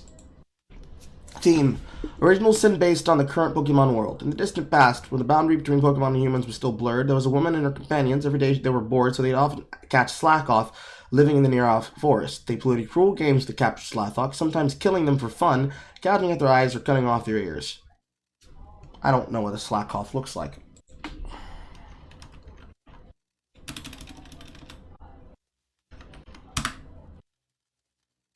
Okay, so a Pokemon sloth.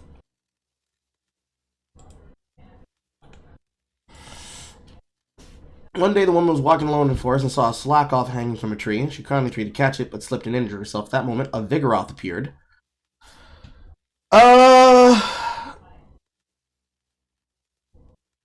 Vigoroth is the evolved form of Slackoth,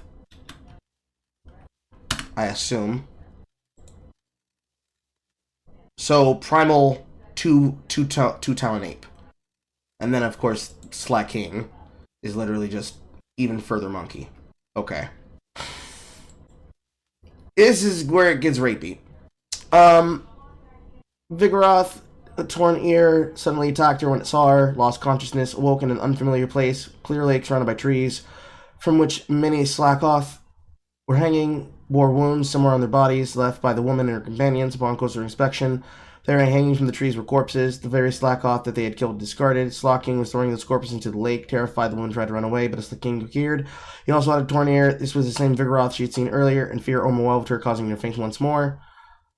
She found herself at the entrance of the forest near her home. Later, sometime later, the woman gave birth to a child, but it wasn't a human. It was a Slackoth. She intended to abandon it, but couldn't bring herself to do so. She stopped meeting with her friends and decided to raise the Slackoth. One day, concerned about her, they went to her area near her home, found the Slackoth sleeping there, the child of the woman. As they always did, they caught it, stabbed it in the chest, and killed it, took the corpse to the woman's house. When she saw the slain Slackoth, overwhelmed sorrow, grabbing the Slackoth's body and running deep into the forest, their friends, shocked, chased after her, ventured deep into the forest, and the surroundings opened up, and they found the same clear lake from before. Around the lake were many Slackoth and Vigoroth. The woman stood before the lake and, holding the lifeless body, threw herself into the water. Afterwards, the woman's friends began to sleep Slackoth's companions, just as she had in her final moments. And then, another one, the collapsing culture of relationships. There was a time when... Next one. There was a time when the boundary between Pokemon and humans were blurred. In a coastal village, there was a man. One day he was walking across the shore. He found a female octillery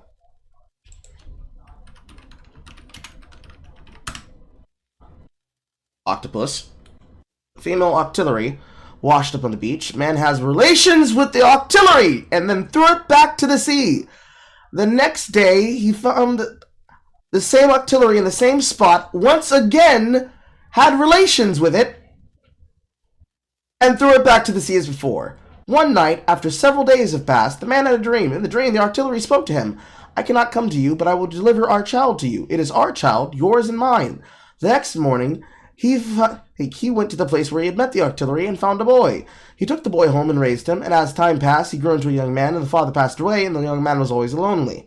One day, as the young man was walking across the shore, he saw a group of people playing in the distance, all holding very large swords in their hands as they danced. The young man approached the people, and as he got closer, he saw that Sharpedo was playing amongst the beach.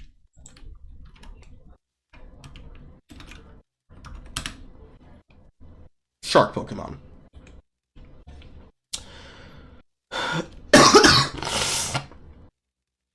When he tried to get even closer, the Sharpedo suddenly leapt into the sea all at once, but one of the Sharpedo lingered.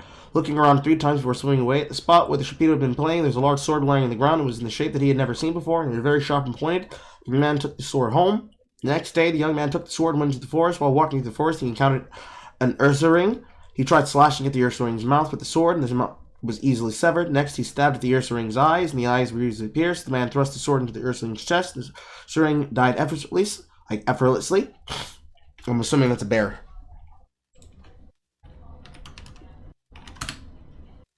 Yes. Probably evolved form of Teddy Ursa. Finally, the young man first blah blah blah blah. That day, the young man killed 30 Ursa Ring. After that, he always carried the sword with him, flaying by injuring the Pokemon he encountered and cutting off their body parts.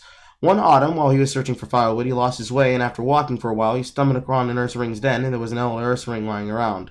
The elder Ursa Ring looked at the young man and said, "Come inside." The young man hesitated, but as it was getting dark outside, he entered the den. Before long, people began to enter the den one after another, filling the room completely. Looking closer, he saw that all the people had scarred faces and some were missing their eyes. They were chatting amongst themselves. The young man ignored them and fell asleep. At one point, he woke to find the elder Ursa Ring lying beside him. He fell asleep again. When he woke once more, there was many people around talking about something. Once again, the young man ignored them and went back to sleep. When spring arrived, the elder Ursa spoke, "Do you want to go home? Then I should send you home. When you return, a Waylord will soon be found in the village. Go there. We will send a man. You must leave the sword behind and bring a witness. Why do you do such things, cutting faces and sliding off noses?" The Ursa Ring escorted the young man back to the village. Upon his return, he recounted everything that happened to the villagers. The following morning, he took some villagers with him and headed to the shore. As they walked along the course, he found a large Waylord. Nearby on the beach was a Teddy Ursa. It noticed the young man. It hid in the forest, and a large Ursa Ring came out in its place. As the Ursa Ring charged at him, the young man tried to draw the sword he had hidden, but as he got stuck and couldn't pull it out. So he rushed the Ursa Ring with his bare hands. The young man and the Ursa Ring grappled, punching each other's faces. They strangled each other with all their strength, and as they choked each other to death, collapsing on top of each other, the villagers went back and told the others what they had seen. Man fucked a squid and gave birth to a squid child. And then, I think the most deranged one, the relationship between humans and Pokemon, human-like ways of thinking. Long ago, when the boundaries between Pokemon and humans were unclear, there was a village somewhere. One day, a girl from that village went into the mountains to gather firewood. She found well-dried deadwood deep in the forest and kept going further. Before she realized it, the sun was setting and she had lost her way. Around her, there were droppings from a Typhlosion, which made the girl anxious. Just then, a man appeared from the other side of the forest. His face didn't resemble anyone from the village, but he was very handsome, and the man said, "You must be lost, right? I know the way down the mountains, but with your pace, it would be midnight before we get there. I'll take you back tomorrow morning, so why don't you rest at my place tonight?" The girl had no choice but to agree to the man's suggestions. He took her hand and began to walk. As evening fell, they arrived at a large cave. "This is my home. You must be hungry. Wait here." Saying that, a man went inside the cave. As he left, a red light shone from a far distance in the mountains, and there was a sound of trees swaying. Before long, the man returned, carrying many red berries, saying, "Eat this, then let's sleep for the night. If you wake up before I do, don't look at my face." The next morning, when the girl woke up, the man was still asleep. She honored their promise and started lying down. Before long, she fell back asleep. She was wakened by the man's voice. When she looked outside, the sun was already setting. "Today we'll eat green berries. Wait here." With that, he went out to the cave, and the same red light shone from far away, and the sound of the trees swaying and echoed once more. By the time the sun had completely set, the man returned carrying many green berries and said, "Eat this, and let's sleep for the night. If you wake up before I do, do not look at my face." The girl expressed her concern that the family would be worried that she wanted to go home soon. The man yawned widely and tapped her on her head. At that moment, she completely forgot about him home. The two ate the green berries together and then fell asleep. The same routine continued, with them waking up when the sun is set, the man going out to gather berries, and the two of them eating and sleeping together. Eventually, the girl realized that the man was a Typhlosion. How do you not recognize that a man, a full-grown man, is not a Typhlosion? How do you not figure that out, dude? How? Like, of all the fucking starters, like Totodile, how do you not know that this is not a man? Wouldn't you just figure that out in the fucking stature? Moving on.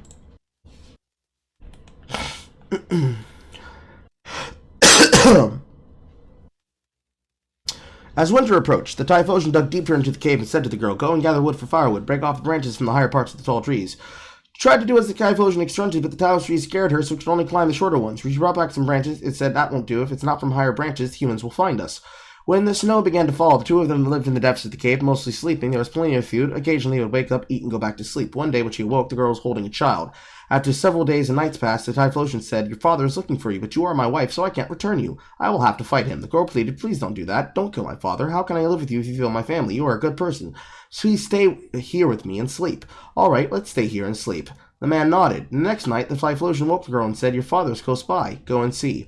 When the girl went outside, a snowstorm was raining. She climbed below a tree and broke off a branch. When she returned to the cave, the Typhlosion was singing a song she had never heard before. You broke off a branch, didn't you? Soon your father will come here. I'm going to do something bad to your father. If I'm killed, take my eyes, my voice, and my heart, build a fire at the spot where I was killed, and burn them. And when they burn, sing this song until the fire goes out. The girl said, please don't do it. Don't kill my father. As anyone is to be killed, let it be you. Goodbye. We will never meet again. With those words, the Typhlosion went outside. After a while, there was a loud noise, and when the girl looked outside, she saw her father had killed the Typhlosion. She rushed out and said to her father, Father, you killed my husband. I've been living with him all this time. He was my husband. Please give me my husband, the Typhlosion's eyes, voice, and heart. The girl built a fire with the place the Typhlosion had been killed and put his eyes, voice, and heart into the flames. How do you put a voice into the fire? Physical fucking voice box organ? Put the heart into the flames. She sang the song until the fire burned out. The girl's father built a small hut on the edge of the village for the girl and the child to live in. Eventually, spring arrived. The young men of the village often teased and tormented the girl and her child. It became worse over time, and one day they tried to drape a Typhlosion's pelt over them. The girl returned home and pleaded with her parents, please tell the villagers to stop teasing us. If they put that pelt on us, we will surely become Typhlosion. We are already half Typhlosion as it is. Despite the parents' pleas, they did not listen.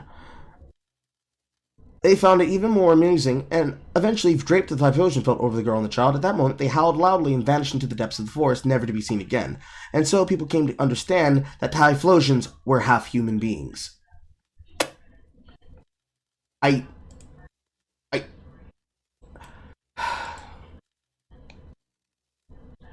Why is this lore? Why is this lore?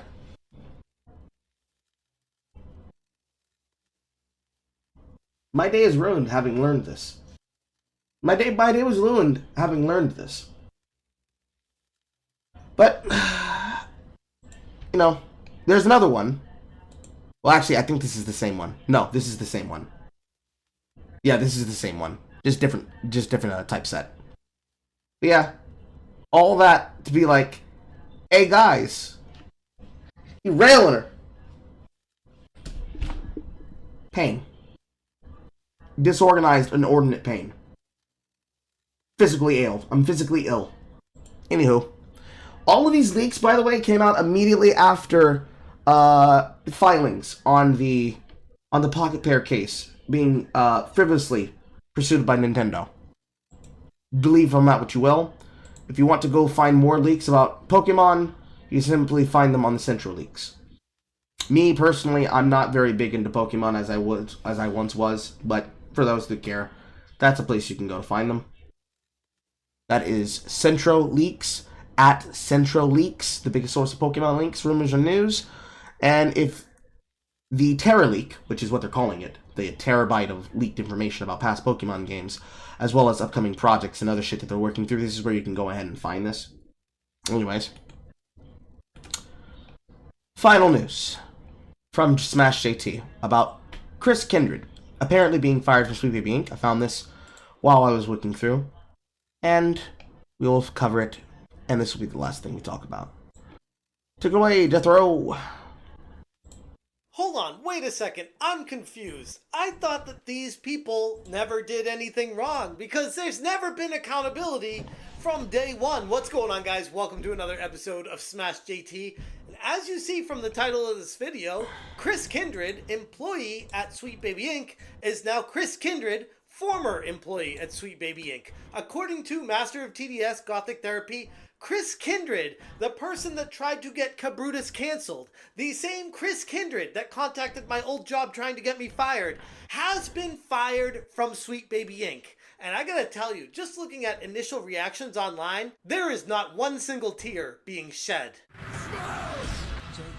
Hit that subscribe, give me a like, and check out SmashJT.com for the full article breaking down how Chris Kindred has been fired. And again, shout out to Master of TDS, the Gothic Therapy channel that broke this news. They stated they had an insider at Sweet Baby Inc. that told them verifiably that this is absolutely true, 100% verified, that he is gone, no question about it. Chris Kindred did not quit, he didn't leave on his own, that Sweet Baby Inc. themselves went over and fired him. And I'm editing right now, so this is Smash from the future, just inserting myself to say Master of TDS has updated it, saying that Chris Kindred has already updated his Instagram to put Sweet Baby Inc. as formerly previous employer Sweet Baby Inc. So it is... Hey now, These are what dreams are made of. Do do do do do. Hey now. From Chris Kindred himself, or herself. Chris Kindred, a Schlurself. key figure in several online controversies, and someone who most would agree is the originator of Gamergate 2, has been fired from Sweet Baby Inc. Credit to all of this going to Master of the TDS, who was given exclusive insider information from within the Sweet Baby Inc. company. According to Master of TDS, Kindred's firing had not been publicly acknowledged by Sweet Baby Inc., but said that the source is highly credible and very close to the situation, making this news as good as officially confirmed. Which is really interesting because this is the same Sweet Baby Inc. that Kim Belair just recently gave a presentation at XOXO Festival saying that they're just misunderstood and it's just this hate campaign against them and everyone's just getting them wrong and they just don't understand how good these sweet innocent scriptwriters at Sweet Baby Inc. really are. Well, if that's the case, why are you firing one of them? Chris Kindred is no stranger to controversy, and his removal from Sweet Baby Inc. comes after a mounting internal pressure from other members of the company who reportedly were fed up with his behavior. Kindred is most famous for his role in what has been dubbed Gamergate 2, which began when he launched an unprovoked attack on Cabrutus, who created a Steam curation group that was openly critical of Sweet Baby Inc. and advising people if they want to stay away from this company, these are the games they worked on. The same games on Sweet Baby Inc.'s website. Kindred's campaign to deplatform Cabrutus was seen by many as a calculated move to silence criticism, and an attempt to get the removal of Sweet Baby Inc. detected from Steam, in addition to trying to get Cabrutus' Steam account removed and banned for daring to create a curation group of games that were worked on by this company, which, like I've said many times, if you were so proud of your work, wouldn't you be like, cool, you're putting our games together in a group so people know what we've worked on? But obviously, they know what they do is detrimental to the game industry, and they didn't want the word getting out there. But that's just one of the many troubling incidents involving Kindred. He also made headlines for attempting to get me fired by contacting my old employer and labeling me as some sort of racist, making false claims about me and how I was attacking people of color. Kindred's actions not only crossed professional boundaries, but also reflected his tendency to use smear tactics to damage the reputation of those that dared question him or his company, Sweet Baby Inc. The same company that he was trying to protect by doing damage control is the same company that fired him. I wonder how he feels about that. According to Master of TDS's insider, Kindred's conduct had become too much, even for internally at Sweet Baby Inc., a company that has led plenty of controversies that I've covered in detail on this channel. There were reports... I personally would want to be a fly on the wall of that conversation, and I want to know exactly who handed down the decision.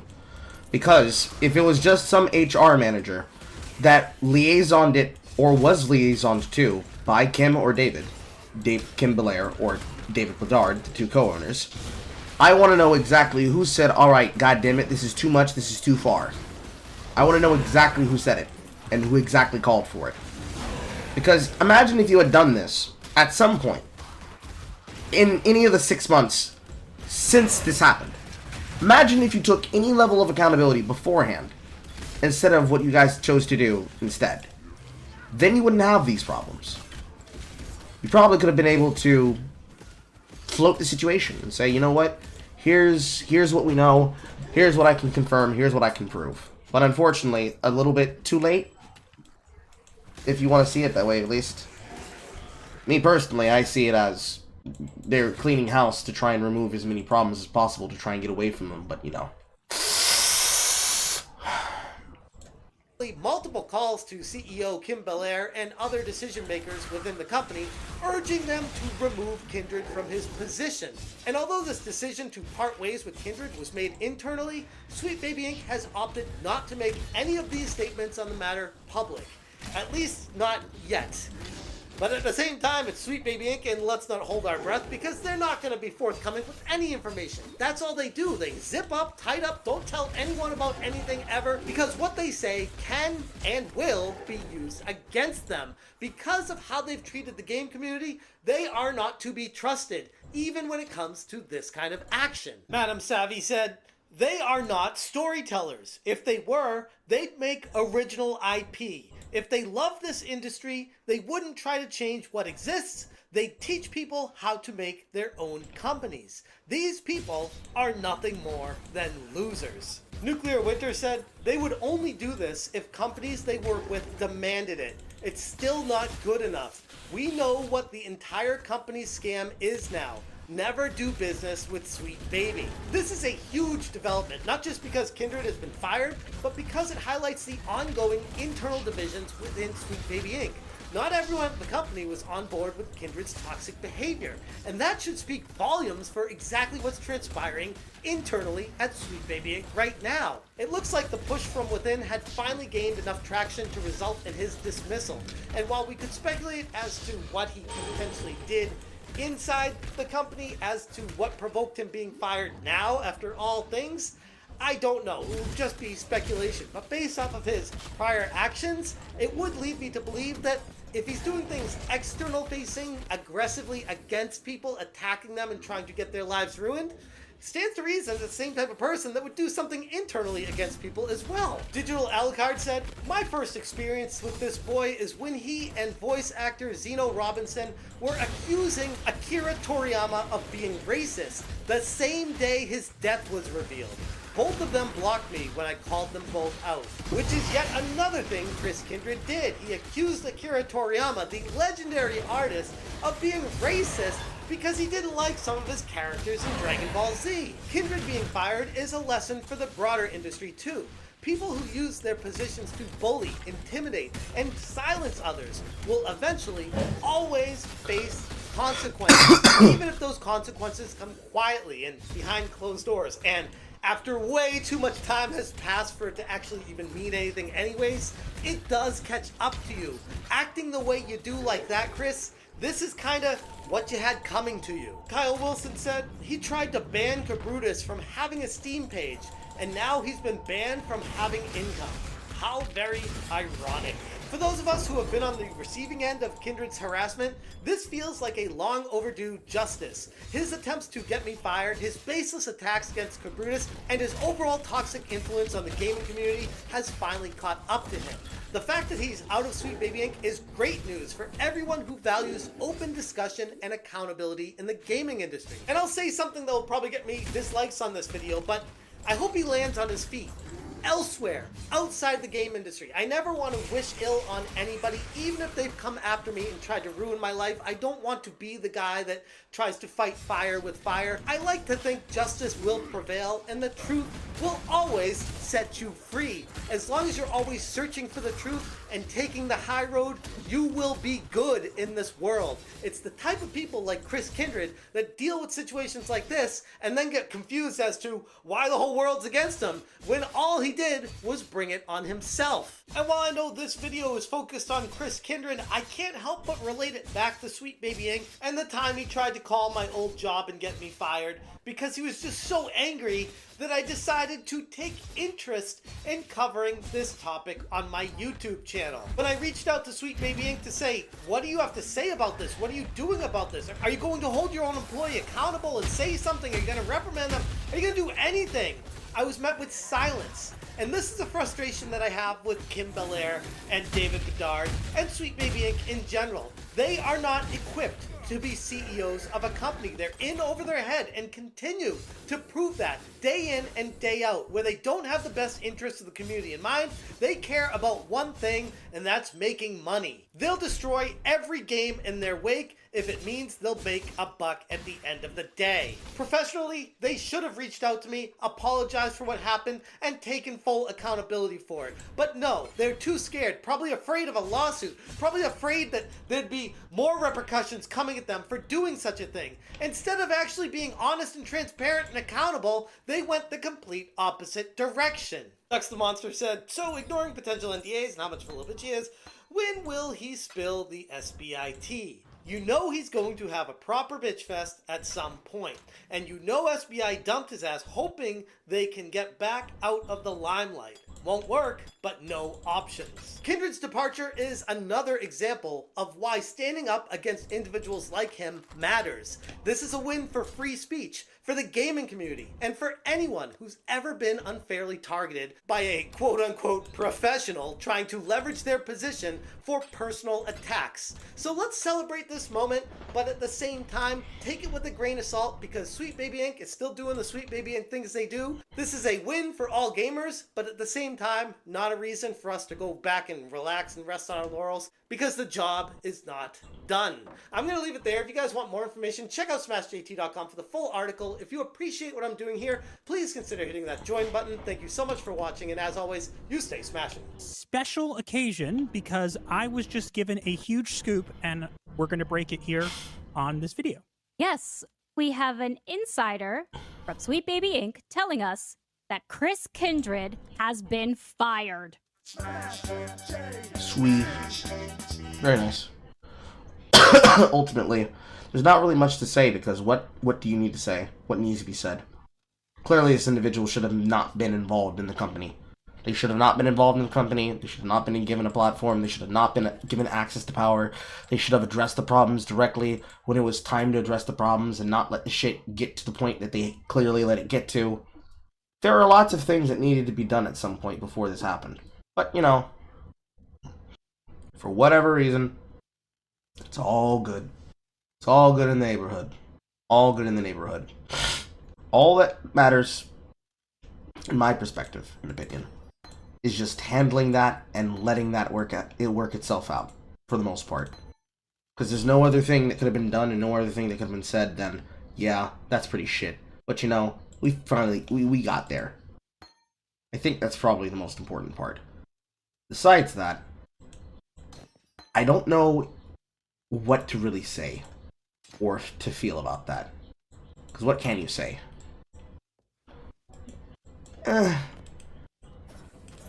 It's a very annoying story that should have been very straightforward and very obvious. It should have been an obvious choice to immediately make sure that he stops destroying your company, but clarity's sake being clarity's sake. Decisions. You work the problem out eventually. That doesn't mean that you get to have kudos for working it out eventually. You should have done your job ahead of time and not let this person drag your company down and embarrass you like this. But better late than never. That's not an excuse, though. But better late than never. I don't know. It's really hard to care. I find it really hard to care. I would rather this person not do the thing. Look in the channel. I thought I looked for the video and I didn't see it.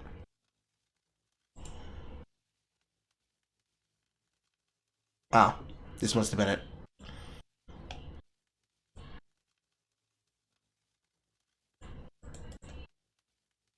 Am I stupid? Okay, no, this was indeed the stream. Okay, the reason I couldn't see it was because it was unlisted. Alright. I did watch it through, however. I did watch it through. Horror.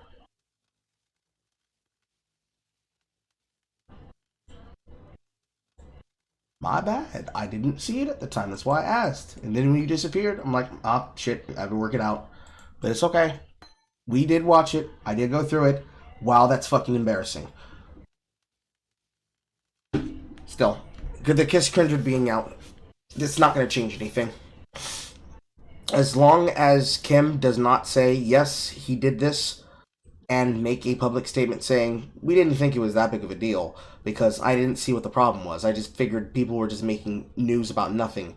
But then, when we looked into it at the HR level, we decided that we were going to part ways with this individual because it was very clear that he had a contemporary hatred of others that he didn't want to follow through about.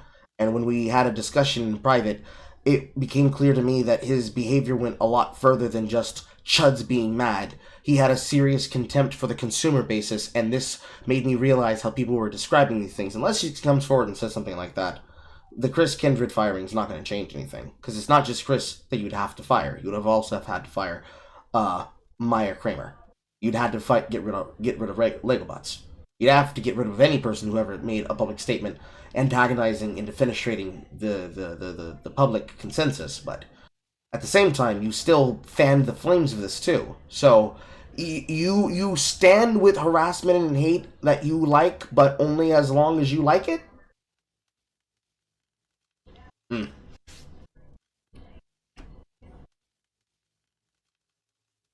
Yes, I did. I watched him talking to Jar. I listened to it. I ended up getting the coverage of both him and Nicholas Diorio talking about it in real time as well, because I was looking at it back on his current live stream that he still had today. Because I didn't find the link there. So we watched it there, and we both got Nicholas Diorio's opinion and then his own reaction to his debate with him. Yes, I did watch it. Ouch, man. Anywho. Ow.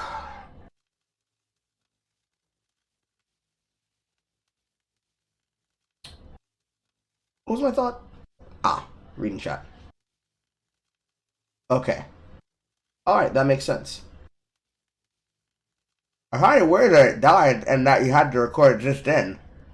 Was it just paused at the point where it died on your phone? And that's why you ended up seeing it on the chat? Or was it you got to that point in it and then you double backed? I don't know. It doesn't matter. We worked it through. It's okay. It's fine. It's fine. It's fine.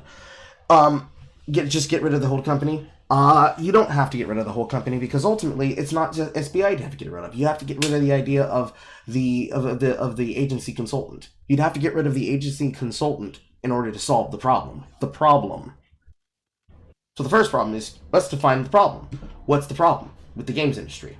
The game industry is bloated. It doesn't listen to the customer. It listens to activists. It tries to give the activists what they claim is the modern audience. The modern audience doesn't exist, so when the game fails, they then blame them saying, you promised, you said, you fuckers said, and then they don't have the ability to get anything established. And then when it falls on its face and it burns and it breaks, they turn around and say, well, what the fuck do we do now?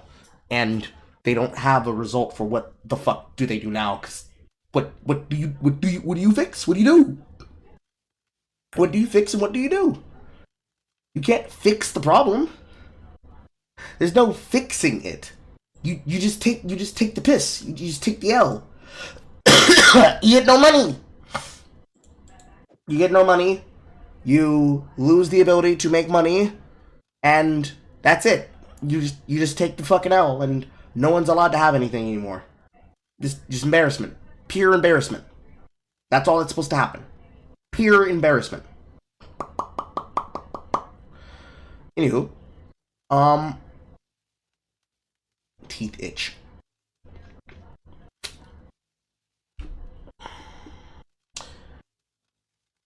If the problem with the game industry, from the consumer's perspective, is companies don't make games that are good, and those games can't create interest,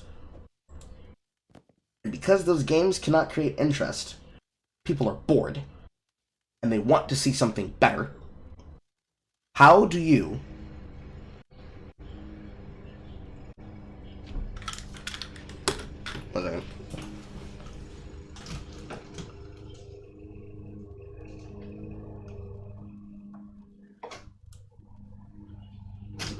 I don't think that's my lawn care guy. I think that's the neighborhood lawn care guy. How do you solve the problem? And how do you get people to give the solutions that they want, which is better products at better prices? If the problem is that people don't see the value in paying for what is obviously not in their focus or interest, the only result that is left is, if you won't give me what I want, I'm going to go someplace where I can get what I want, and I don't have to worry about being told that I'm a hateful, monstrous bigot for not bending with the opinion of the modern audience, of the modern perspective. And then from there, it's not my problem anymore. we can handle it from there. Moving forward, it becomes less of a big deal.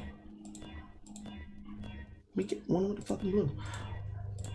But I don't think that's the only issue. It's one of the issues, but it's not the only issue.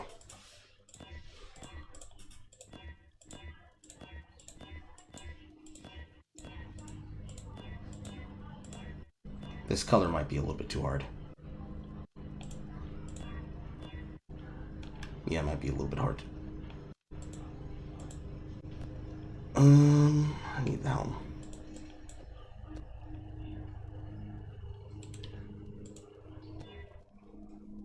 It might be easier for the helm.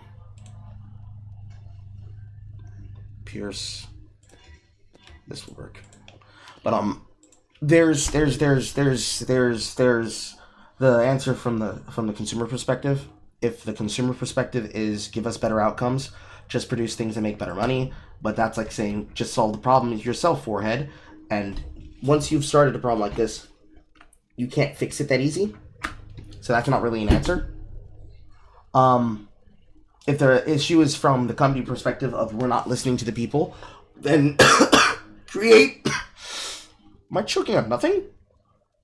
If the problem is we're not listening to the correct people, we need to create the ways to be able to get the opinions of the people that will actually pay for the shit that we actually need. But then when you ask those questions, you're going to get answers from people who may or may not be actually interested. Like, I'll give an example, just based on myself. Last week, in a couple of places, I specifically asked in the community tab some questions about planning around making members-only stream incentives for YouTube members that can be given for the end of the month, giving people a direct-to-creator AMA so that people who pay me money have the ability to ask for, talk about, and request. Ask and request are the same thing. Talk about and request videos or knowledge about what I'm researching and what I'm looking into and making in the background, what's in my backlog and what I'm working on. I ask questions to those that are members, and I ask questions of those that are non-members. If I assume that the majority of most of the answers that are given on this ratio, because I did post there that, keep in mind, if you click no because I want to meme and say, haha, let me see if I can influence his action, if I consider these votes to be serious. 43 to 57% says, no, I don't want to talk to the creator of this channel. How dare you insist that I'd want to have the ability for you to give me the ability to speak to you? Whereas, from the member side, I believe this one was left by Bolster. To the comments. Yes, Bolster would be amongst one of the members on the channel that'd be down for it, because the only reason he doesn't attend streams is because he's German, and this time that I stream at is not always the time available for him to do it. When I get up, they're going down. And when they're going down, I'm usually getting up, unless I'm doing insomniac things, in which case Callum catches me, and Bolster catches me, and everybody else over there catches me as well, which is also the same time period around why Aiden usually can't join, which is why, later on in the day, Versus Chat's usually at 6 to 10. Because that's usually when they're getting up, if they don't have to immediately go back to work. Because most of the people who are paid members work for a living and come through on the weekends. I create the opportunity to support, to allow for the avenues of support. However many or however few there are currently available, I provide the opportunity for people to voice it. Because I don't ignore opinions. But the same problem is the issue for the companies. Because all the focus testing in the world doesn't undo the fact that people are fickle and change their mind way too fucking often. So assuming that you have people who are going to be dyed in the ditch, always on your side, and willing to do shit, getting them across and getting them to say, yeah, I'm willing to do that. Yes, this is something that I want. Yes, that is exactly what I want. Yes, that's what we've been waiting for. Yes, yes, yes. Getting them to say that, and then, are you sure that's what you want? Yes, I said that's what I want. What the fuck is wrong with you? Give me what I want. I asked for it. It's very hard to get them to be straightforward. Because there's too many people who are willing to meme, for one. There are too many people who are willing to meme and shit on things, because if they can influence something for the worse, they will walk away with that and say, ha ha ha ha, I ruined your thing. Ha ha ha ha ha ha. And even past that, letting things be things and not letting it affect anything. You can't walk away at the end of the day and not see how that directly affects the conversation for the most part. Because for the most part, it's the same problem repeating. It's the same integer, it's the same conversation, it's the same problem repeating. The problem didn't get fixed with more conversations, because it's never the conversation, and it's never the way we have the conversation. It's the fact that the people who are talking don't necessarily want to be heard or listen. They don't care. And as long as they're given the ability to speak as though they care, you will never truly know what people really, really want. And this is the conundrum. How do you gauge that those people's opinions are worthy and valuable? Usually because they paid money for it. If they pay money for it, you know that their opinion is real. If they didn't pay money for it, they're probably fucking with you. And from there, just managing that becomes managing your expectation to your emotions.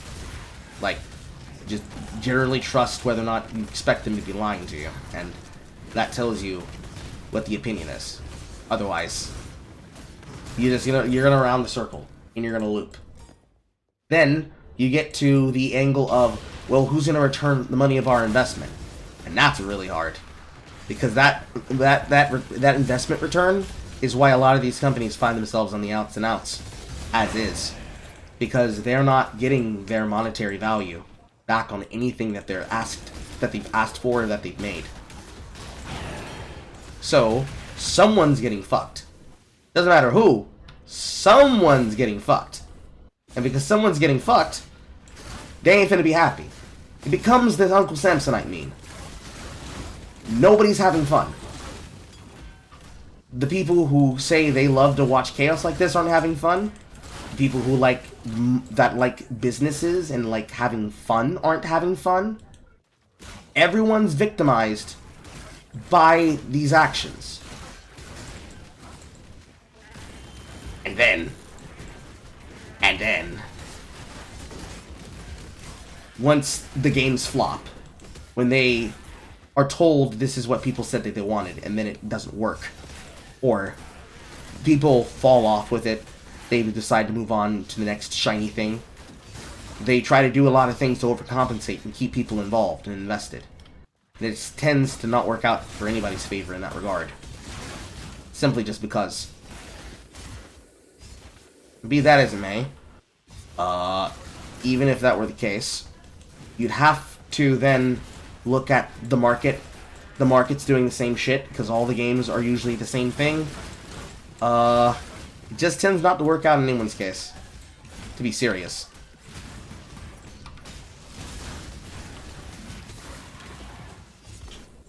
Basically, if given enough time, you will round, and round and round and round, and round and round and round, and round, and round and round, and round and round and round, and round and round and round and round and round. This is not even factoring in misinformation and literal stringent arguments that don't get covered and aren't taken seriously and honest. Because no matter what the fuck is said and done, everyone, and I do mean everyone, is going to have to basically admit, maybe we weren't being helpful. Maybe we weren't really looking out for our best interest. Maybe our desire to talk about these things and handle these things weren't with the best of intentions. To which most people's answer should be, you think? But if they make a honest and open attempt, it'd be good enough. So, let's take Chris Kindred's firing. If Sweet Baby had done this earlier, could it have been considered that, you know, they might want these things from the business, but at the very least they understand when far is too far? Maybe. That might have been a position people would have come to. But coming to that position now, not likely. In my opinion, not likely. will the shareholders see it that way? I don't know. Did Disney shareholders and market shareholders feel that way when they confronted the top bosses? I forget his name. It's the other bald one. Not Kevin Feige. The other Bob Iger? Bob Iger about this at the last shareholder meeting. Realistically, yes and no. Like it could be made better, but it probably won't. Because we know for a fact he don't give a fuck. Because he's just like Bobby Kotick. No matter how many ways you spin it, you're going to have a factor where the people you want to give a shit aren't going to give a shit because they don't have to give a shit. Because they already have your money. And they know they ain't got to do much. Because you still going to be there. You still going to be there. You still don't give them the benefit of the doubt. You going to let them get away with whatever they want. Whatever they want. And in a lot of people's cases, it's because they're easy marks and easy plants. They can't help it. They're so used to being told that things could get better and things will be better. It's just normal. You can't directly blame them. It's just normal for them. Be it as it may. It is what it is at the end of the day. And what it ends up being is just disappointment. Frequent and average disappointment.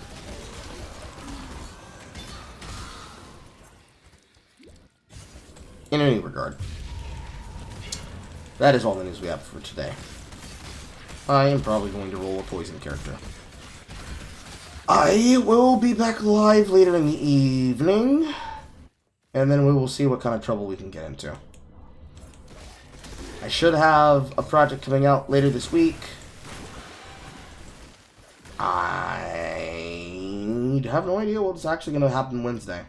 There's a couple of stories I'm keeping my eyes on, and I'll get back to you about that when that comes through. But I don't want to give away everything, so I'm gonna stay on the hush hush about them for now. But we're gonna see about them, and there's also some videos coming through the pipeline, some other things that are being worked on as well.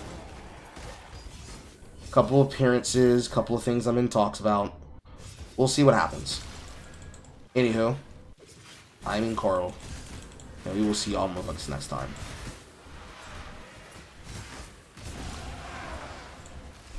Goodbye, everyone.